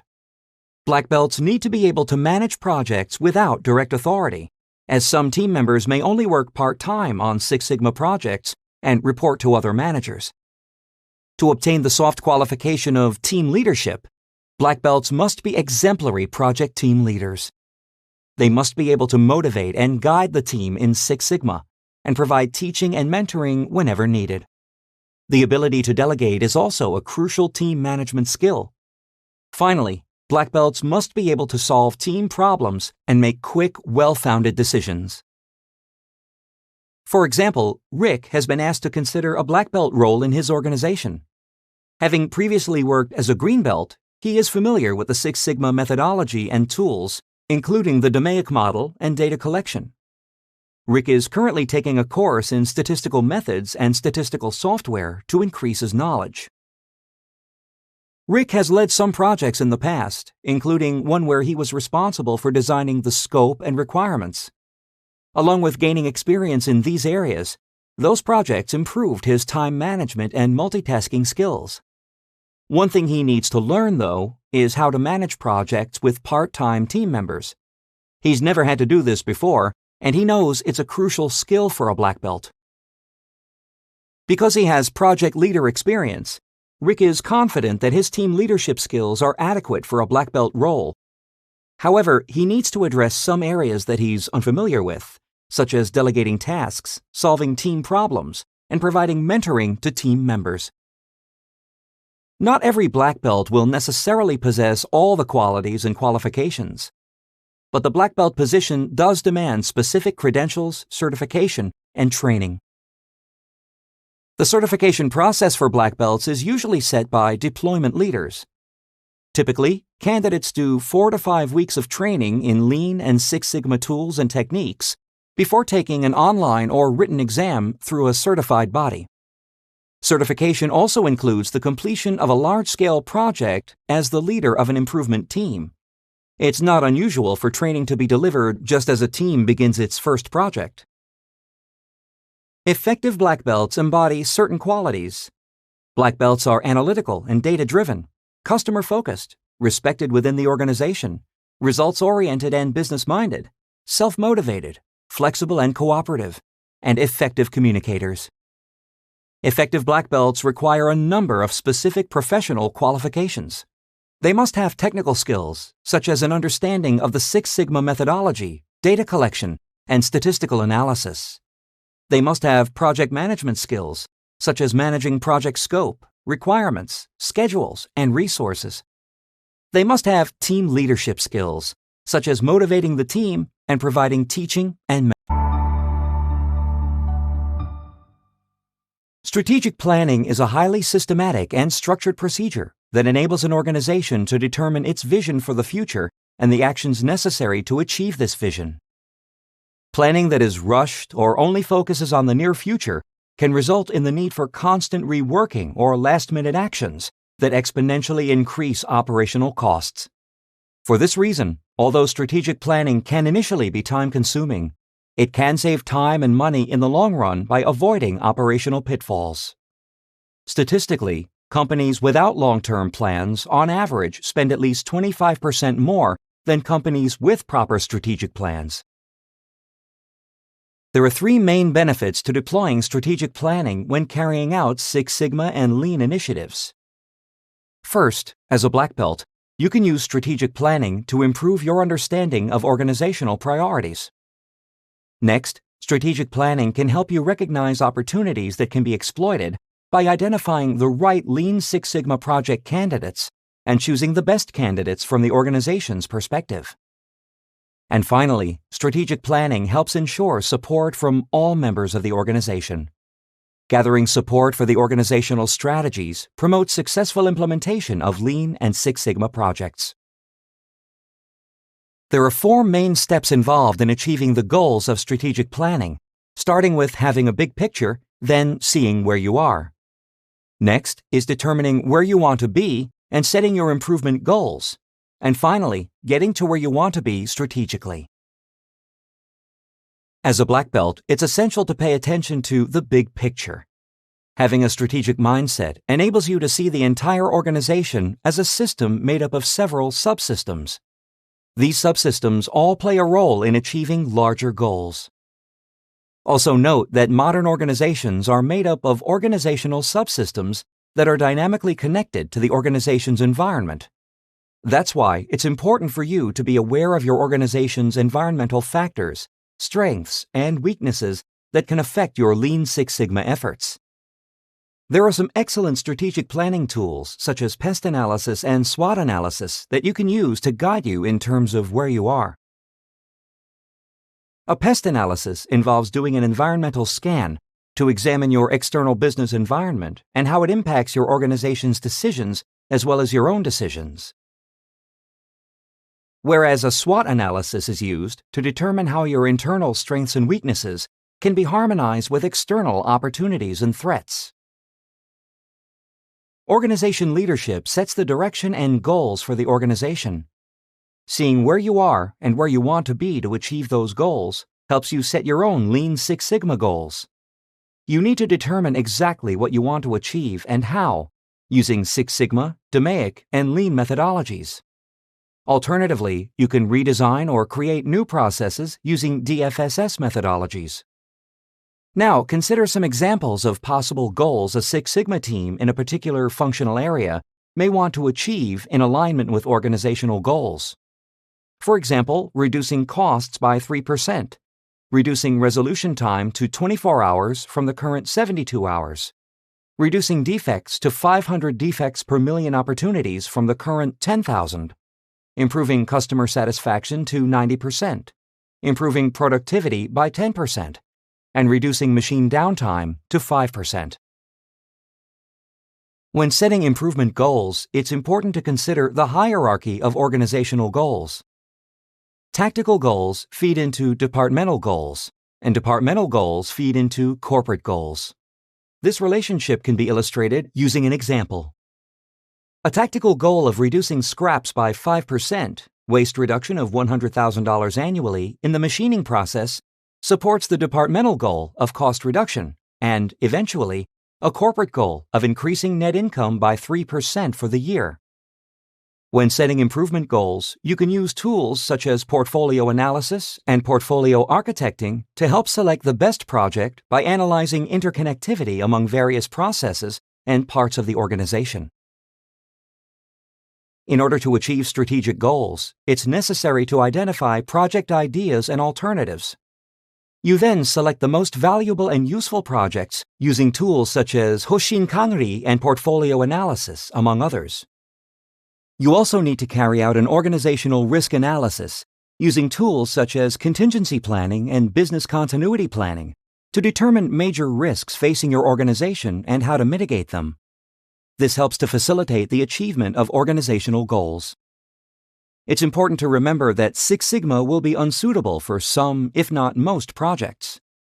Six Sigma success is greatly reduced if it's applied to projects that don't meet Six Sigma requirements. Potential candidates for any improvement project need to be carefully screened to ensure you select only those that are suitable for Six Sigma and eliminate candidates that don't meet the organizational and strategic expectations of a Six Sigma project. Strategic planning is a highly systematic and structured procedure that enables an organization to determine its vision for the future and the actions necessary to achieve this vision. There are three main benefits to deploying strategic planning when carrying out Six Sigma and Lean initiatives. There are four main steps involved in achieving the goals of strategic planning, namely, having a big picture, seeing where you are, determining where you want to be and setting your improvement goals, and getting to where you want to be strategically. Hoshin Kanri is a powerful approach to business strategy deployment.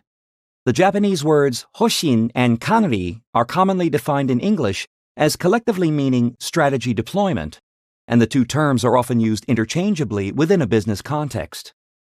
Hoshin Kanri uses key strategic objectives, called Hoshins, as basis for reviewing the organization's systems and subsystems.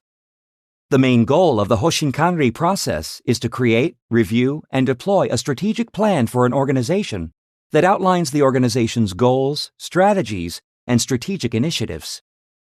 A Hoshin Kanri process of strategic deployment has several characteristics, such as focusing on determining the organization's strategic direction and helping to create implementation plans. It's also useful in monitoring the implementation of strategic initiatives.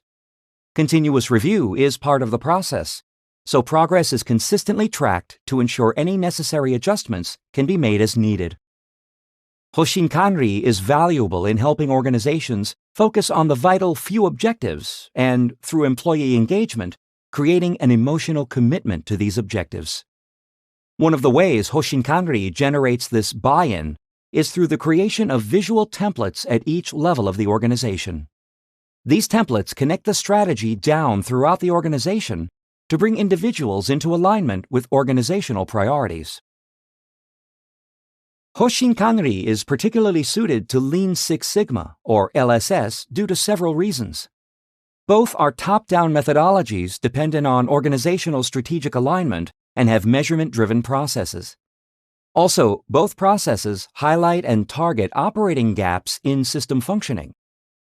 Additionally, Hoshin Kanri is a useful technique when creating readiness for LSS deployments, and it contributes to an accurate LSS plan that will increase the impact of LSS initiatives.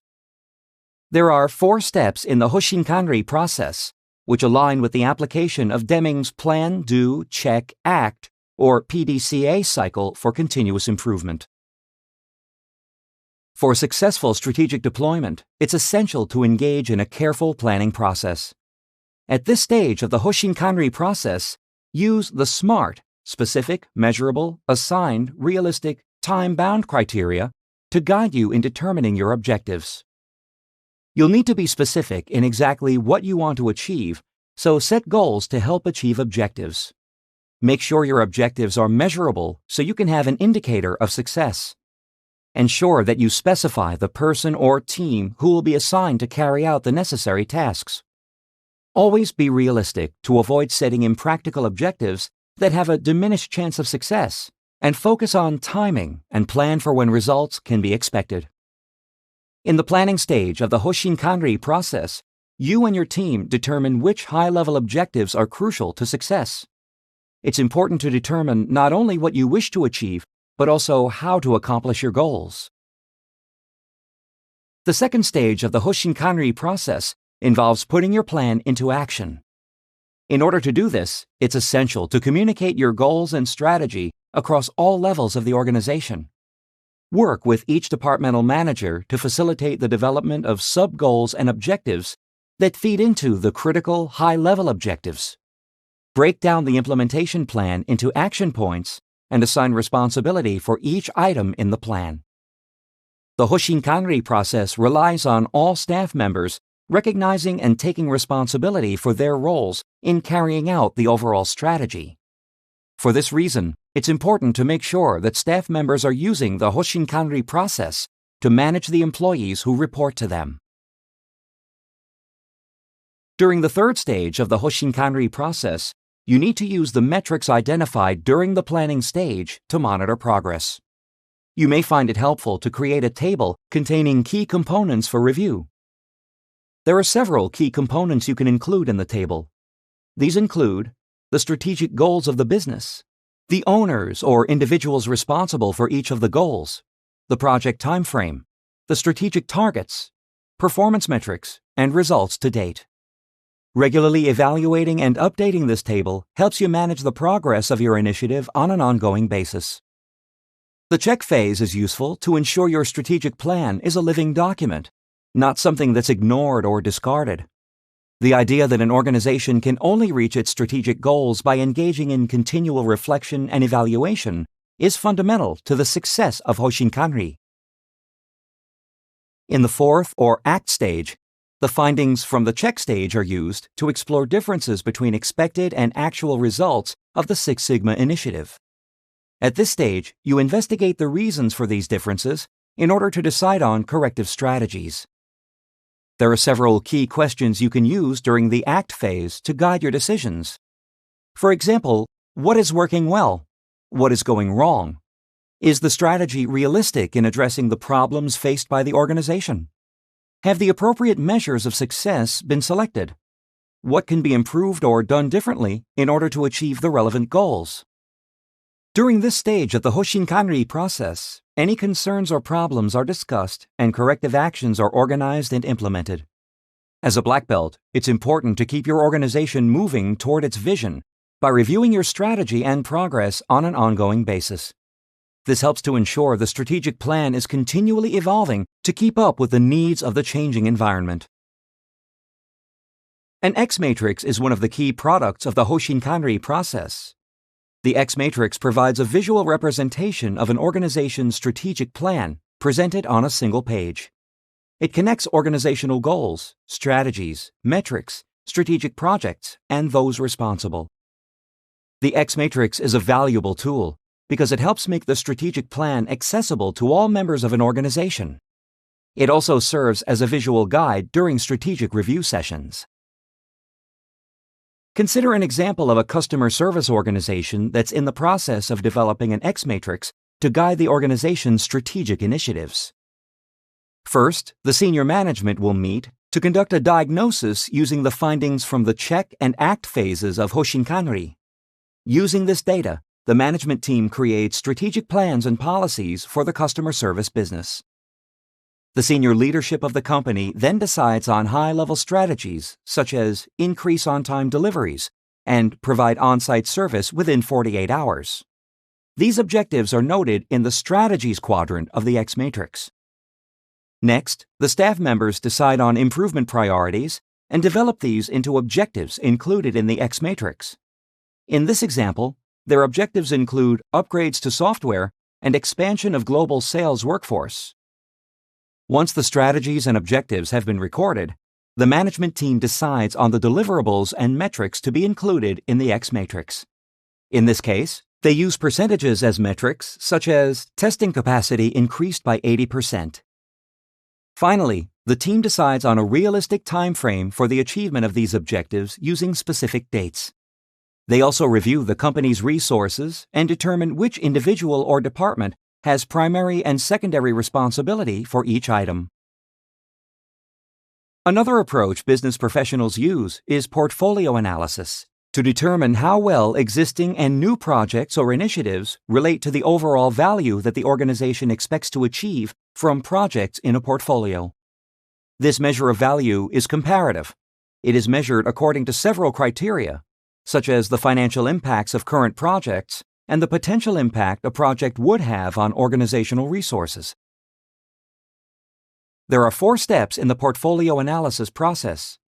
It starts with setting criteria and assigning each criterion a weight. The weight of all the criteria must add up to 1 because the weight assigned to each criterion is a percentage of the total weight of all the criteria being used to select a project. Next, a management team looks at each of those criteria and scores each project opportunity based on each of those criteria. A scale of 0 to 10 is typically used to rate each criterion. To continue, the weighted score for each criterion is calculated per project opportunity by taking the score for each criterion and multiplying it by the weight assigned to it. And finally, the total weighted score is calculated by adding the weighted scores of all the criteria per project opportunity. The total weighted score for each project opportunity is compared, and the project opportunity with the highest total weighted score is prioritized as the first project to target for implementation.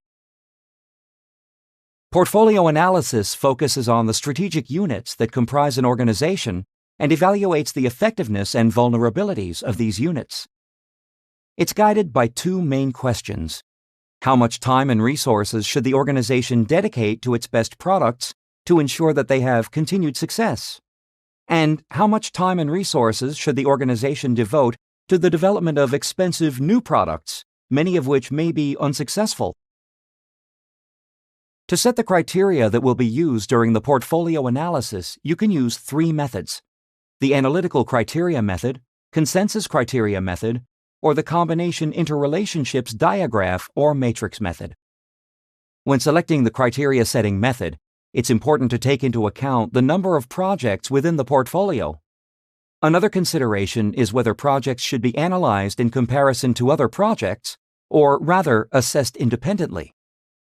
Portfolio analysis is a highly scalable tool that can be used in a number of industrial settings and at various levels of organizational planning and strategic analysis.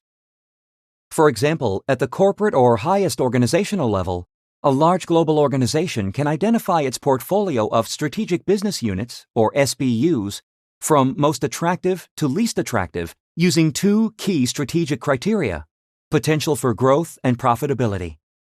Similarly, at the business level, products in a business unit portfolio can be categorized based on industry attractiveness and competitive position.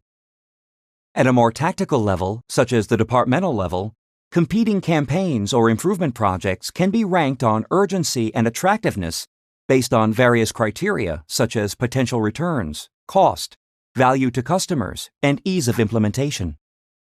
When deciding on metrics, a qualitative or numerical rating of each criterion can be used with the same or different weights assigned to each.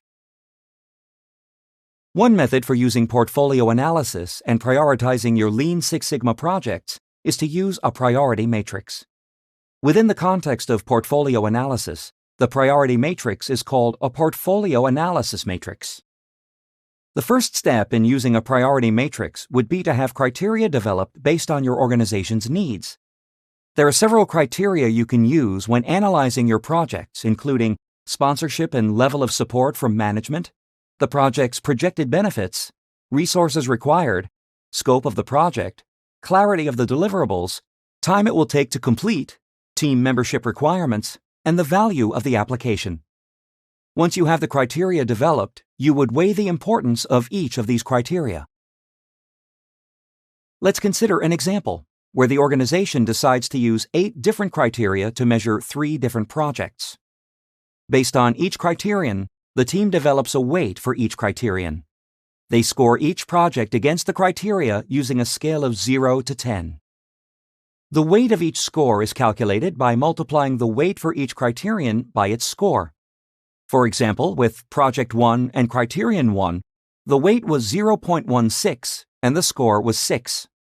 Therefore, the team multiplies 0.16 by 6, which calculates to a weighted score of 0.96. Once all of the weighted scores are calculated, the teams determine the total weighted scores by adding up all the weighted scores for each specific project opportunity. For Project 1, the total weighted score is 6.64. For Project 2, it is 6.81, and for Project 3, it is 7.01. Since Project 3 has the highest weighted score, this is the project that is prioritized the highest. Portfolio analysis using a prioritization matrix is a powerful and efficient tool for guiding Lean Six Sigma projects.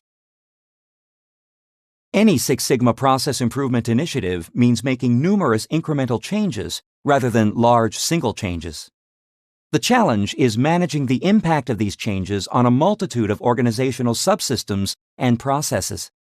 Understanding the scope of how changes impact different areas of an organization is difficult if subsystems are not grouped into a single repository or portfolio. Portfolio architecting is a means of performing an impact analysis to understand where different product and process development initiatives impact performance across the entire set of organizational systems. The strategic goal of portfolio architecting is to proactively leverage shared elements of infrastructure to minimize the costs of improvement. Define, measure, analyze, improve, and control, or DMAIC projects, or new process design, design for Six Sigma or Dfss projects initiatives. For instance, as part of new system design initiatives using Dfss, it's likely that teams will be able to address multiple ways in which elements of a subsystem impact processes. This will enable the teams to target potential problems before they arise. Because portfolio architecting is used at the strategic planning or early design stage, it can address problems that would be more difficult to address later. Consider a scenario where you're a black belt working for a manufacturer. Two project managers are currently implementing continuous improvement projects. Project 1 will create a new inventory system by adding a new feature that counts and keeps track of products as they are purchased and returned by customers. This means the company doesn't have to close down twice a year to perform a manual inventory. This project is scheduled to be complete by early fall. Project 2 involves adding a new product to the company's line of offerings. This project is scheduled to be complete at the end of the year. Now you perform an impact analysis of both of these projects.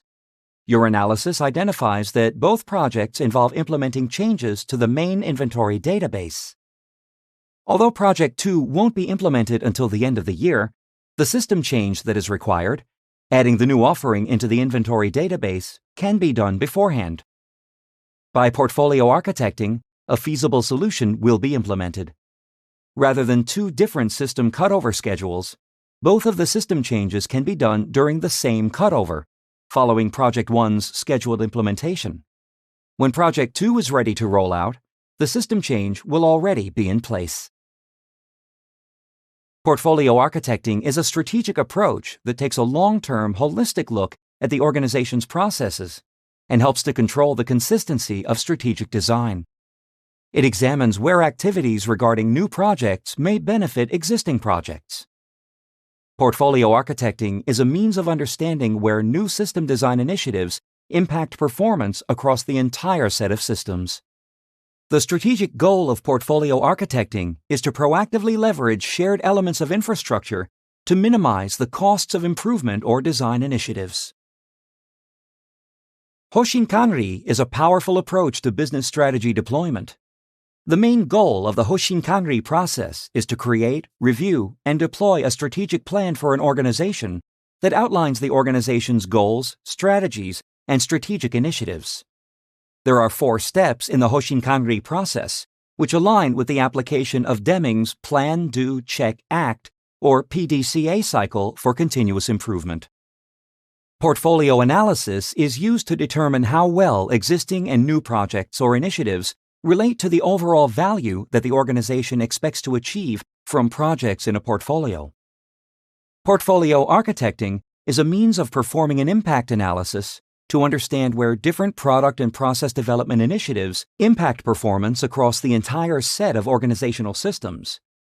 The strategic goal of portfolio architecting is to proactively leverage shared elements of infrastructure to minimize the costs of improvement projects or new process initiatives. Six Sigma Black Belts need to know and evaluate the economic and business environment facing the organization, its products, and its services.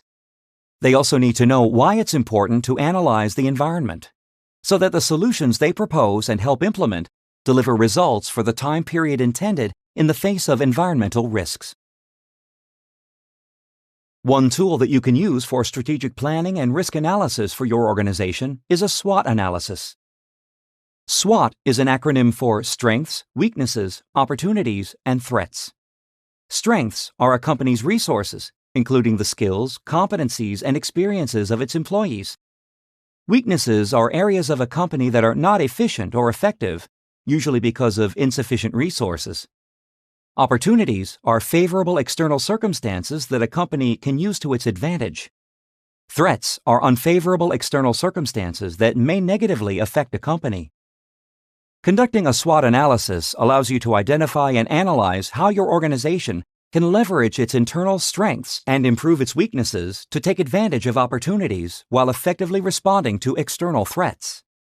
Analyzing the potential impact of both internal and external factors on your Six Sigma initiative results in improved strategic planning and preparedness for successful project implementation.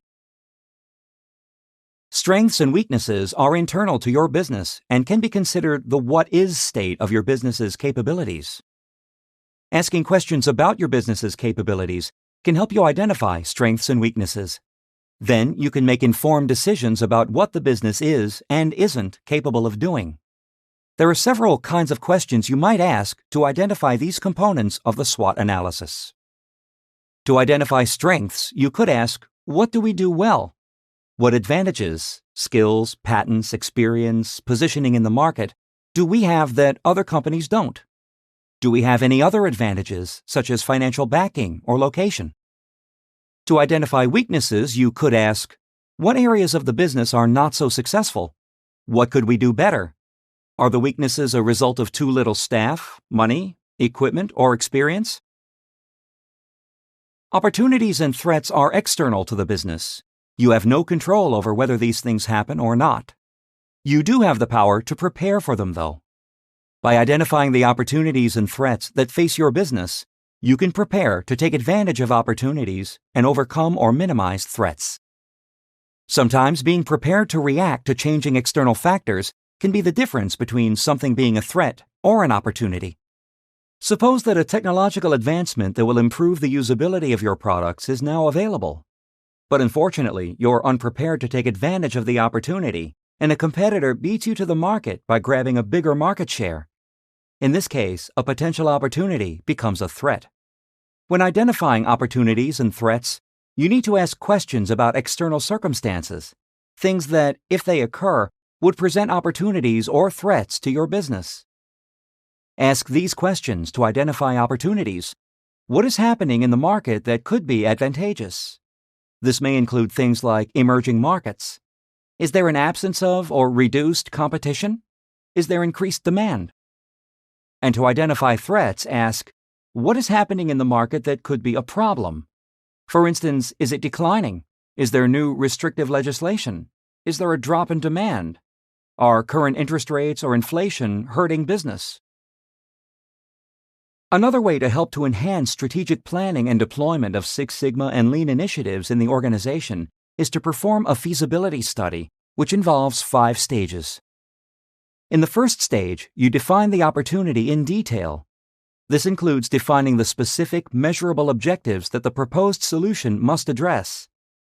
Techniques you can use to define the opportunity include standard project management techniques such as the triple constraints of time, scope, and budget, brainstorming, and a work breakdown structure.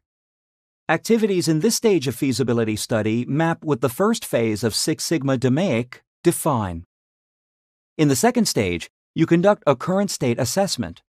You need to know how the process targeted for improvement is currently behaving.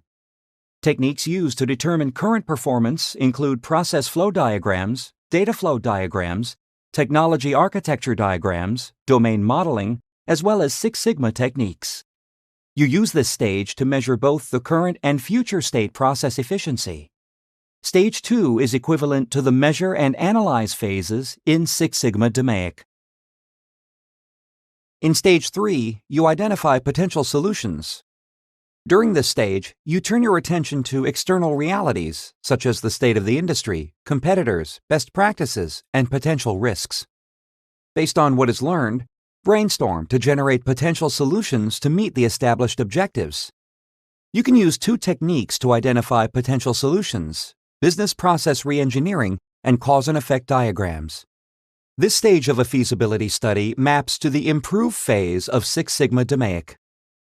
In Stage 4, you assess the potential solutions to determine their viability.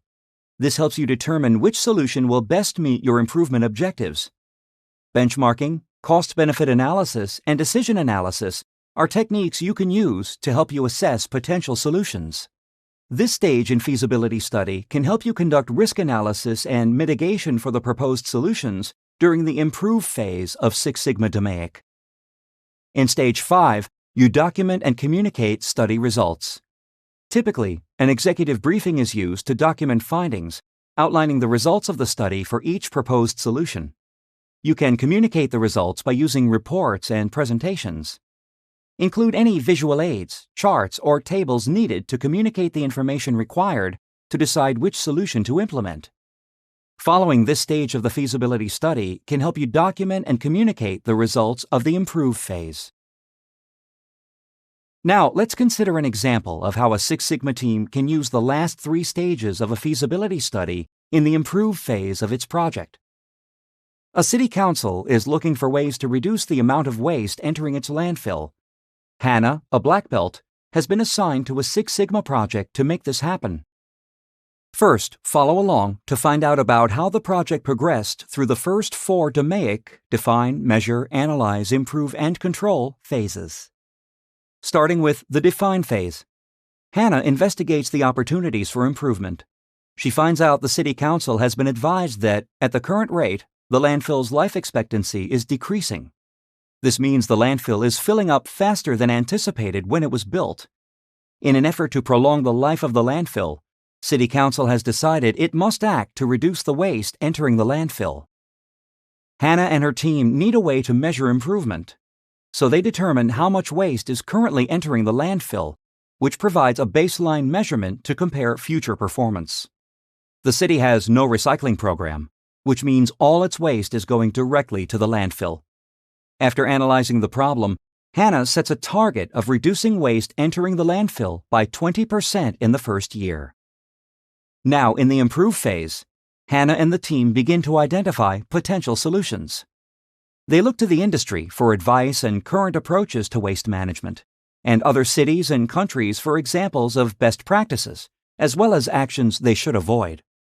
Once educated, the team brainstorms to develop potential solutions that might help them meet their objective of reducing annual waste entering the landfill by 20%. You can review each potential solution identified by the team to learn about it and the team's assessment. The first possible solution the team identifies is wet and dry recycling. It involves little expenditure on the part of the municipality, but consumer education will be required. Collection trucks will have to be modified to keep the 2 types of waste separate.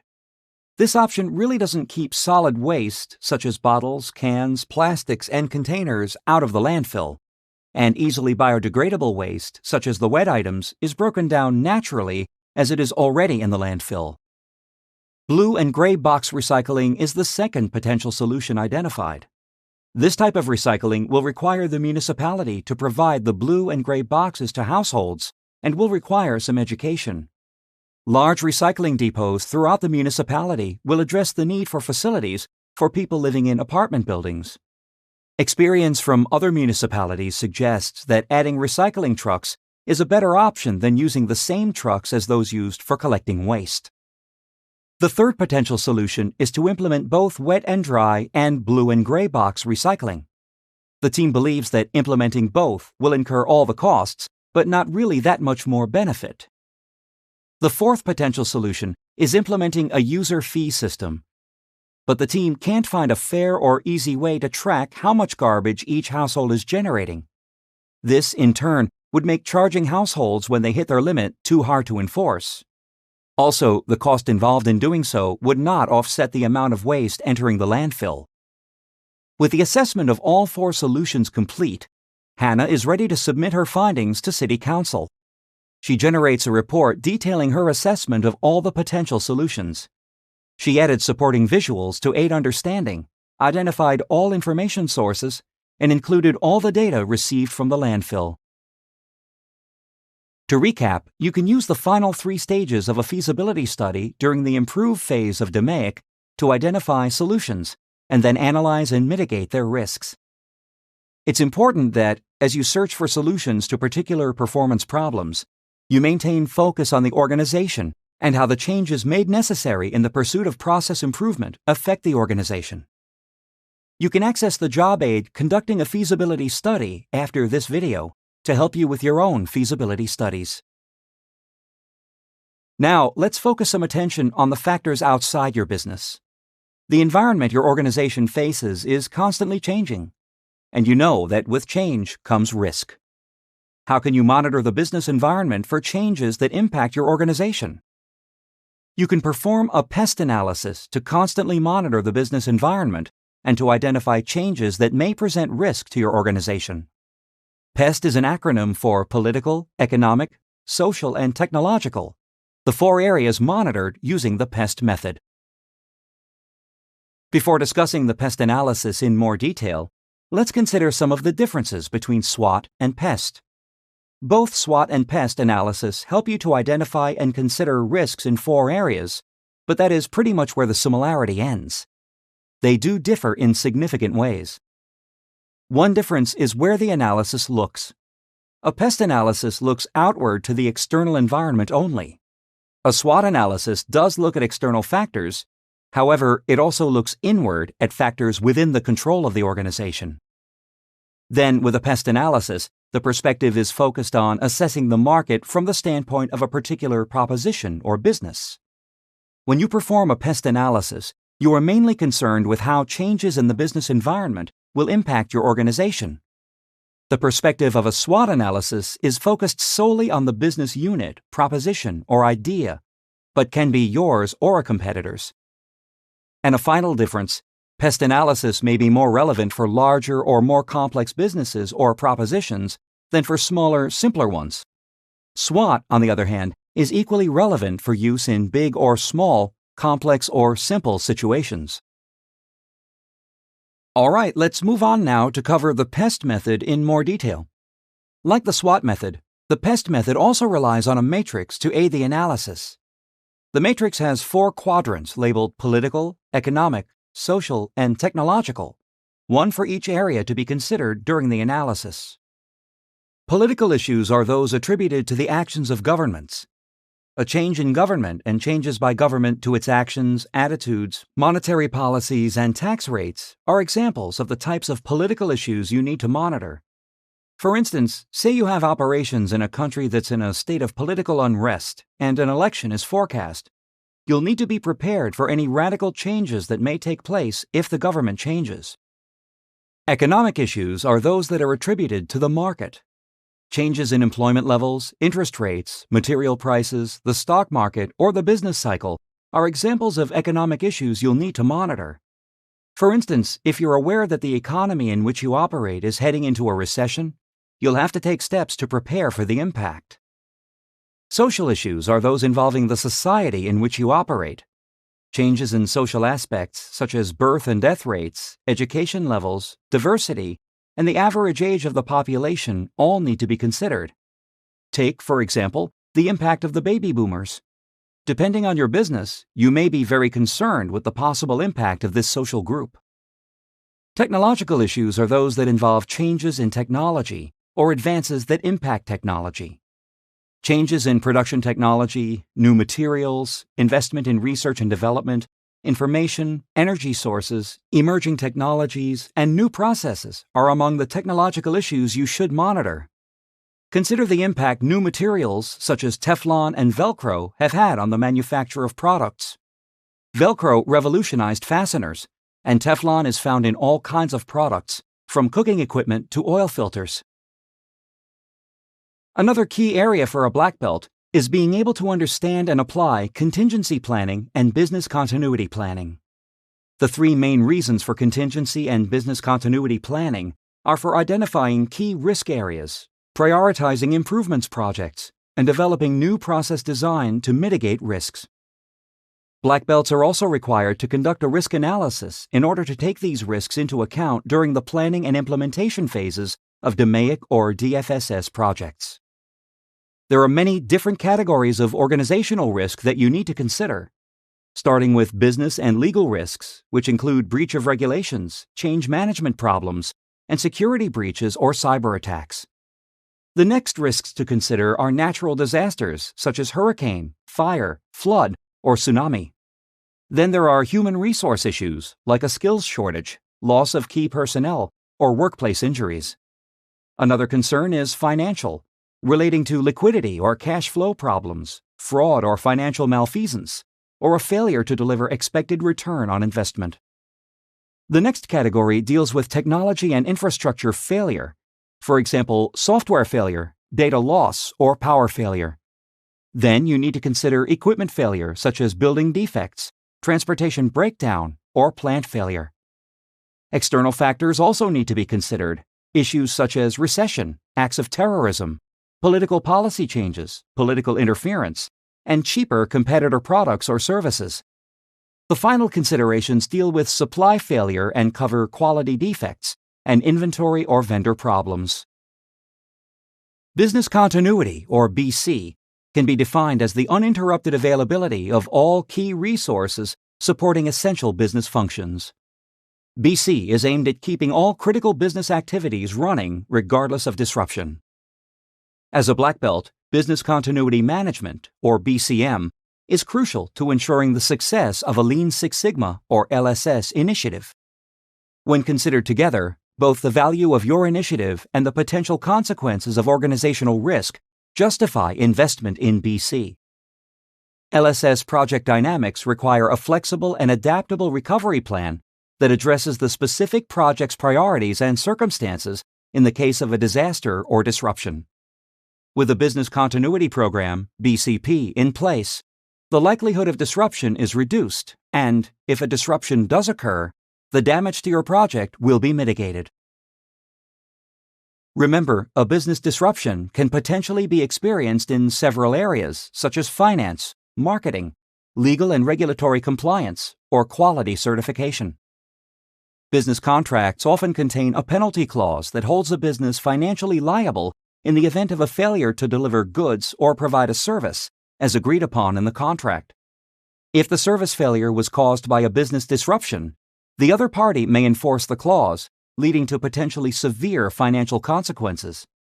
In addition, disruptions may result in loss of reputation, delays in billing and invoicing, lost project opportunities, or even the loss of a license to trade.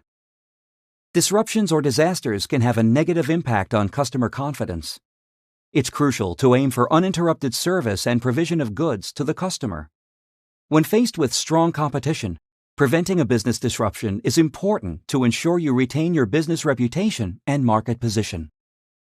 A disaster or disruption can impact an organization's ability to meet legal requirements, such as record maintenance, health and safety compliance, and industry regulations. If the disruption results in loss of data, the business may be liable for non-compliance with data protection, anti-terrorism, or anti-fraud legislation. Non-compliance can have dire consequences. ISO 9000 quality certified organizations are required to submit to quality management or QMS audits and surveillance visits. In addition, the business may need to adhere to requirements for information security management and good business continuity management practices. A disruption resulting in loss of service could cause an organization to face the possible withdrawal of accreditation, in addition to non-compliance action. This is highly problematic for customers who require ISO-certified contractors. Let's take a look now at some of the tasks that form part of business continuity planning. Start with creating a policy that will allow BC team members and other staff to work remotely, provided they have secure remote access. Then, prioritize the tasks, actions, and functions that are necessary to recover after a disruption. This is followed by providing incident checklists that denote definitions of disasters or disruptions and escalation procedures, processes, and corresponding actions. The next step requires establishing teams consisting of management and departments or business units with clearly defined roles and division of responsibilities for critical personnel. Continue by detailing how to liaise with the media and assigning a media spokesperson. Then identify the essential individuals who are critical to business operations, recovery support, and customer support. Also identify essential equipment, which can include IT equipment such as servers, computer hardware and devices, software including version details, and photocopiers. And finally, identify alternate or secondary locations from which to operate, and be sure to provide information about these alternate locations. In many cases, inquiries, claims, counterclaims, and compliance or regulatory issues follow a disruptive incident. As a black belt, you need to plan for these and maintain an audit trail that specifies the actions undertaken during recovery, the reason for these actions, and the team or individuals responsible. Now, let's move on to contingency planning, which is an important component of business continuity that relates to disaster recovery and risk management. A contingency plan outlines the course of action that an organization should take to respond effectively to a business disruption. Consider the example of a hardware store that loses its physical location after a serious fire. The contingency plan for this event may include retrenchment of non-essential staff, cancellation of orders for stock and equipment, and scouting for a new location. Once the new location has been leased, the plan may call for rehiring a small number of employees and gradually returning to the pre-disaster staff level once the business is well established in its new location.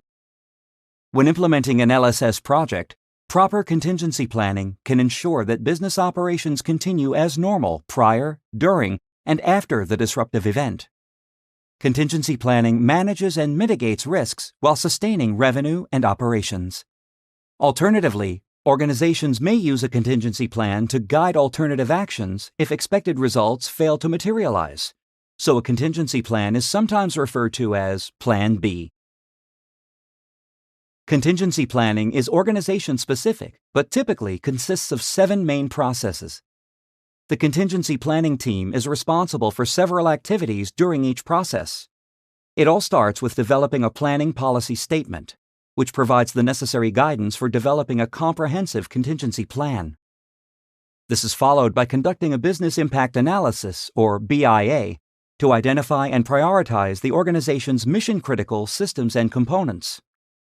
Identifying preventive controls, which inform measures that should be taken to reduce the impact and cost of disruptive events, comes next. And this is followed by creating contingency strategies to provide for organizational recovery within an optimal timeframe. Next comes reviewing organizational information systems, the security impact of a disruption and the recovery requirements, and developing a contingency plan that provides guidance and procedures for the restoration of systems. The next process is setting up testing to validate recovery capabilities, training to prepare staff for the plan's activation, and exercises to identify planning gaps. Combined, these activities improve plan efficacy and organizational preparedness. The final process is an ongoing activity, maintaining the plan and regularly updating it to ensure it is a living document that remains current with any system enhancements and organizational changes. A tool for strategic planning and risk analysis is a SWOT analysis. Conducting a SWOT analysis enables identification and analysis of how an organization can leverage its internal strengths and improve its weaknesses to take advantage of opportunities while effectively responding to external threats.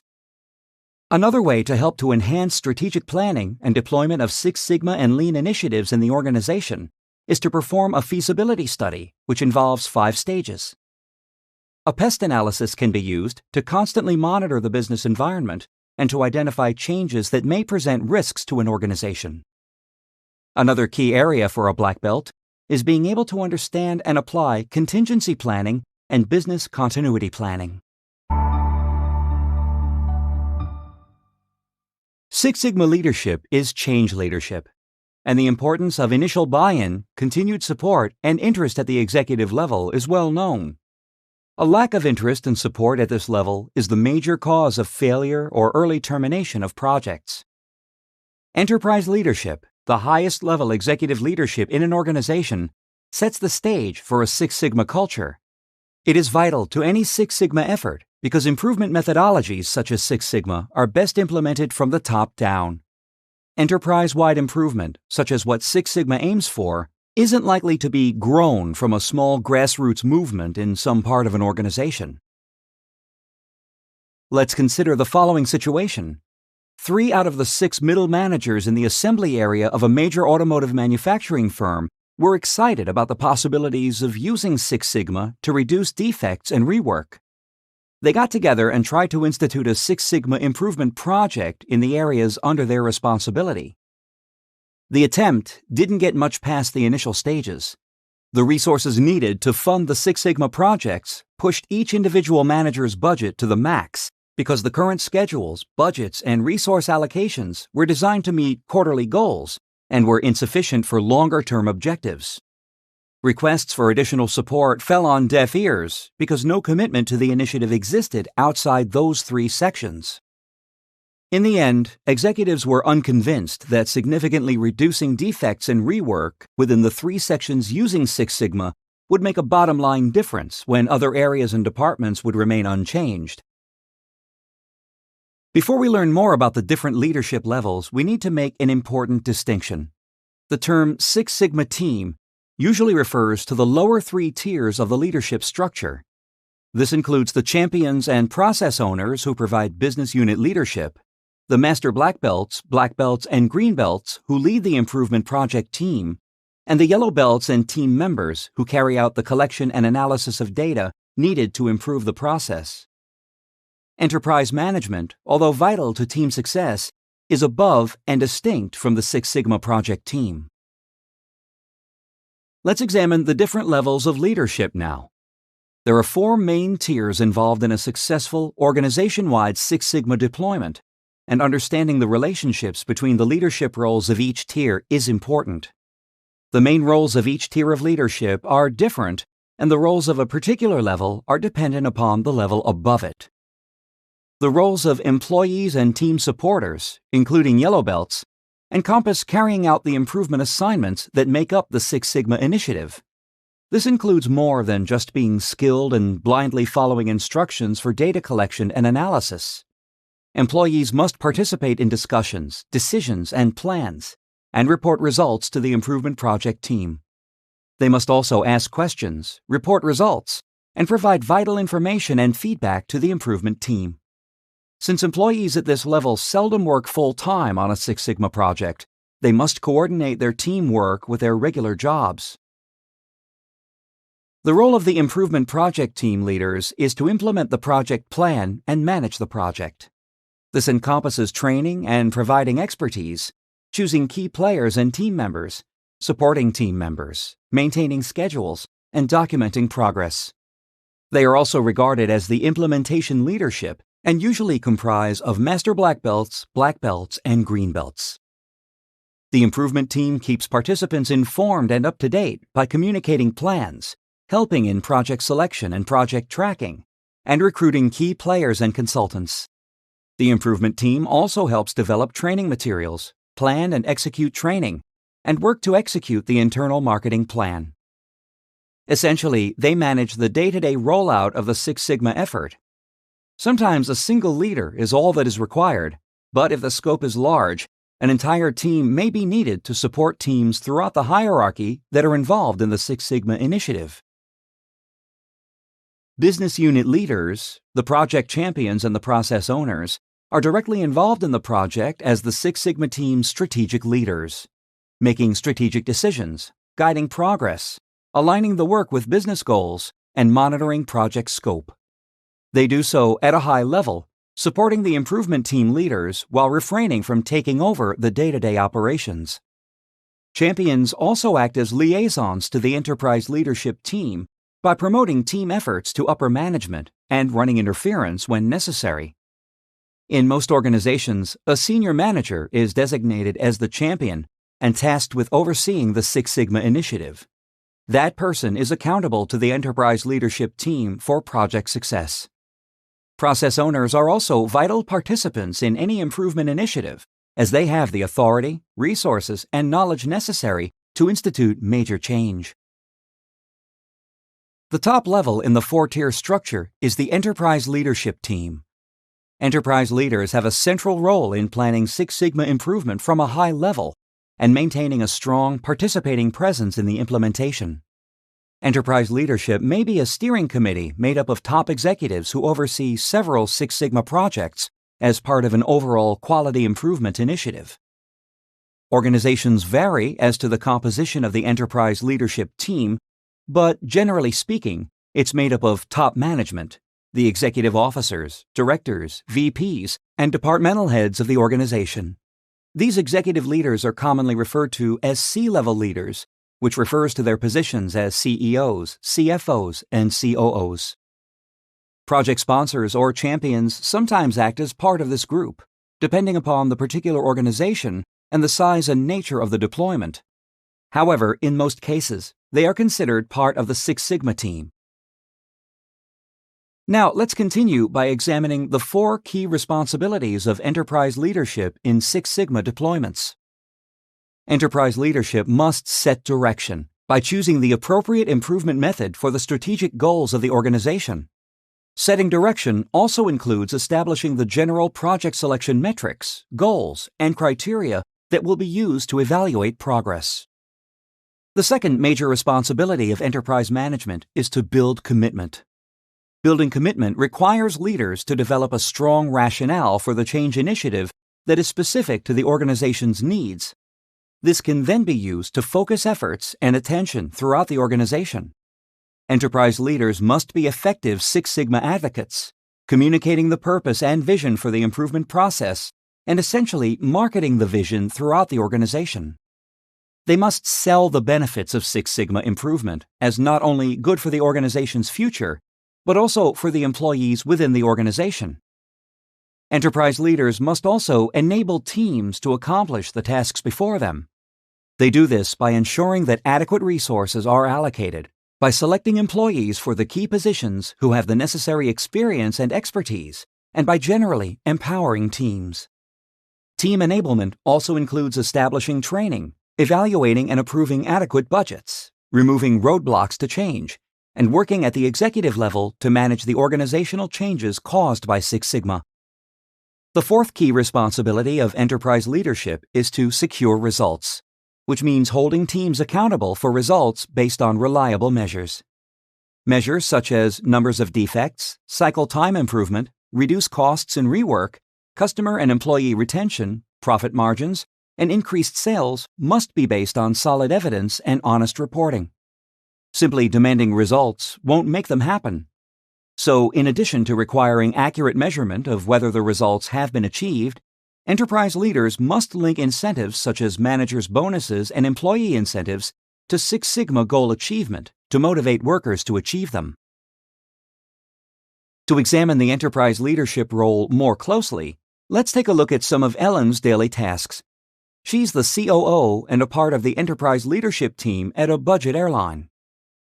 Her first task deals with setting direction. Ellen's first meeting of the day was with the Six Sigma project champion to begin preliminary establishment of the criteria that will be used to decide progress.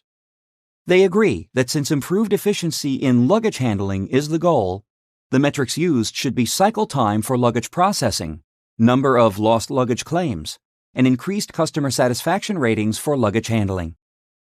Next, she builds commitment. She crafts an email to all employees announcing the Six Sigma initiative and explaining the company's commitment to it. She stresses the business imperative of providing better service as a way of competing with other budget airlines, and announces a live online Q&A session with the executive board set for the following day. Her next task is enabling teams. Ellen realizes that this initiative will meet with resistance from a number of different fronts. So in order to head off any unnecessary roadblocks, she calls a meeting of department heads. She explains the effect the initiative will have on their areas and gets feedback from them as to how things could be done more smoothly than previous initiatives. She also provides a budget and resources for the initiative.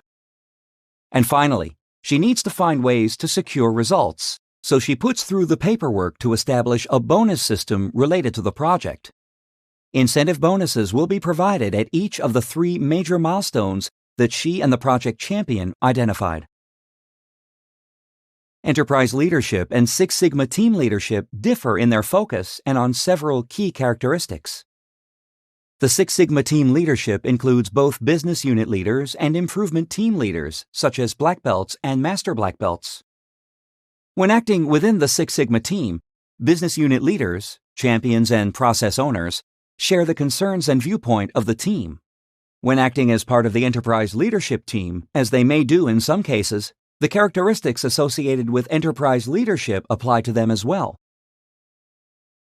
Enterprise leaders are the strategic leaders of Six Sigma, organizing and facilitating at a high level by performing the key roles of establishing and communicating Six Sigma vision, maintaining a more strategic, long-term orientation, allocating resources, concerning themselves with the overall impact, and removing organizational roadblocks and facilitating change.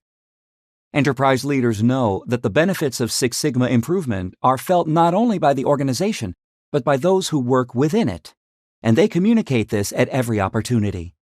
Enterprise leaders must look beyond the current project, ensuring that the Six Sigma initiative aligns with business goals and the long-term plans of the organization. Enterprise leaders are in positions of authority and have a broad view of the organization's resources, allowing them to allocate resources appropriately to each Six Sigma project. While the Six Sigma team works to implement change, enterprise leaders must monitor the effects on the rest of the organization, its business position, and its corporate culture. Enterprise leaders use their big-picture viewpoint and executive-level authority to clear the way for the improvement team, removing roadblocks and anticipating ways to facilitate change. In contrast with enterprise leadership, Six Sigma team leaders manage projects and lead the Six Sigma change by implementing the vision, maintaining a tactical project-to-project orientation, managing and using resources, concerning themselves with achieving project goals, and managing operational roadblocks and managing change. Champions, sponsors, and process owners work with the improvement team leaders to turn the vision into reality. Six Sigma team leaders focus on the project at hand, and although they must be aware of other elements at work in the organization, their main focus is the process they are trying to improve and the goals set for them. Six Sigma team leaders, particularly the business unit leaders, will keep a watchful eye on resource use, but for the most part, the team will be caught up in making use of the resources that enterprise leadership has provided. As alignment with organizational goals has been ensured at the higher level, the Six Sigma team is focused on project milestones and goals. The Six Sigma team leaders must be aware of the effect of change and be capable of managing any roadblocks that enterprise management has been unable to remove. You can access the job aid Enterprise and Six Sigma Team Focus after this video for a chart comparing the focus of the two leadership roles. Enterprise leaders are the highest level leaders in the four-tier structure associated with a Six Sigma rollout, which also includes the team members and supporters, the implementation team, and the business unit leaders. The enterprise leadership level is made up of C-level leaders, executives who control major resources within the organization and who are responsible for the organization's future success. Understanding the structure and functions of the various Six Sigma leadership levels, and particularly the differences between enterprise leadership and Six Sigma team leadership roles, will help ensure that improvement initiatives get the best performance from each level. Like the systems that make up the human body, such as the respiratory, circulatory, and nervous systems, the elements of the organizational body, operational structure and culture, exist primarily to maintain the status quo. Both the human and organizational bodies are naturally oriented toward keeping things together and making things run as they always have. Although both allow for some degree of change or growth, radical change is resisted. The formal and informal structures that make up an organizational body, such as reporting structures, hierarchies, job descriptions, roles, and responsibilities, can be resistant to change even when change means improvement. The obstacles that arise in response to change are known as organizational roadblocks. Leaders with executive authority and strategic-level viewpoints are ideally situated to ensure a Six Sigma deployment stays on track in spite of roadblocks that arise. It's important for enterprise leaders to know how to identify, anticipate, help manage, and avoid roadblocks to Six Sigma improvements. Although there are many ways to characterize organizational roadblocks, the common ones you can anticipate and avoid fall under 4 broad categories, which include inadequate support from management, insufficient resource commitment, inappropriate organizational culture, or an inefficient organizational structure. Let's take a closer look at the different types of organizational roadblocks. The first, inadequate support from management, can manifest itself in a number of ways. Executives may remove themselves from the Six Sigma deployment after the kickoff, or may just be distant and uninvolved during the Six Sigma initiative. Mere endorsement of Six Sigma by itself is not enough. A common cause of failed projects is when enterprise leaders and other executives fail to be integral players in the Six Sigma deployment. Another way in which lack of management support evidences itself is when executives, in response to pressure for quick results, set overly aggressive milestones. If milestones are too aggressive and consistently fail to be met, deadlines begin to be ignored and the deployment will falter. Management may also pass on pressure for results in the form of cutting corners and skipping steps. Executive managers must be prepared to support the Six Sigma deployment over the long term. Typical projects last 12 to 18 months, and overall goal achievement is often measured in terms of years. The second group of roadblocks is closely related to the first and includes those roadblocks involving insufficient commitment of resources. Assigning only part-time black belts is a common symptom. When organizations fail to devote a black belt's entire focus to a single project, these valuable employees must balance the demands of their operational roles and their black belt responsibilities. It's often better to have fewer full-time black belts assigned to a project than to have a greater number whose attention is available only part-time. Another insufficient commitment of resources occurs when organizations choose black belt candidates based on the people who can be spared, rather than taking the best and brightest operational employees. Department managers are understandably reluctant to give up their best-performing people to the black belt role for extended periods of time, but settling for lesser performers indicates an absence of commitment to the Six Sigma effort. The third major category of roadblocks involves organizations with an inappropriate organizational culture for Six Sigma.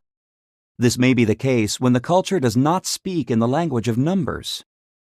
Whether or not it is true, if people believe that their organization isn't ready to adopt the disciplined, quantifiable, and numerically heavy approach of Six Sigma process improvement, that attitude acts as a roadblock to change. Six Sigma's terminology and metrics, such as coefficient of variation, CPK, and PPK, can be intimidating to cultures that are used to dealing in softer measures of success.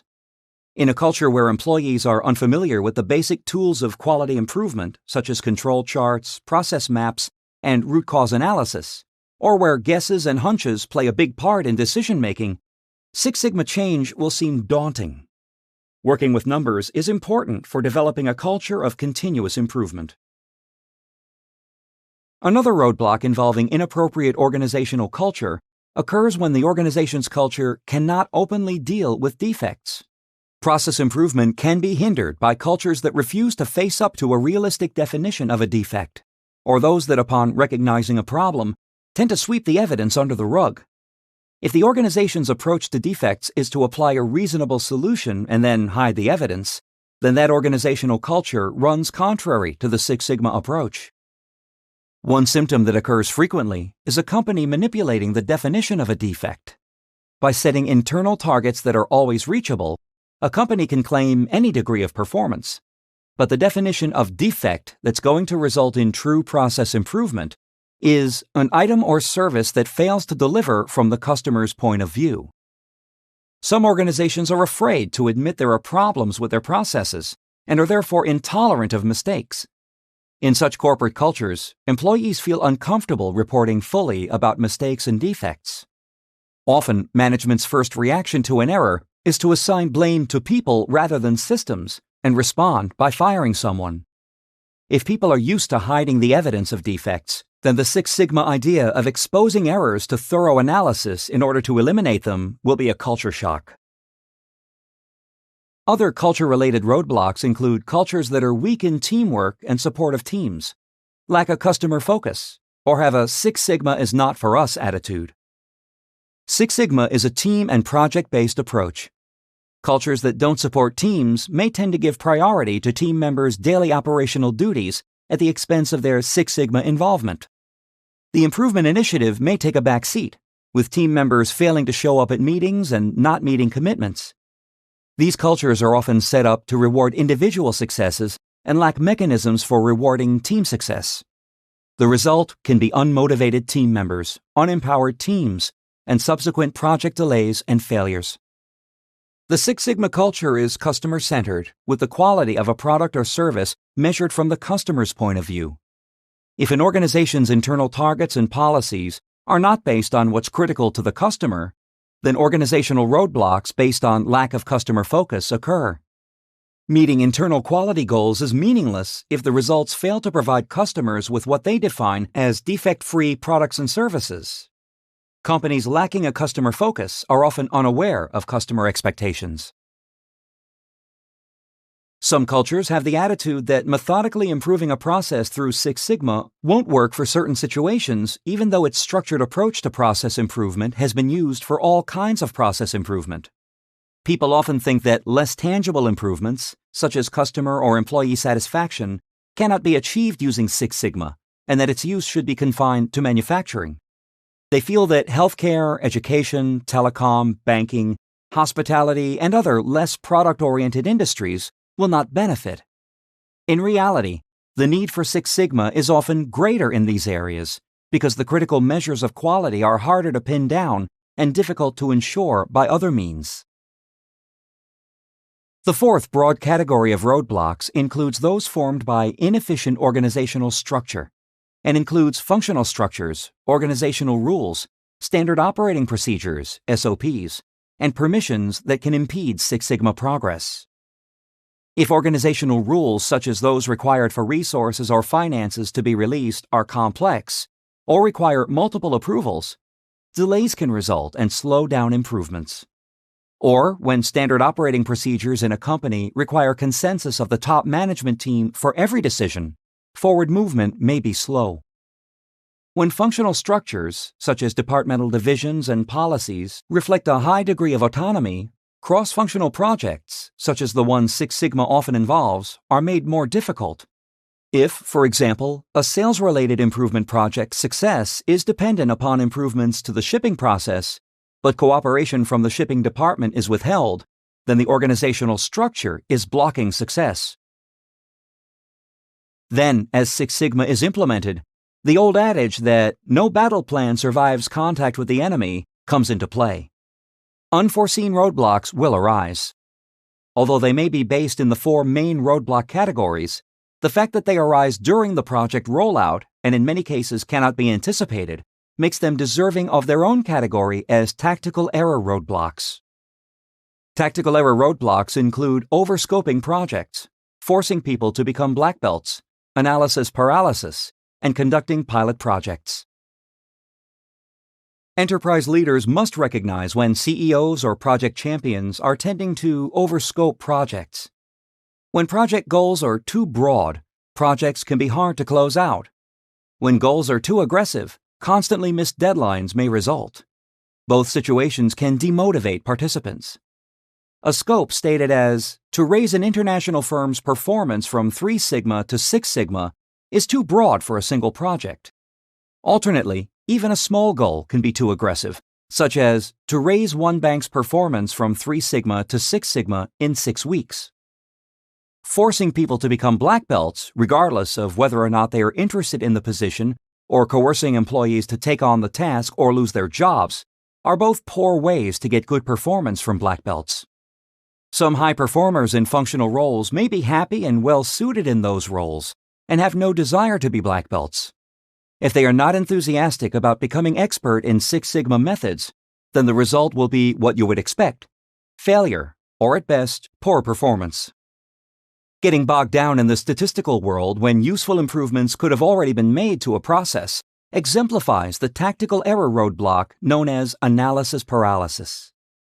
The term refers to the inability to translate analysis into business implications. Not all improvements must be formal projects.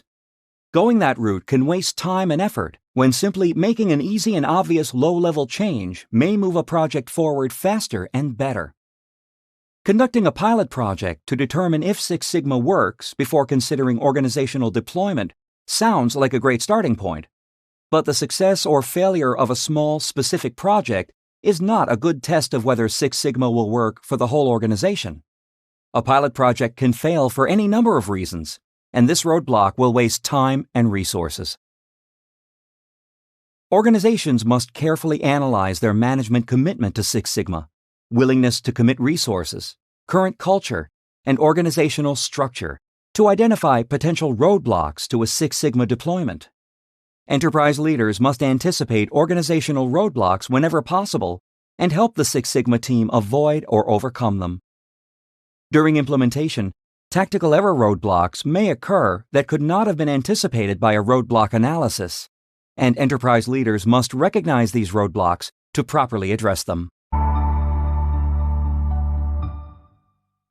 Tradition has a place in business, and it is often used as a selling point with claims like, brewed the same way for 150 years, or Grandpa's original recipe.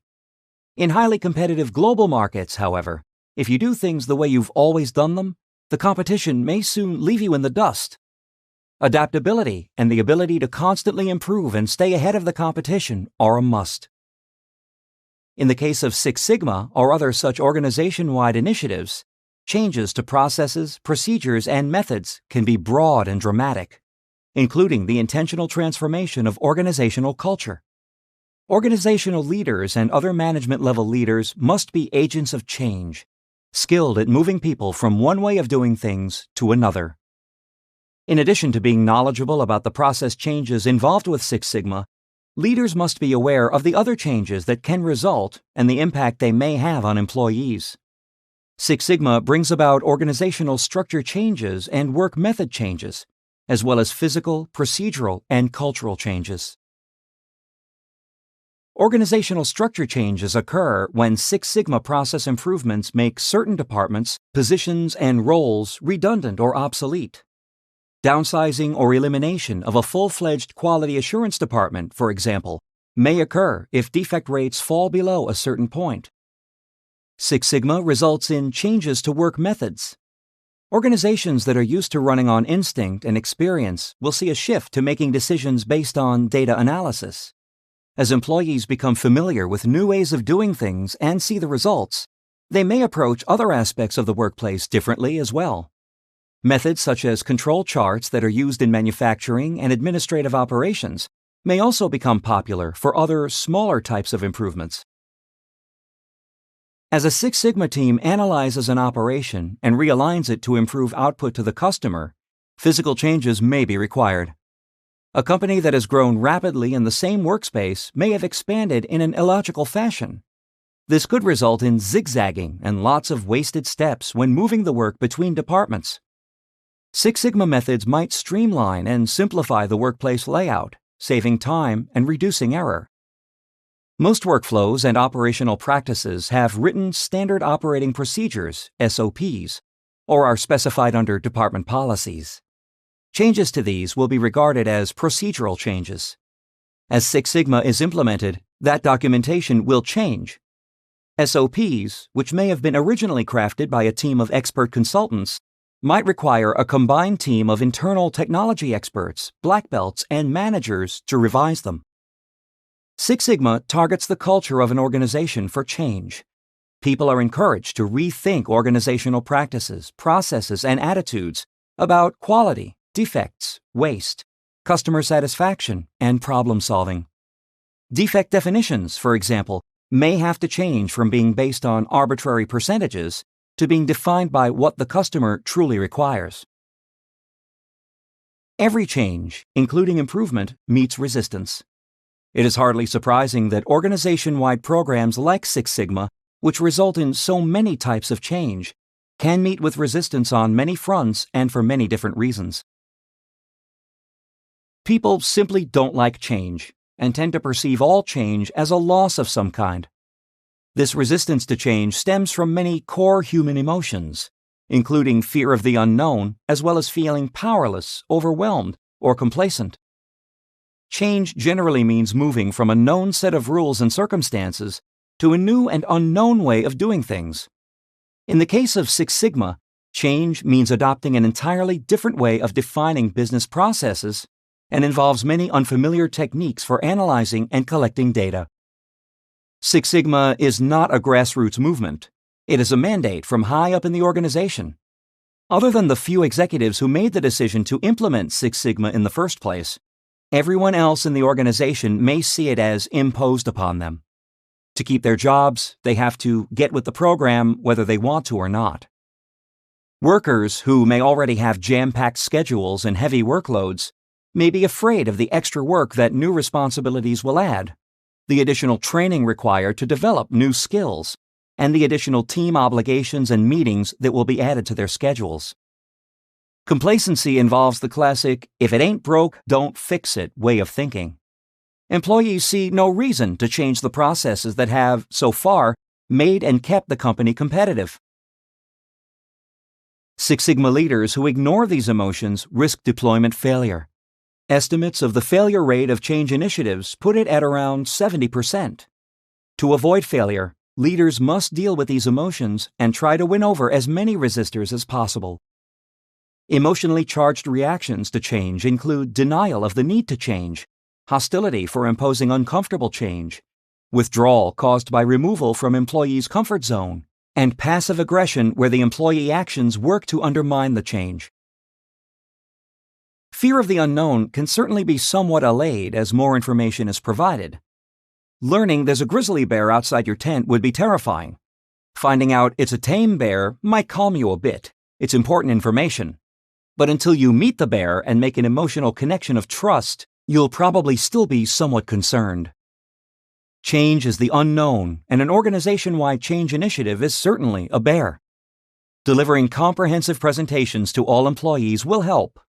But to manage the change, you must help employees process and understand the information and acknowledge people's emotional concerns. Emotional appeals are an essential part of any effective communication with people showing resistance to change. There are several elements of communication to keep in mind, starting with the message. Using positive language with a focus on the future can build enthusiasm for the change. You can humanize the message by displaying emotion in the words, expressions, and gestures you use. Also, using positive images can help, such as using family metaphors when referring to the change program, the organization, and the implementation team. Next is the mood. When addressing employee concerns, you must project a trustworthy, likable presence as someone who employees can talk to. You can use humor to ease tension, but avoid belittling employees' concerns. Instead, acknowledge their negative feelings and the possibility that their fears about change may well come to pass. And finally, the meetings. Hold meetings and training sessions in comfortable, pleasant, non-threatening venues. Although comfort may also mean an informal atmosphere, retain a degree of ceremony for meetings, gatherings, and events so that they clearly mark the transition from old practices to new. Resistance comes in many varieties, each with its own underlying factors and optimum solutions. Recognizing the types will enable you to respond optimally to individual cases. Several types of resistance can be encountered with Six Sigma projects. Those exhibiting technical resistance become overwhelmed with the highly specific, detailed elements of Six Sigma tools and techniques. Six Sigma tools, language, and abbreviations, such as control charts, regression analysis, CPK, and others, can cause feelings of inadequacy. This is the most common type of resistance encountered with a Six Sigma initiative. Technical resistance is easy to understand, especially in the electronic age when people are faced with high-tech hardware and software innovations almost daily. The urge to return to tried, true, and familiar work methods can be strong. Six Sigma process control methods and tools represent one more type of technology that taps into people's fear of the new and unknown. These tools can make even highly capable employees feel inept, overwhelmed, and frustrated. Political resistance occurs when change threatens the status quo, and that change is perceived as a loss of power or position. These resistors are concerned that organizational relationships will change and power will be differently distributed. As in most types of resistance, loss is the underlying issue behind political resistance. Six Sigma results in organizational change, so the expectation that roles and responsibilities will change is a valid one. In some cases, entire departments may be eliminated, and familiar reporting structures will go away. Sometimes the loss is perceived, and sometimes it is real. For example, an executive may have a reasonable expectation that the area over which he presides will see major budget cuts and a loss of priority as a result of Six Sigma change. The loss of control he faces and the new structure within which he will have to find his place can cause political resistance. Organizational resistance is similar to political resistance, but has more to do with ownership of the change.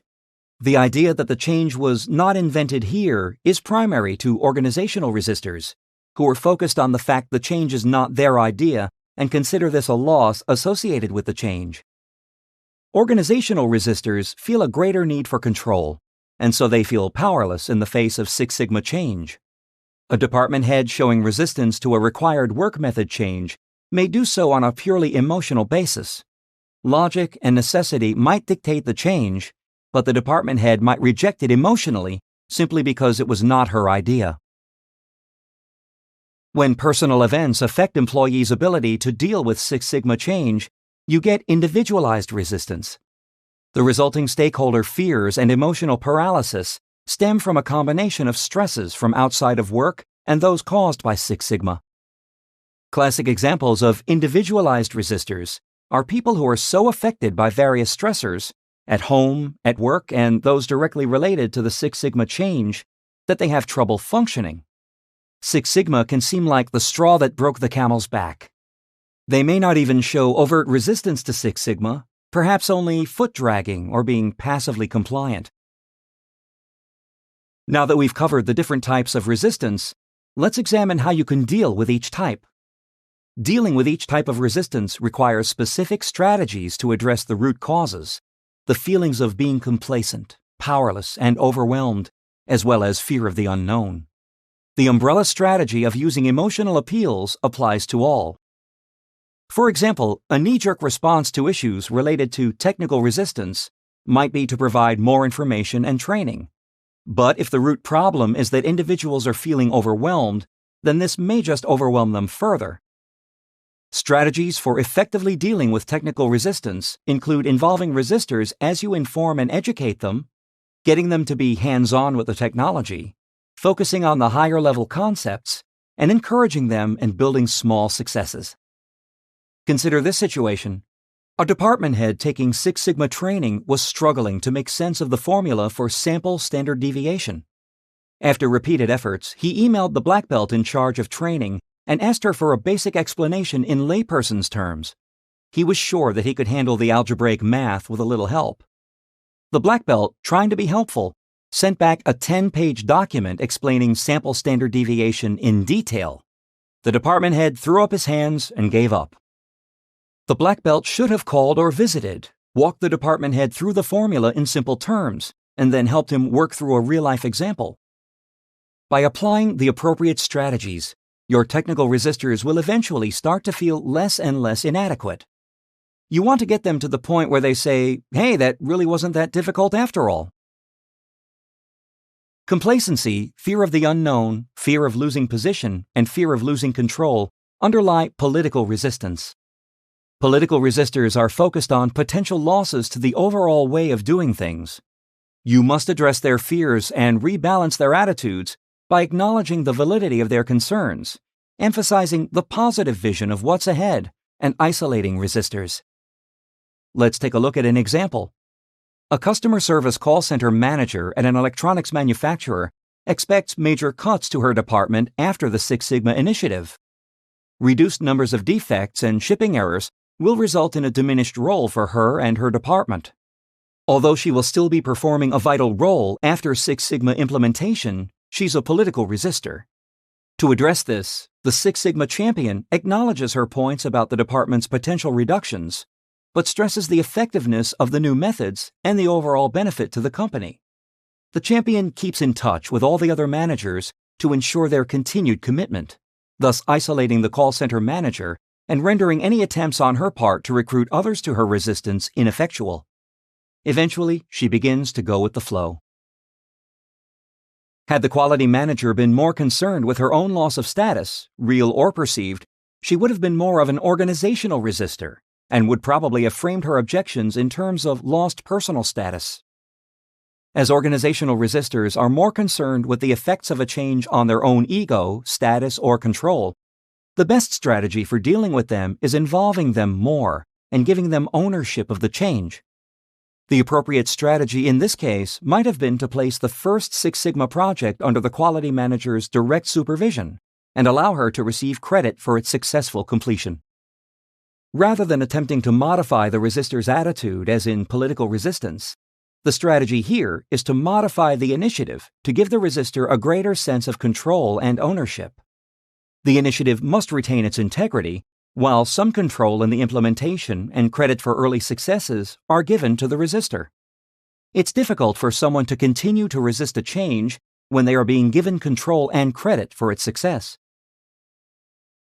Individual resistors are simply too stressed and paralyzed to respond to your demands on their time above the clamor of all the other things competing for their attention.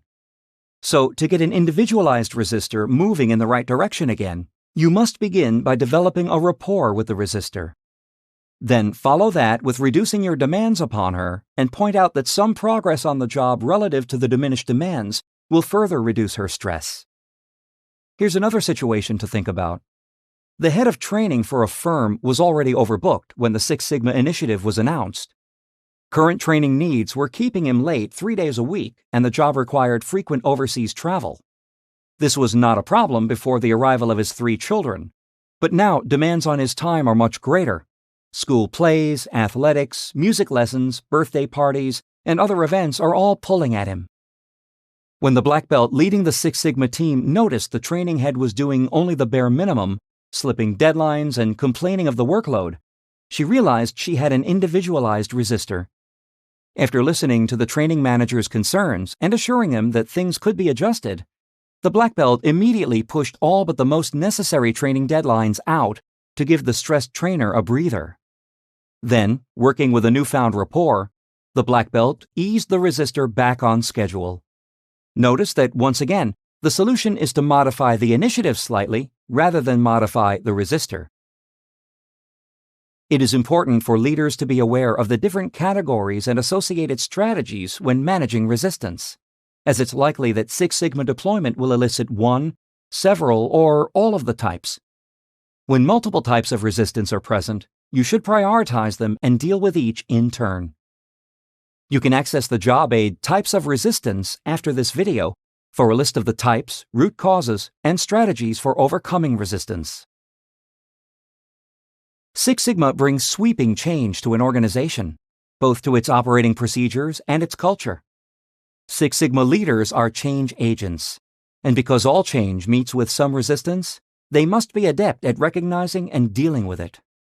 There are 4 major types of resistance, any or all of which might arise: technical resistance, based in feelings of inadequacy; political resistance and organizational resistance, in response to perceived organizational or personal loss; and individualized resistance, where high stress affects an individual's ability to adapt to and accept change. Because the foundation of all resistance is emotional, strategies based on emotional appeals are part of the solution for every type of resistance. Strategies to address technical and political resistance focus on modifying the individual's attitude, while for organizational and individualized resistance, the initiative itself must be modified to some. Removing roadblocks and managing resistance to change are reactive measures. To ensure a smooth, successful implementation, change leaders must also take proactive measures, leveraging the forces for change in addition to overcoming those forces against it. To facilitate Six Sigma change, leaders must lay the groundwork for change to take place, encourage teams and employees, and anticipate and remove barriers to change throughout implementation. Successfully facilitating change should result in demonstrated management commitment, visible, active, organization-wide support for change, self-confident, empowered employees willing to take initiative and support others' initiatives, and a willingness to take risks, solve problems, and resolve conflicts. The success of an organization's change effort will depend largely on the people charged with making it happen, the change agents. Change agents play the lead role in change management, using their knowledge, project, and leadership skills to define, plan, and build support for change on a business-wide level. Change agents need to know the requirements of the change initiative, what needs to happen, who needs to buy in, and what human, financial, and material resources need to be acquired for success. Change agents fulfill one of the three major roles needed to complete any change initiative and occupy the middle tier of the change hierarchy, falling between change sponsor and change targets. The role of change sponsors in Six Sigma is fulfilled by Six Sigma champions and enterprise leaders. These are the people who work at a strategic level to support change by encouraging risk-taking, providing resources, and sharing ownership and credit. The change sponsors determine what changes are necessary and align and integrate change with strategy.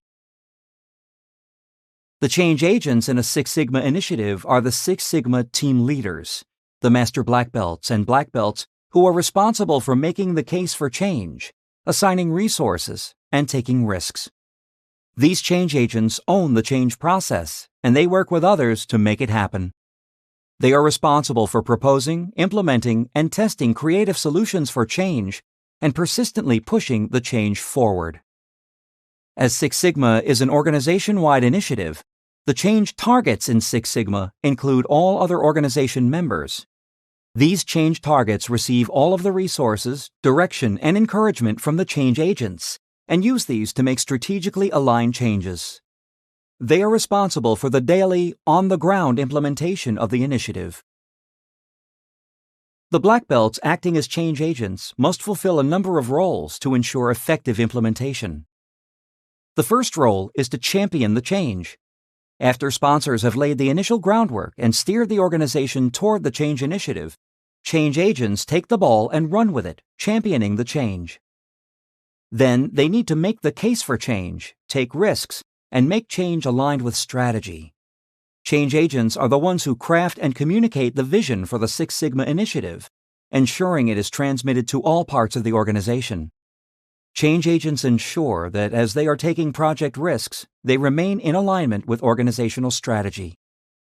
Next, they need to network with others, accept ownership, and resolve conflicts. The Six Sigma black belts and master black belts acting as change agents must network with others throughout the organization, continually mobilizing support for the change and paving the way for smooth implementation. Then they need to persistently advocate change and assign resources. Because to create lasting change, black belts must persistently propel the change initiative onward throughout the company. They are the change advocates who assign the appropriate tasks and resources that will make change happen and endure. And finally, they measure results and get credit. As part of their role in monitoring and controlling the change after it has occurred, change agents measure and monitor results so that corrections to processes or resource allocations can be made as needed. Multiple change agents may be needed to lay the structural and process groundwork for Six Sigma change, facilitating change as it occurs and helping to ensure that improvements endure. The process of leading change can be divided into 4 steps, which are developing a shared vision for change, mobilizing stakeholder commitment, creating enduring change, and monitoring and controlling progress. The first step, developing a shared vision for change, begins with change agents demonstrating the need to move away from the current way of doing things. The change agents, black belts, and other Six Sigma team leaders must explain what it is about the current business performance that needs to change and why. After fostering dissatisfaction with the status quo using real evidence such as market demands, missed opportunities, and competition pressures, Six Sigma team leaders must shape a change vision that addresses the problems. This means articulating how to go about reaching the desired outcome. A well-articulated vision is customer-focused, challenging, flexible, clear, and easy to understand, and it reflects more than just one person's viewpoint. It takes into account the organization's and the team's goals as well. There are a few useful techniques for putting a vision into behavioral terms. The first technique is backwards imaging, which is a tool used to craft a vision statement where people are asked to imagine a point in the future when the improvement mission is a complete success. Each person involved is asked to describe what she imagines people will be doing in the future in terms of specific behaviors. Next, you can construct a more of, less of chart that's a similar method for creating a more specific vision, but it's framed somewhat differently. Respondents must describe the organization's successful post-initiative future by listing what they expect to see more of and what they expect to see less of. A useful variation is achieved by rephrasing the questions as what behaviors will change and what behaviors will not change.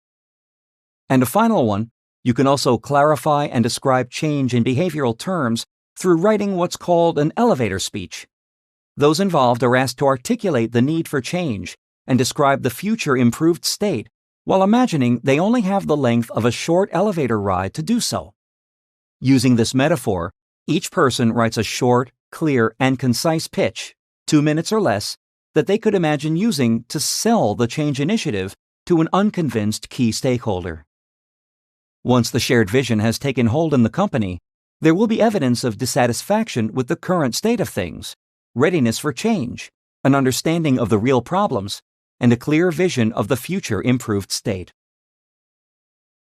Step 2 of the process for leading change involves mobilizing stakeholder commitment. In this step, the goal is extended buy-in for the change through involvement, sharing responsibility, and empowerment. Empowerment is a significant driver for change.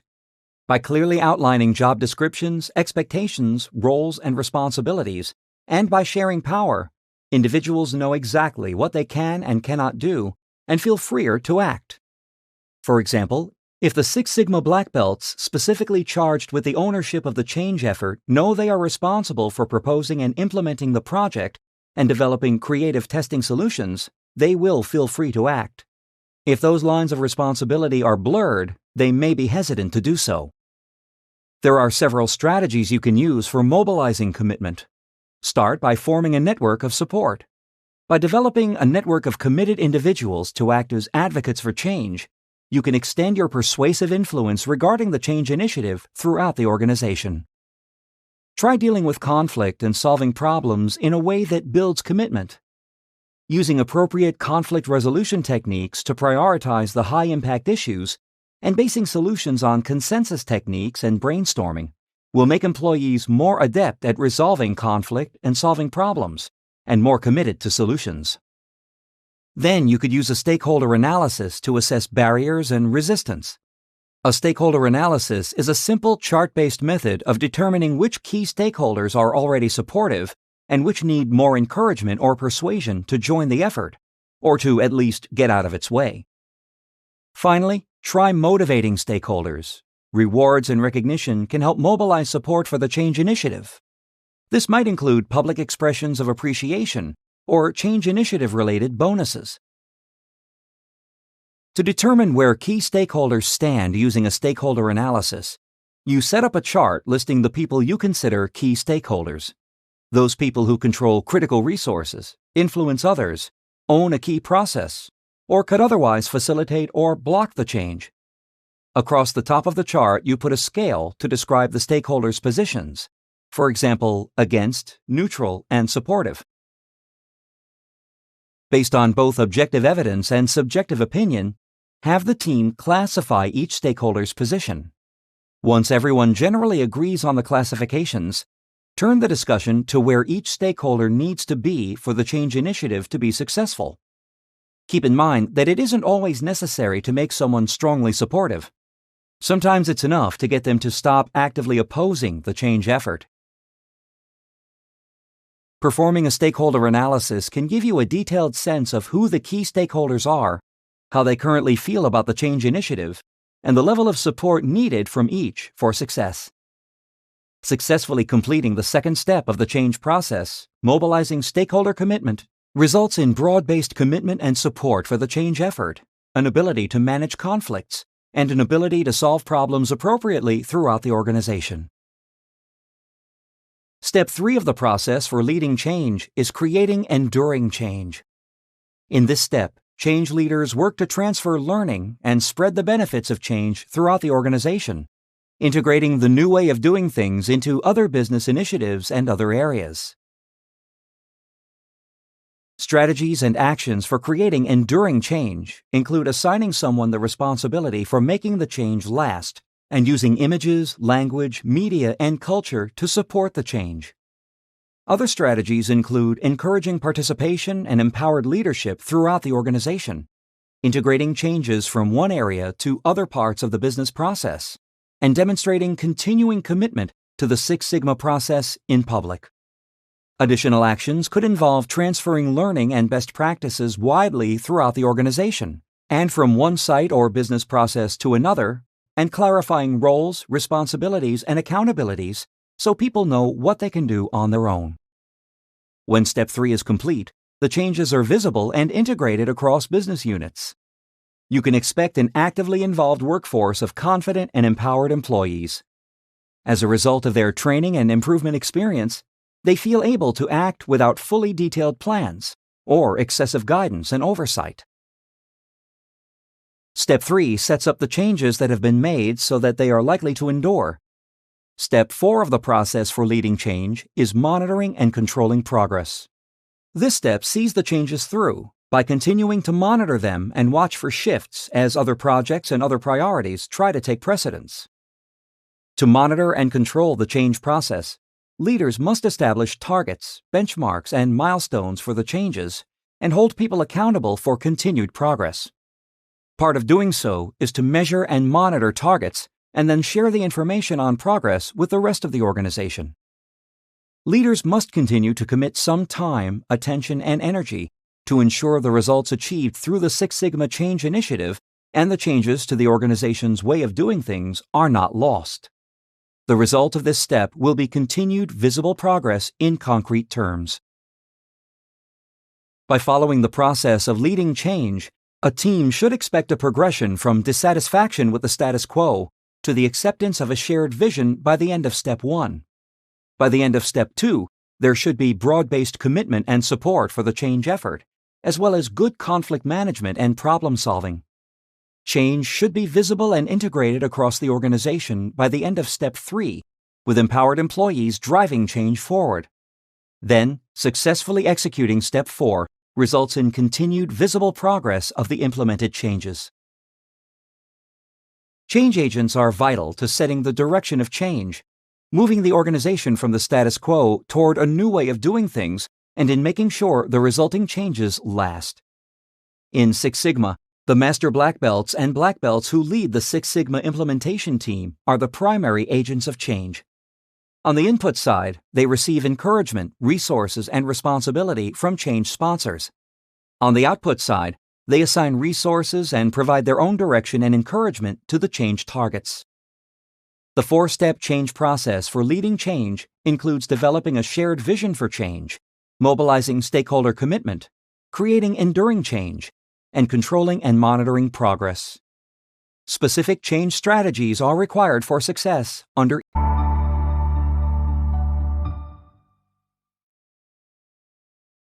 Internal suppliers are organizational employees who provide inputs to the process of interest or support complementary processes.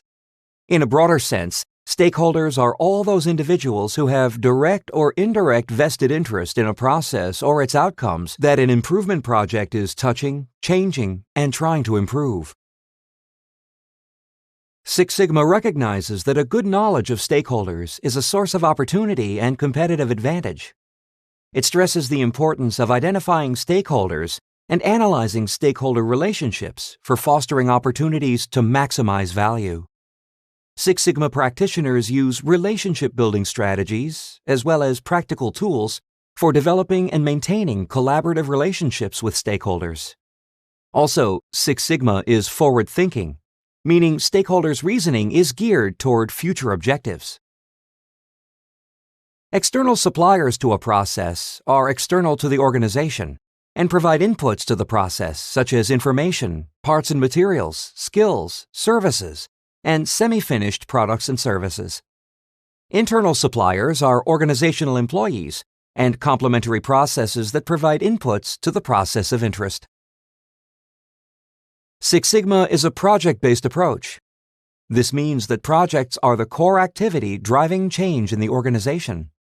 Six Sigma projects are defined by their measurable objectives, resources, and timeline. Six Sigma is an encompassing and comprehensive business methodology. As such, it has profoundly influenced modern organizational thinking and operations. Within an organization, some of the most profound changes introduced by Six Sigma are in work and role restructuring. Six Sigma improvement projects are aimed at benefiting the organization, its customers and employees, and its shareholders. Six Sigma-based projects have had a significant impact on all stakeholders within an organization, dramatically transforming traditional business elements. The first shift is that the customer transforms to the supplier. In Six Sigma, the customer is a resource for valuable information. Then there's the transformation of restraint to support. Six Sigma uses relationship-building strategies, and so is supportive, not restrictive. Competitive transforms to collaborative as well. Six Sigma employs a lateral business structure, encouraging collaboration among workers. With Six Sigma, regulator transforms to guide. Six Sigma is forward-thinking, meaning processes are guided toward the future. Finally, procedure transforms to process. In Six Sigma, the focus is on improving the process rather than merely following procedures. You can access the job aid after the video to assess the impact of Six Sigma projects on stakeholders. Six Sigma is not just a straightforward and dry methodology. It is a vision, a goal, and a symbol of quality improvement. It affects the organization as a whole, changing both the approach and the philosophy of how it does business. Stakeholders can be defined as the people or groups who have given their time, energy, or funds to complete a quality improvement endeavor in some way. Six Sigma stakeholder analysis is a process used to identify the commitment of stakeholders to proposed changes and to the goals of the team. It's a popular tool used in defining business strategies because it helps to illuminate relationships between the stakeholders and identify the questions they are most concerned about. The most effective Lean Six Sigma projects are led by teams that include key stakeholders. Stakeholders are most likely to hold the most knowledge about the process of interest and often have the best ideas for improvement too. Project team members external to the process, such as black belts and master black belts, may not see all the long-term consequences of process changes. Process stakeholders can bring that knowledge to the table. In addition, for an LSS project to succeed in terms of its cost, duration, and benefits goals, you need to have stakeholder buy-in. Projects involve change. Change can make people emotional, triggering resistance. The greater the effects of the organizational change, the more important this process becomes, as bigger changes may lead to increased resistance. The result of the stakeholder analysis is a reflection of the status of an individual's willingness to accept change, both inside and outside the organization. Knowing who your project stakeholders are, what role they play, what value they bring to the project, and how to manage specific stakeholder relationships is crucial for success. The project team conducts stakeholder analysis by understanding which individuals have a vested interest in the project, what their individual views and expectations are, and how they might influence the overall project. Encouraging strong relationships between stakeholders and the organization can only be beneficial in the short and long term. There's also great benefit in having more eyes on any project to help in spotting obstacles and issues. Six Sigma projects and lean initiatives can only be called successful if they have created value for the organization and project stakeholders. LSS black belts should know how to identify and analyze key stakeholders on an improvement project and how the outcomes of the project could impact them. As stated earlier, The goal of stakeholder analysis on an improvement project is to know stakeholders, their role, attitude, influence on the project, and also how to manage stakeholder relationships. Different variants of a stakeholder analysis chart are used for this purpose. Consider this example. Sue is a black belt at a car manufacturing plant. She is conducting a stakeholder analysis in the early stages of a Lean Six Sigma project. She identifies a few possible stakeholders on the proposed lead time improvement project, a project that must still be approved by the sponsor and the senior management. Sue will carry out the stakeholder analysis by understanding who has a vested interest in the project, their views and expectations, and how they might influence the project as a whole. At the start of the project, she needs to create an action plan around these stakeholders. The steps in the plan include first, conducting interviews with key stakeholders whose views have a major impact on the project. Then, creating a stakeholder analysis chart for organizing the information retrieved through interviews. Finally, developing and implementing a plan to manage stakeholder relationships. Sue must be able to define how the stakeholders will be impacted by the Six Sigma project's results. To begin, she needs to list all of the stakeholders who are part of the project team. Other stakeholders, such as the customers and stockholders, are not required as part of this process. If they will be negatively impacted, she needs to apply an appropriate communication strategy to help them understand why. She gauges their state through interviews and conversations concerning the project. She aims to determine what stakeholders might gain or lose from this project. Also, who manages each organizational stakeholder relationship. She also wants to find out the quality of the organization's relationship with each of the chosen stakeholders. Finally, she must determine how each stakeholder deals with information and reaches decisions. Once the research and interview process has been completed, Sue assigns a value of 1 to 5 to each stakeholder to indicate levels of resistance to change. All individuals in a team should work toward a common goal when cultural or technical changes are being implemented. Key team members are best rated as at least neutral before any further steps are taken in the change process. There are 5 levels of resistance to change. A value of 1 indicates a strong resistance, with a 2 equaling resistance. A value of 3 means the stakeholder is neutral, whereas a 4 indicates willing to change. Finally, a value of 5 means that there is strong willingness to accept and embrace change. Sue then draws up a table or chart including the names of the individuals she has selected, their change resistance rating, their project responsibilities, their influence on the project, stakeholder management action, and responsibility for the action. Sue then documents the roles and the relationships members have and how they may impact each other.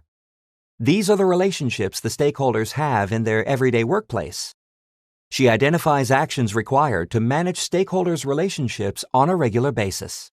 The stakeholder analysis tool can be applied at almost any stage of a project to identify team members' attitudes to the project. But don't overuse the tool, as it may just generate a trust issue within the team. Appropriate use of stakeholder analysis can minimize your project risk, increasing chances of success. Six Sigma has a profound effect on stakeholders. The types of stakeholders are business stakeholders, process owners, internal customers, external customers, and other stakeholders. Internal stakeholders, such as employees, deal with business elements that differ significantly from the traditional business hierarchy. In Six Sigma, roles have transformed from those of customers to suppliers. Strategy has transformed from controlling to supportive. Work styles have transformed from competitive to collaborative. Image has transformed from regulator to guide, and focus has transformed from procedure to process.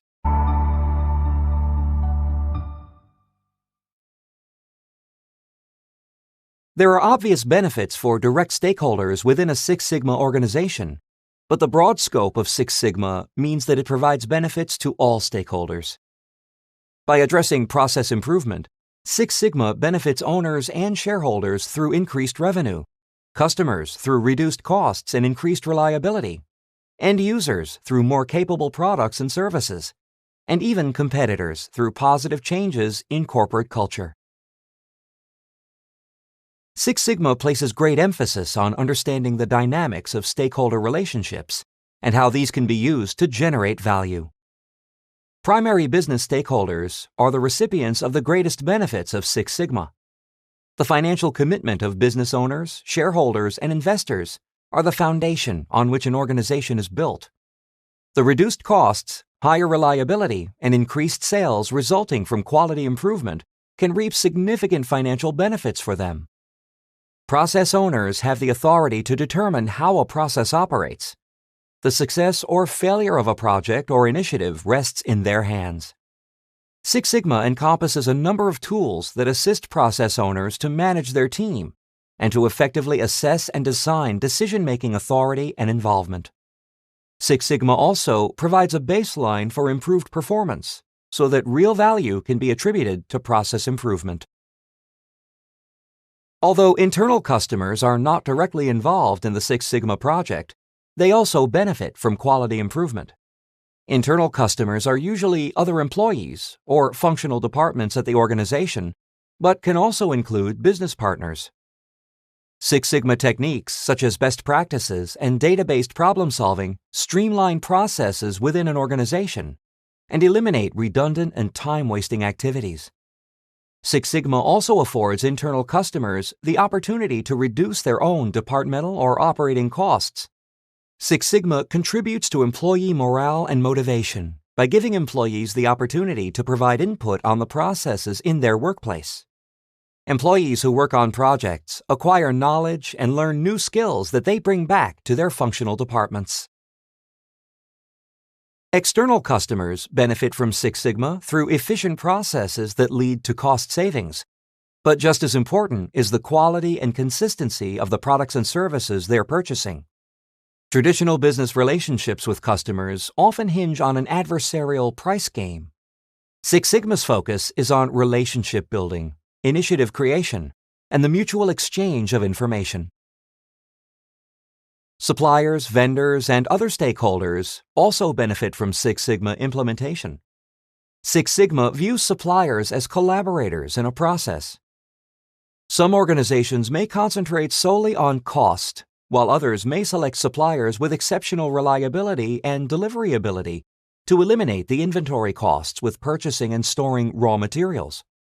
By advocating mutually beneficial relationships and open communication with suppliers, organizations benefit their suppliers through an increased awareness of exactly what the organization wants from them. Suppliers who prove reliable often develop a long-term relationship with the Six Sigma organization. Government departments, standards organizations, and regulatory bodies are also examples of other stakeholders who have an influence on a project but are not directly involved in the process. They influence the project process in terms of predetermined requirements that must be met. Examples would be environmental rules or safety standards. Paradoxically, while Six Sigma projects focus on process improvement and customer satisfaction, they can have a negative impact on stakeholders as well. Measurement and analysis of process inputs and activities by vendors and employees can engender resistance. Consider this example. Pat is a black belt working for a chemical company specializing in automotive paints and finishes. He is leading a Six Sigma project team to develop, test, and market a new line of solvent-reduced products.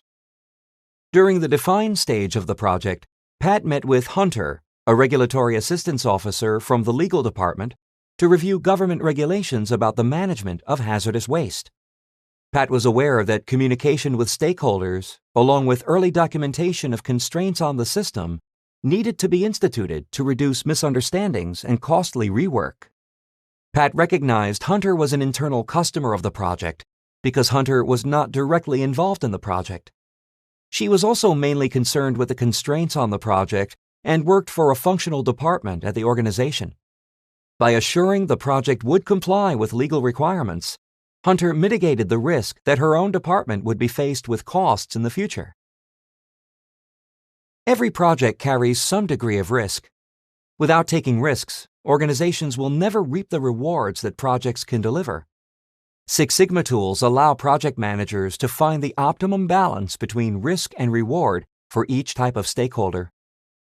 By their very nature, projects must consume resources in order to produce specific output. Any project runs the risk of not meeting stakeholder expectations and engendering resistance. Six Sigma makes use of a number of decision support tools to gather and assess the data needed to counter stakeholder resistance. Six Sigma uses a number of tools for dealing with people. These are known as soft tools. Tools used for dealing with resistance include the Stakeholder Analysis Chart. It is an analysis of key stakeholders, persons or groups with a major influence on the preparation of and outcomes from a project.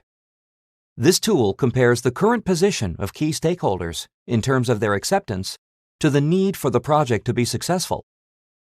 The Planning for Influence chart is another tool.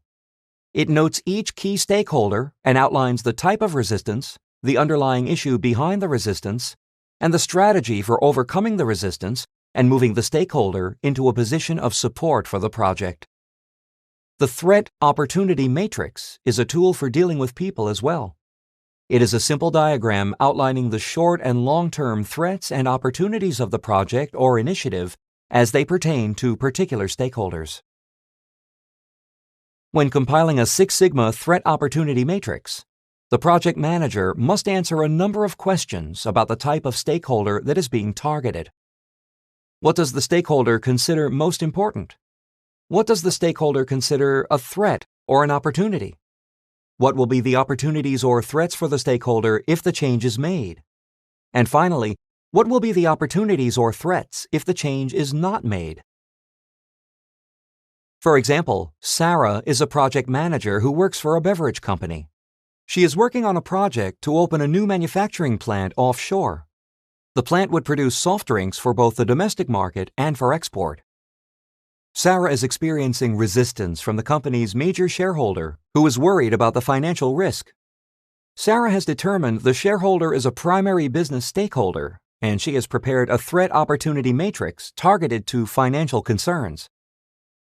You can access the job aid, The Impact of Six Sigma Projects on Stakeholders, after the video to assess the impact of Six Sigma projects on stakeholders. Each stakeholder views a Six Sigma project from a unique perspective and will have different levels of acceptance and rejection of project plans and objectives. Six Sigma tools for dealing with resistance include the Stakeholder Analysis Chart, the Planning for Influence Chart, and the Threat Opportunity Matrix.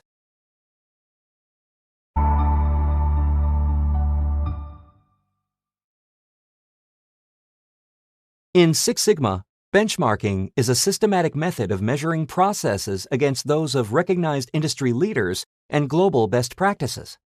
These comparisons are used to establish priorities and targets for process improvement. Six Sigma provides an objective analysis standard by using a single measure to compare process performance. The use of Sigma levels as a benchmark metric is what drives consistency in assessing performance levels. A benchmark is a point of reference for a measurement. The word stems from the marks that early surveyors chiseled into stone structures to indicate where leveling rods could be placed or benched to ensure consistent results. The height of each benchmark was calculated relative to the fundamental benchmark, a specific point with a precise relationship to a known level in the area, typically sea level. Benchmarking is a simple but powerful strategy for developing measures and performance goals for Six Sigma projects. It applies objective measurement and a scientific method of analysis as a means to identify and discover methods that enhance the value of an organization's products, services, or processes. Benchmarking involves three major strata. The first is measuring performance. Determining the causes for achieving the measured level of performance is another strata. The final strata is extracting elements of work practice that can be transferred to other organizations to improve their performance. Modern benchmarking practices began in the 1970s with quality initiatives introduced by Xerox. Faced with stiff competition from new international competitors, Xerox's market position was rapidly deteriorating. Xerox realized that setting performance targets based on past performance was not sufficient to maintain competitiveness. The company set out to study market leaders and to learn and adapt to the best of those companies' practices. Xerox's approach was unique because it focused on key processes rather than analyzing the finished product. It recognized that many processes are not unique to a single industry and that comparisons did not need to be confined to competitors. Many of the most important lessons learned by Xerox were from market leaders operating in entirely different industries. Benchmarking is a criterion for many quality awards, including the prestigious Malcolm Baldrige National Quality Award in the United States. Since its inception in 1988, the award has honored organizations that use benchmarking and other quality strategies to improve productivity. Winners of the Baldrige Award are indicative of the use of benchmarking across diverse sectors of the economy. Past recipients include multinational companies, small businesses, not-for-profit groups, hospitals, schools, and the U.S. Army. Although the concept of benchmarking would seem to lend itself most readily to manufacturing or administration, functions that are easily definable and quantifiable, benchmarking has been adopted as a quality tool by many different types of organizations. Consider these examples. Cody is a Six Sigma black belt who works at a specialized research library within a university. He used benchmarking to compare the library's costs and processes to 8 other university libraries across the country. As a result, he was able to refine tracking information on loaned books and materials, provide wider and more rapid access to research materials, and reduce costs through more efficient purchasing of books. Rory, another Six Sigma black belt, works at an international bank that's considering expansion of its financial services. Along with his Six Sigma team, they worked to benchmark the management practices of 10 public and private sector corporations, each of which had recently undergone a major change in the scope of the services it offered. The benchmarking results allowed them to design a marketing campaign for the bank's new image and to determine which change management strategies would be the most efficient and effective for the company. In the modern business world, an organization's competitors may not be part of local or even national markets. Many companies adopt world industry standards for benchmarking. This is known as global benchmarking. Global benchmarking allows organizations to reduce costs, widen their supply chain, and expand into new markets beyond their home geographies. It allows an organization to learn from the best companies in the world and to use these global points of reference to set clear and measurable standards for people in diverse cultures and countries. Benchmarking is important because it tells you what is achievable. It also shows you how you can improve. Benchmarking enables teams to set realistic targets and find ways to achieve them as well. It also shows you how to adapt best practices and use them to improve processes and output. Benchmarking doesn't simply entail copying prescribed answers to a problem. Six Sigma practitioners use benchmarking as a learning process for determining what a successful organization does right and using that knowledge to measure the existing processes against industry leaders and competitors, set performance goals for new processes, and develop superior solutions suitable for their own organizations. Benchmarking is a critical component in the success of a Six Sigma organization. There are 4 basic steps of benchmarking. The first step is to understand your organization. You accurately assess your own organization, investigate the strengths and weaknesses of its internal processes, and then determine where improvement is needed. The second step is to identify industry leaders or competitors. You determine which organizations are the best of the best, regardless of sector or location, and to determine their best practices. The third step is to incorporate the best. You modify and adapt those best practices and incorporate them into your own operation. The fourth step is to surpass the competition. You refine quality improvement methods to surpass the performance of the competition. There are 2 basic types of benchmarking. Strategic benchmarking focuses on business strategies and potential for success. It involves the entire operation of an organization and compares its performance in key areas with other organizations, usually in the same industry. It is mainly concerned with value creation through increasing market share. Operational benchmarking focuses on functional operations. It involves the performance of discrete processes within an organization's operations. It is mainly concerned with value creation through cost reduction. Benchmarking is divided into two parts: practices and metrics. Practices are the methods used to perform the process. Metrics are the quantified measures against which practices are assessed. Benchmarking begins with the investigation of industry or business best practices. Those best practices are then adapted and refined until they produce measurable criteria that are relevant to the organization.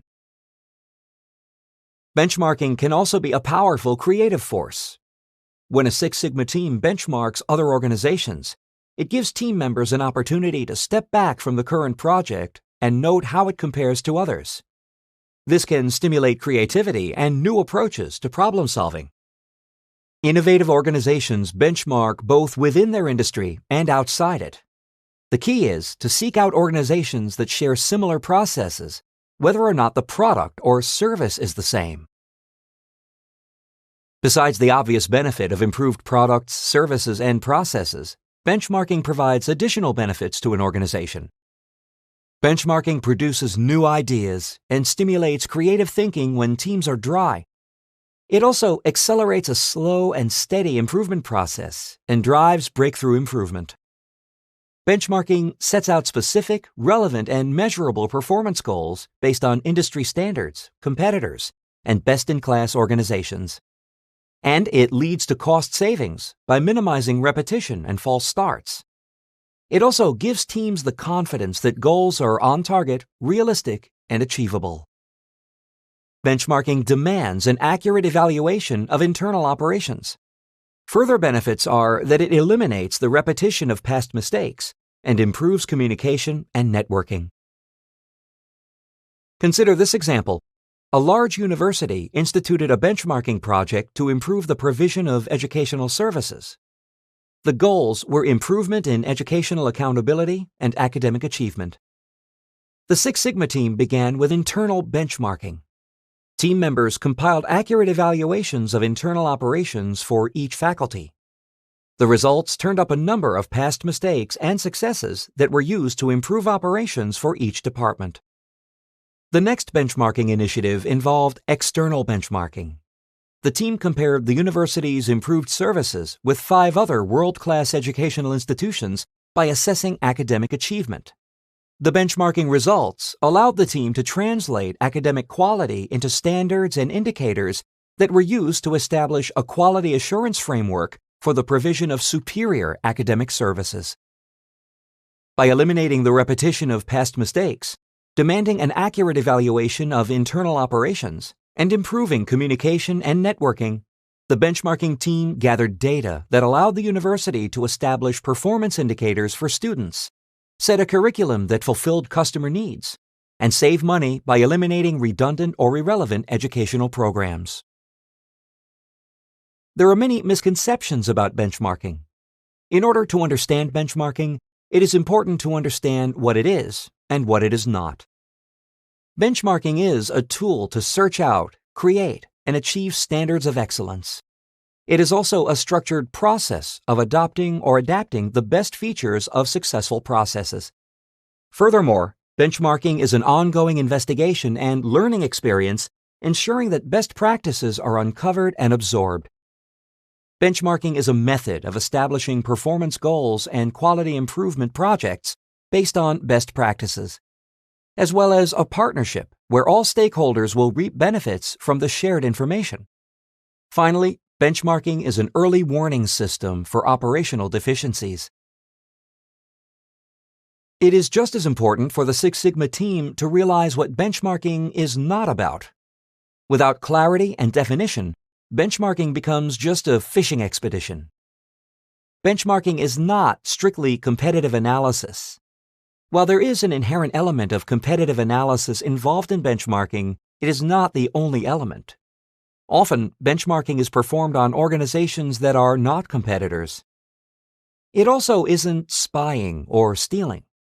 Benchmarking involves analyzing known processes of other organizations and is not considered to be spying or stealing. Benchmarking is often collaborative or cooperative in nature. It isn't easy or foolproof either. It's a complex task and must be treated as a serious organizational undertaking. Benchmarking is not subjective. The information retrieved from benchmarking should be quantifiable because it must be measured and compared. Nor is it a remedy for all ills. Benchmarking is an effective quality improvement tool, but it cannot solve all of the organization's problems. Benchmarking is a process whereby an organization analyzes and evaluates the manner in which it performs functions and activities. It compares these processes either internally to other individuals and groups or externally to other companies. Based on such comparisons, the organization then identifies innovative ideas and better ways of doing things, incorporates these best practices to improve its operations and performance, and attempts to gain a competitive advantage. Benchmarking is a tool to search out, create, and achieve standards of excellence. It is not strictly competitive analysis, spying or stealing, plagiarism, subjective, easy and foolproof, or a remedy for all ills. Benchmarking is one of a Six Sigma practitioner's best tools for determining whether or not an organization's projects are on track, its costs and expenses are in line with competitors, and its processes and business are in need of quality improvement. Benchmarking is scalable. This means that it can be applied to an entire operation, a functional division, or an individual person or process. But all benchmarking is used to identify effective business practices, efficient operating procedures, and innovative strategies that can be adapted and adopted by an organization to accelerate its own progress. The Six Sigma team's approach to benchmarking depends on both the source and the scope of what is being measured. The source of benchmarking data is either internal, comparing groups within an organization, or external, comparing peers and competitors in the marketplace. The scope is usually process-oriented, targeting specific critical processes, or functional, comparing similar business functions or departments. The source of benchmarking is either internal or external. Internal benchmarking is used to compare units, people, or departments within the same organization, whereas external benchmarking uses comparisons with companies outside an organization that have more efficient and effective operations and processes. Internal benchmarking holds a mirror up to the organization. It is used to identify the best in-house practices and to disseminate these practices throughout the organization. Internal benchmarking methodologies measure the value of a project or functional department and compare it to what is contributed by other projects or departments. Internal benchmarking is often the first type of benchmarking a team undertakes. It is advantageous in a number of ways. It is easy to implement. Within an organization, access to data and information is easier, and historic and standardized data is often readily available. It also solidifies self-knowledge. Six Sigma teams gather experience and knowledge through internal benchmarking that provide a sound basis for external benchmarking projects and other improvement initiatives. Internal benchmarking has a low risk of failure as well. Efforts are less likely to be met with resistance, and data gathered from within is more likely to be accurate. Finally, it requires fewer resources. Within an organization, data is more accessible and accurate. It requires less effort and expense to gather than external data. External benchmarking provides opportunities for the Six Sigma team to gather knowledge from leading-edge competitors and market peers. The external organizations selected for benchmarking may be very similar or may be independent of contextual factors other than the specific best practice studied. External benchmarking involves a heavier investment in time and resources to ensure information and data is accurate and credible, but it results in greater reward as well. External benchmarking has several advantages. First, organizations understand their competitive environment. It provides organizations with insight into market position, competitive strengths and weaknesses, and strategic direction. Second, external benchmarking is beneficial for creativity and innovation as well. It involves the acquisition of new knowledge and leads to innovation through idea generation, concept development, and creative problem solving. Third, external benchmarking aids in value creation by providing the information and independent perspective needed to form an objective basis for prioritization of strategic initiatives to meet customer and business needs. And finally, it helps detect trends. Observation of a number of different organizations can identify demographic trends and potential product niches. Scope defines the boundaries of the project. The scope encompasses the parameters of the objectives, opportunities, and areas of responsibility of a project. The scope of a benchmarking initiative is either process or functional. With process benchmarking, the Six Sigma team is asking the question, how can we do this better? Process benchmarking analyzes a sequence of activities and compares it with similar processes in leading organizations or business units that perform similar work or deliver similar services. In process benchmarking, the Six Sigma team focuses its efforts on a single process or step in a process in order to improve it. This could include areas such as invoicing, logistics, or order fulfillment. Process benchmarking may be internal, comparing departments, or external, comparing similar organizations. The common characteristic of this type of benchmarking is that the process is similar. For example, an electronics manufacturer would choose benchmarking partners who also manufacture electronics. With functional benchmarking, the Six Sigma team is asking, how are we doing in relation to others? Team members compare alternative ways of implementing work functions that affect a quality aspect of their organization. The team might benchmark cost-benefit ratio, customer satisfaction, or time to market. Functional benchmarking crosses industry or product-specific boundaries. Organizations will benchmark particular functions with partners drawn from different business sectors or areas of expertise. For example, an electronics manufacturer might choose to benchmark its customer satisfaction level with that of a sports equipment company or a clothing wholesaler. This sort of benchmarking often produces more innovative and dramatic improvements. Projects will have different combinations of source and scope. For example, a national financial services company benchmarked the efficiency of the personal expense handling process in 5 of its sales divisions. The financial services company used internal process benchmarking to set standards by comparing processes within an organization. A magazine publisher benchmarked the annual increase in ad revenues for its top 10 publications, for instance. The magazine publisher used internal functional benchmarking to compare an aspect of a function to others within an organization. As another example, a hospital pharmacy benchmarked its order filling process with that of a food delivery company and an online bookseller. The pharmacy used external process benchmarking to set standards based on similar processes of industry peers and competitors. And finally, a university benchmarked the nutritional quality of its catering services to that of several hospitals and hotels. The university used external functional benchmarking to compare the quality of a function with functions of partners drawn from different business sectors or areas of activity. Traditional business practices often concentrate on what could go wrong with a process. In Six Sigma, benchmarking turns the focus to what can go right with a process.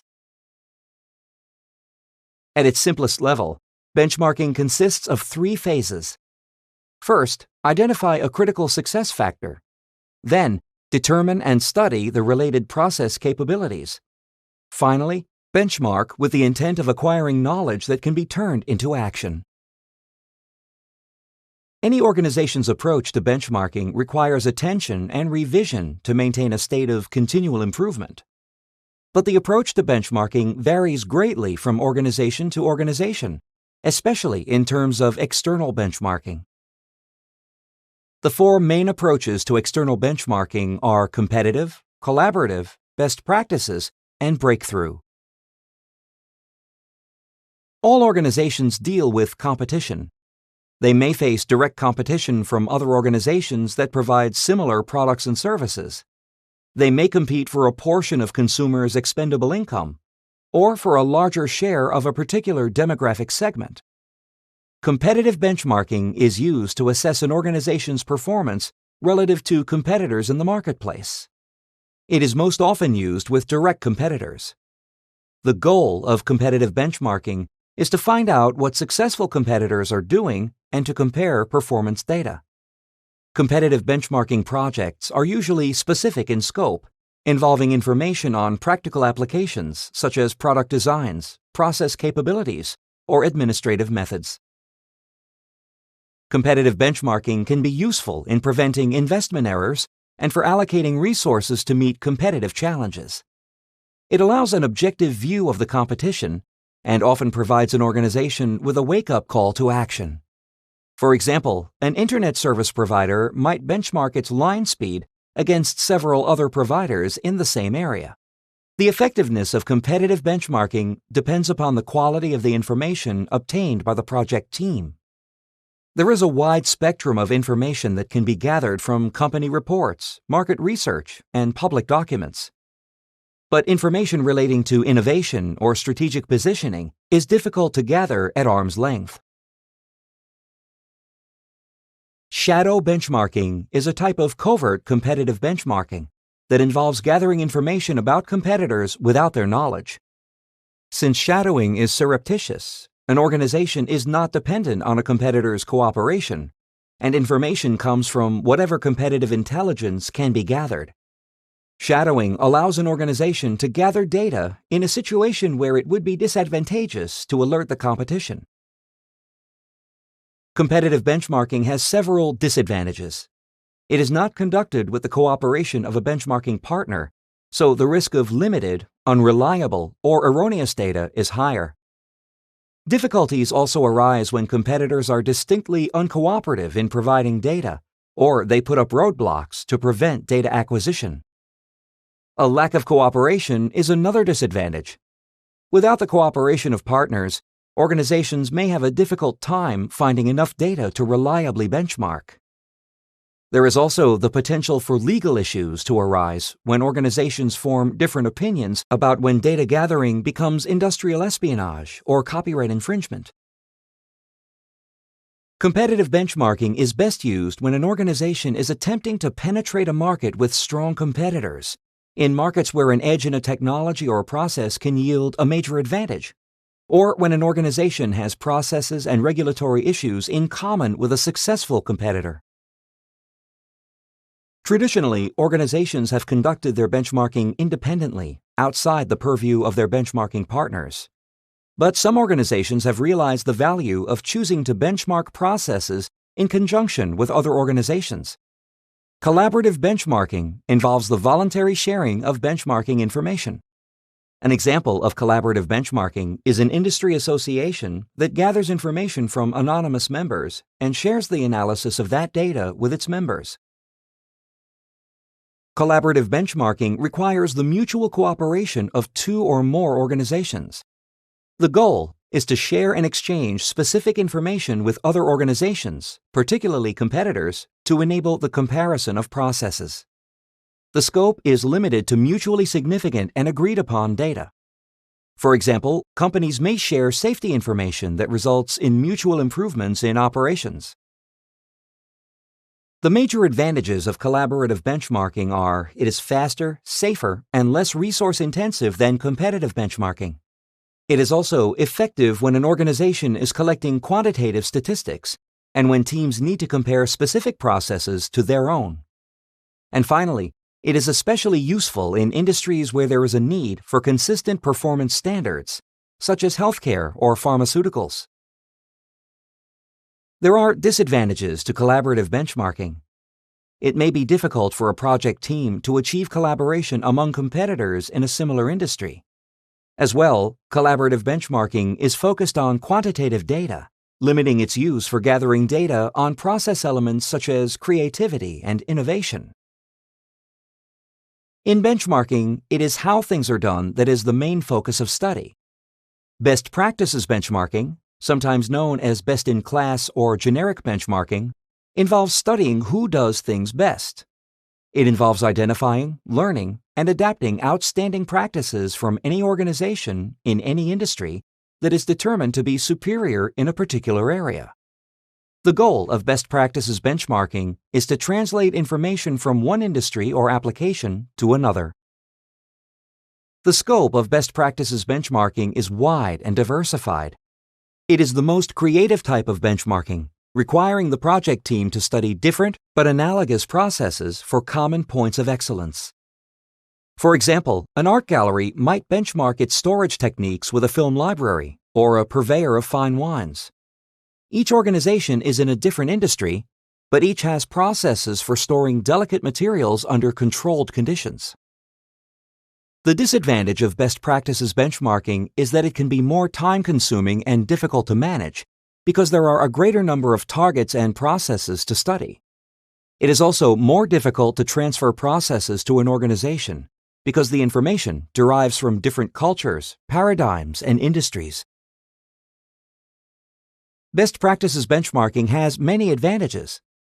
Because best practices partners are rarely direct competitors, they are often willing to share and exchange information. As well, government, trade associations, or data analysis companies provide access to a wide range of studies, reports, research, and other data that can be used to benchmark or to choose benchmarking partners.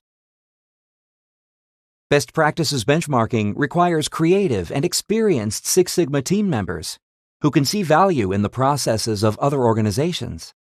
This type of benchmarking can be difficult to manage because of the amount of data and the time and effort involved in interpreting its relevance. Best practices benchmarking is best utilized by organizations that have achieved a maturity level in product and process quality and those targeting world-class performance. Breakthrough benchmarking is a benchmarking process or study that searches for improvement methods to bring about breakthrough changes in organizational processes, products, or services that will result in massive competitive advantages for the organization. The goal of breakthrough benchmarking is to bring about a dramatic improvement in profitability or productivity. The team involved can move the organization from a current state to a desired state of process, product, or service performance by exploring potential breakthrough opportunities that can generate significant advantage to the organization in terms of increased competitiveness, profitability, or productivity. A strategic benchmarking study may change the framework of an organization by assessing topics like strategic direction, the business's structure, decisions and investments into research and design, factors that influence management decisions in business and/or product line positioning, or techniques and strategies that can be used to make changes in the organization. An example of an organization that has a successful implementation of breakthrough benchmarking is Delta Airlines seeking operational techniques from outside its industry. The company aimed to service its aircraft safely, but also cut down on turnaround time. While the company searched for methods to improve this, it found most of its industry peers used similar techniques. By looking outside the industry, the company found methods used by fast turnaround race car pit crews and implemented them. Process benchmarking allowed the company to improve both the levels of safety and efficiency in servicing its aircraft. Breakthrough benchmarking is a novel means of improving productivity or profit, but it has its own set of limitations. The increased effort in benchmarking could cause a limitation in cost. Breakthrough benchmarking may also be deemed risky, as the same breakthrough results may not be easily implemented in other organizations and may be hard to replicate. Sustainable quality improvement can only be achieved if the norm is challenged and standards of excellence are reset. Benchmarking is the most effective method of leveraging information to create value. The approach to benchmarking depends on both the source and the scope of what is being measured. The source of benchmarking data is either internal or external. Internal benchmarking compares groups within an organization. External benchmarking compares an organization to peers and competitors in the marketplace. The scope is usually process-oriented or functional. Process benchmarking involves targeting specific critical processes. Functional benchmarking involves comparing similar business functions or departments. The type of benchmarking used varies greatly from organization to organization.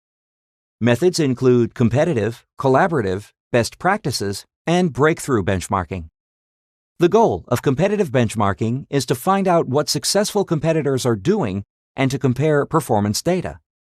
The goal of collaborative benchmarking is to cooperatively share and exchange specific information with competitor organizations. The goal of best practices benchmarking is to translate information from one industry or application to another. The goal of breakthrough benchmarking is to generate significant profitability or productivity improvement. Benchmarking is an accepted and proven Six Sigma tool, but it is not without its detractors. Some critics claim that benchmarking champions standardization at the expense of innovation, that benchmarking pushes a one-size-fits-all philosophy, or that it discourages individuality. Much of the criticism that is leveled at benchmarking is the result of observing improper or incomplete initiatives. Benchmarking can fail for a number of reasons, including a lack of organizational acceptance. To be successful, a benchmarking initiative must have organization-wide approval. Six Sigma teams need the full cooperation and support of functional management and staff to implement permanent quality improvements. The specifics of benchmarking projects must be integrated with organizational goals, and process owners must be willing to cooperate. It can also fail because of a lack of follow-through. It is not enough just to record performance data.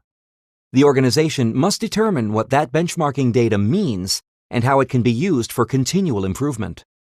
Restricted scope is another reason why benchmarking can fail. The key to successful benchmarking lies in creativity. This means comparing processes to a wide range of organizations across different industries and areas of endeavor. A final reason is a hyper-focus on numbers data. Benchmarking is only successful if process changes are implemented in an efficient and creative manner. Over-focusing on collecting numbers can lead to valuable information being lost in a sea of data. Benchmarking is an important part of Six Sigma that is useful at each stage of the DMAIC process. In fact, Six Sigma can provide useful measures for benchmarking. The measurement of quality on the Sigma scale facilitates the benchmarking of quality across processes. The Sigma scale of measure can be universally applied because the common denominator is defects per unit. A unit can be any kind of task or activity, or anything that can be benchmarked. Because both benchmarking and Six Sigma share the common goal of process improvement to achieve superior performance, each will reach maximum effectiveness when they are used in tandem. Benchmarking in Six Sigma has several benefits. It can show where an organization is lagging and illustrate that improvements are possible. This gains buy-in for Six Sigma implementation. During the define stage, competitive or best practices benchmarking allows comparison of performance metrics with the best in the world, which is another advantage. After identifying a project, the Six Sigma team sets improvement goals. Benchmarking results help to define realistic and competitive performance targets. Collaborative and best practice benchmarking help organizations find successful improvement ideas from partnering companies across diverse geographic or industrial boundaries for implementation in the improve stage. Each type of benchmarking can benefit Six Sigma initiatives in different ways. Internal benchmarking establishes the basic metrics Six Sigma programs require. This data creates firm support for future competitive and cooperative benchmarking. Competitive benchmarking can identify top performers within an industry, show where an organization needs improvement, and create management buy-in for Six Sigma. Best practices benchmarking allows organizations to benchmark top Six Sigma practices in a wide variety of applications and industries. Breakthrough benchmarking offers the organization the opportunity to improve profitability or productivity. Benchmarking projects should be carefully planned and specifically targeted to meet objectives. The steps that lead to successful benchmarking fall into 5 phases: planning, analysis, integration, action, and maturity. The purpose of the planning phase is to identify the scope of the project and prepare plans for benchmarking. The planning phase is arguably the most important in the benchmarking process because it establishes the foundation for the benchmarking initiative. During this phase, the critical decision of what to benchmark is made. In this phase, the Six Sigma team focuses on factors that will enhance performance and build competitive advantage. It is important that team members have a thorough knowledge of their own operations so they can determine which problem areas to benchmark against the best practices of competitors and market peers. The planning phase has 3 steps. During the Identify Benchmark Output step, the Six Sigma team determines what will be benchmarked. This will be determined based on the higher-level goals and objectives of the organization. Benchmarking should focus on factors that will build competitive advantage. The scope of the project is determined by the organization's own processes and performance levels. The team may decide to benchmark across a wide array of functions to find where improvement is needed, or it may narrow its focus to particular areas that most affect cost and value. The Identify Best Competitors step involves researching and choosing benchmarking partners known for their expertise in the targeted business practice. Information can be gathered from the public record or from industry experts such as customers, suppliers, employees, or consultants. Once the research has been completed, the partners should be chosen based on relevance, project budget, and willingness to partner. In cooperative benchmarking, the team must be able to show that it has something of value to exchange with the benchmarking partner. During the Determine Data Collection Method stage, the Six Sigma team determines what kind of measurements will provide the best data and what methods of collection will be used to glean that data. Methods and measurements should be agreed upon so that any comparisons of data with either collaborative or competitive partners are to the same standard. At the heart of data collection decisions are factors that relate to quality, cost, and timeliness. The purpose of the analysis phase is to understand and assess the strengths and weaknesses of the organization. In this stage, the Six Sigma team uses the collected data to determine the strengths of benchmarking partners and to assess the organization's own performance against these strengths. This information is then used to set quality improvement targets that equal or surpass the exemplar companies. The analysis phase has 2 steps. In the Determine Performance Gaps step, the Six Sigma team will identify the gap that exists between the host organization and its benchmarking partners. This is done by comparing the performance of the process to be benchmarked. The closing of this gap will determine the final goal of the project. The Project Future Performance Levels step involves setting the quality improvement targets that the organization will be striving toward. The Six Sigma team examines the organization's past performance in relation to its competitors, then sets performance levels based on the proposed process improvements. The purpose of the integration phase is to translate the benchmarking data into performance targets. During this phase, the Six Sigma team converts the collected data into a set of operational principles. These principles are submitted for acceptance and used to develop action plans. Plans and principles are then communicated to process owners and functional staff. The integration phase has 2 steps. The Gain Acceptance and Establish Functional Goals step involves the submission of the benchmarking findings to management. Once the findings are approved and accepted, they can be used to establish specific performance goals and targets. During the Develop Action Plan step, the Six Sigma team develops a set of plans for integrating best practices to achieve the approved goals and targets of the benchmarking initiative. The purpose of the action phase is to initiate change. During this phase, the Six Sigma team makes use of the collected data. The strategies and action plans that were developed in the previous phases are implemented, and progress toward goals and objectives is periodically assessed. If the process is deemed to be off track, remedial action is taken to recalibrate the process and to set new benchmarks if needed. The action phase has 3 steps. The Implement Specific Actions step involves implementing the approved best practices into the procedures and processes of the organization. During the Monitor Results and Assess Progress step, the team monitors process changes and tracks results. Over time, successful best practices will be retained and unsuccessful ones will be modified or eliminated. The illusion that benchmarking creates a permanent improvement can result in complacency and the loss of competitive edge. During the Recalibrate Benchmark step, benchmarking targets are recalibrated as knowledge is gained and business situations change. The benchmarking project reaches the maturity stage when benchmark targets have been reached or surpassed and best practices have been integrated into operational procedure. A mature organization has attained a leadership position and benchmarking has become an essential, ongoing element of its management and operational processes.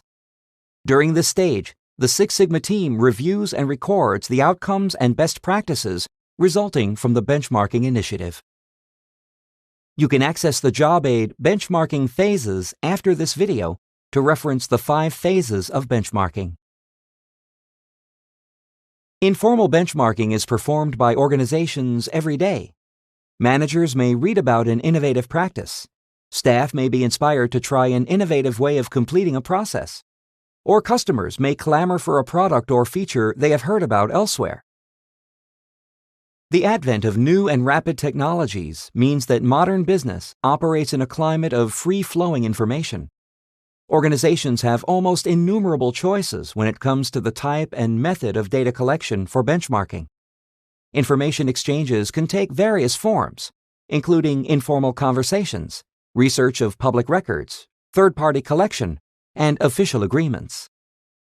Formal benchmarking requires credibility, trust, and a thorough understanding of ethical and legal issues. Organizations and their Six Sigma teams must define and conform to distinct standards when they are gathering competitive intelligence. There are several recommendations for ethical conduct in benchmarking. Organizations need to establish specific ground rules at the beginning of a benchmarking initiative. This includes the type and extent of information that will be gathered and how data will be requested and provided. If the team is conducting collaborative benchmarking, it is vital to adhere to collection procedures that respect the provider's corporate culture. Another recommendation is do not demand sensitive data. It is unethical to make the provision of sensitive information a prerequisite for cooperative benchmarking. For example, it is unethical to demand cost information from competitors if costs are an element of pricing. As well, proprietary information should never be used for other purposes or shared with third parties without prior approval from benchmarking partners. Be willing to reciprocate as well. Organizations should be prepared to provide the same level of benchmarking information that they request. The purpose of cooperative benchmarking is to see where each organization can improve and create value. It isn't to do damage to competitors. Ethical conduct and legal responsibility are intertwined when an organization is collecting and interpreting data.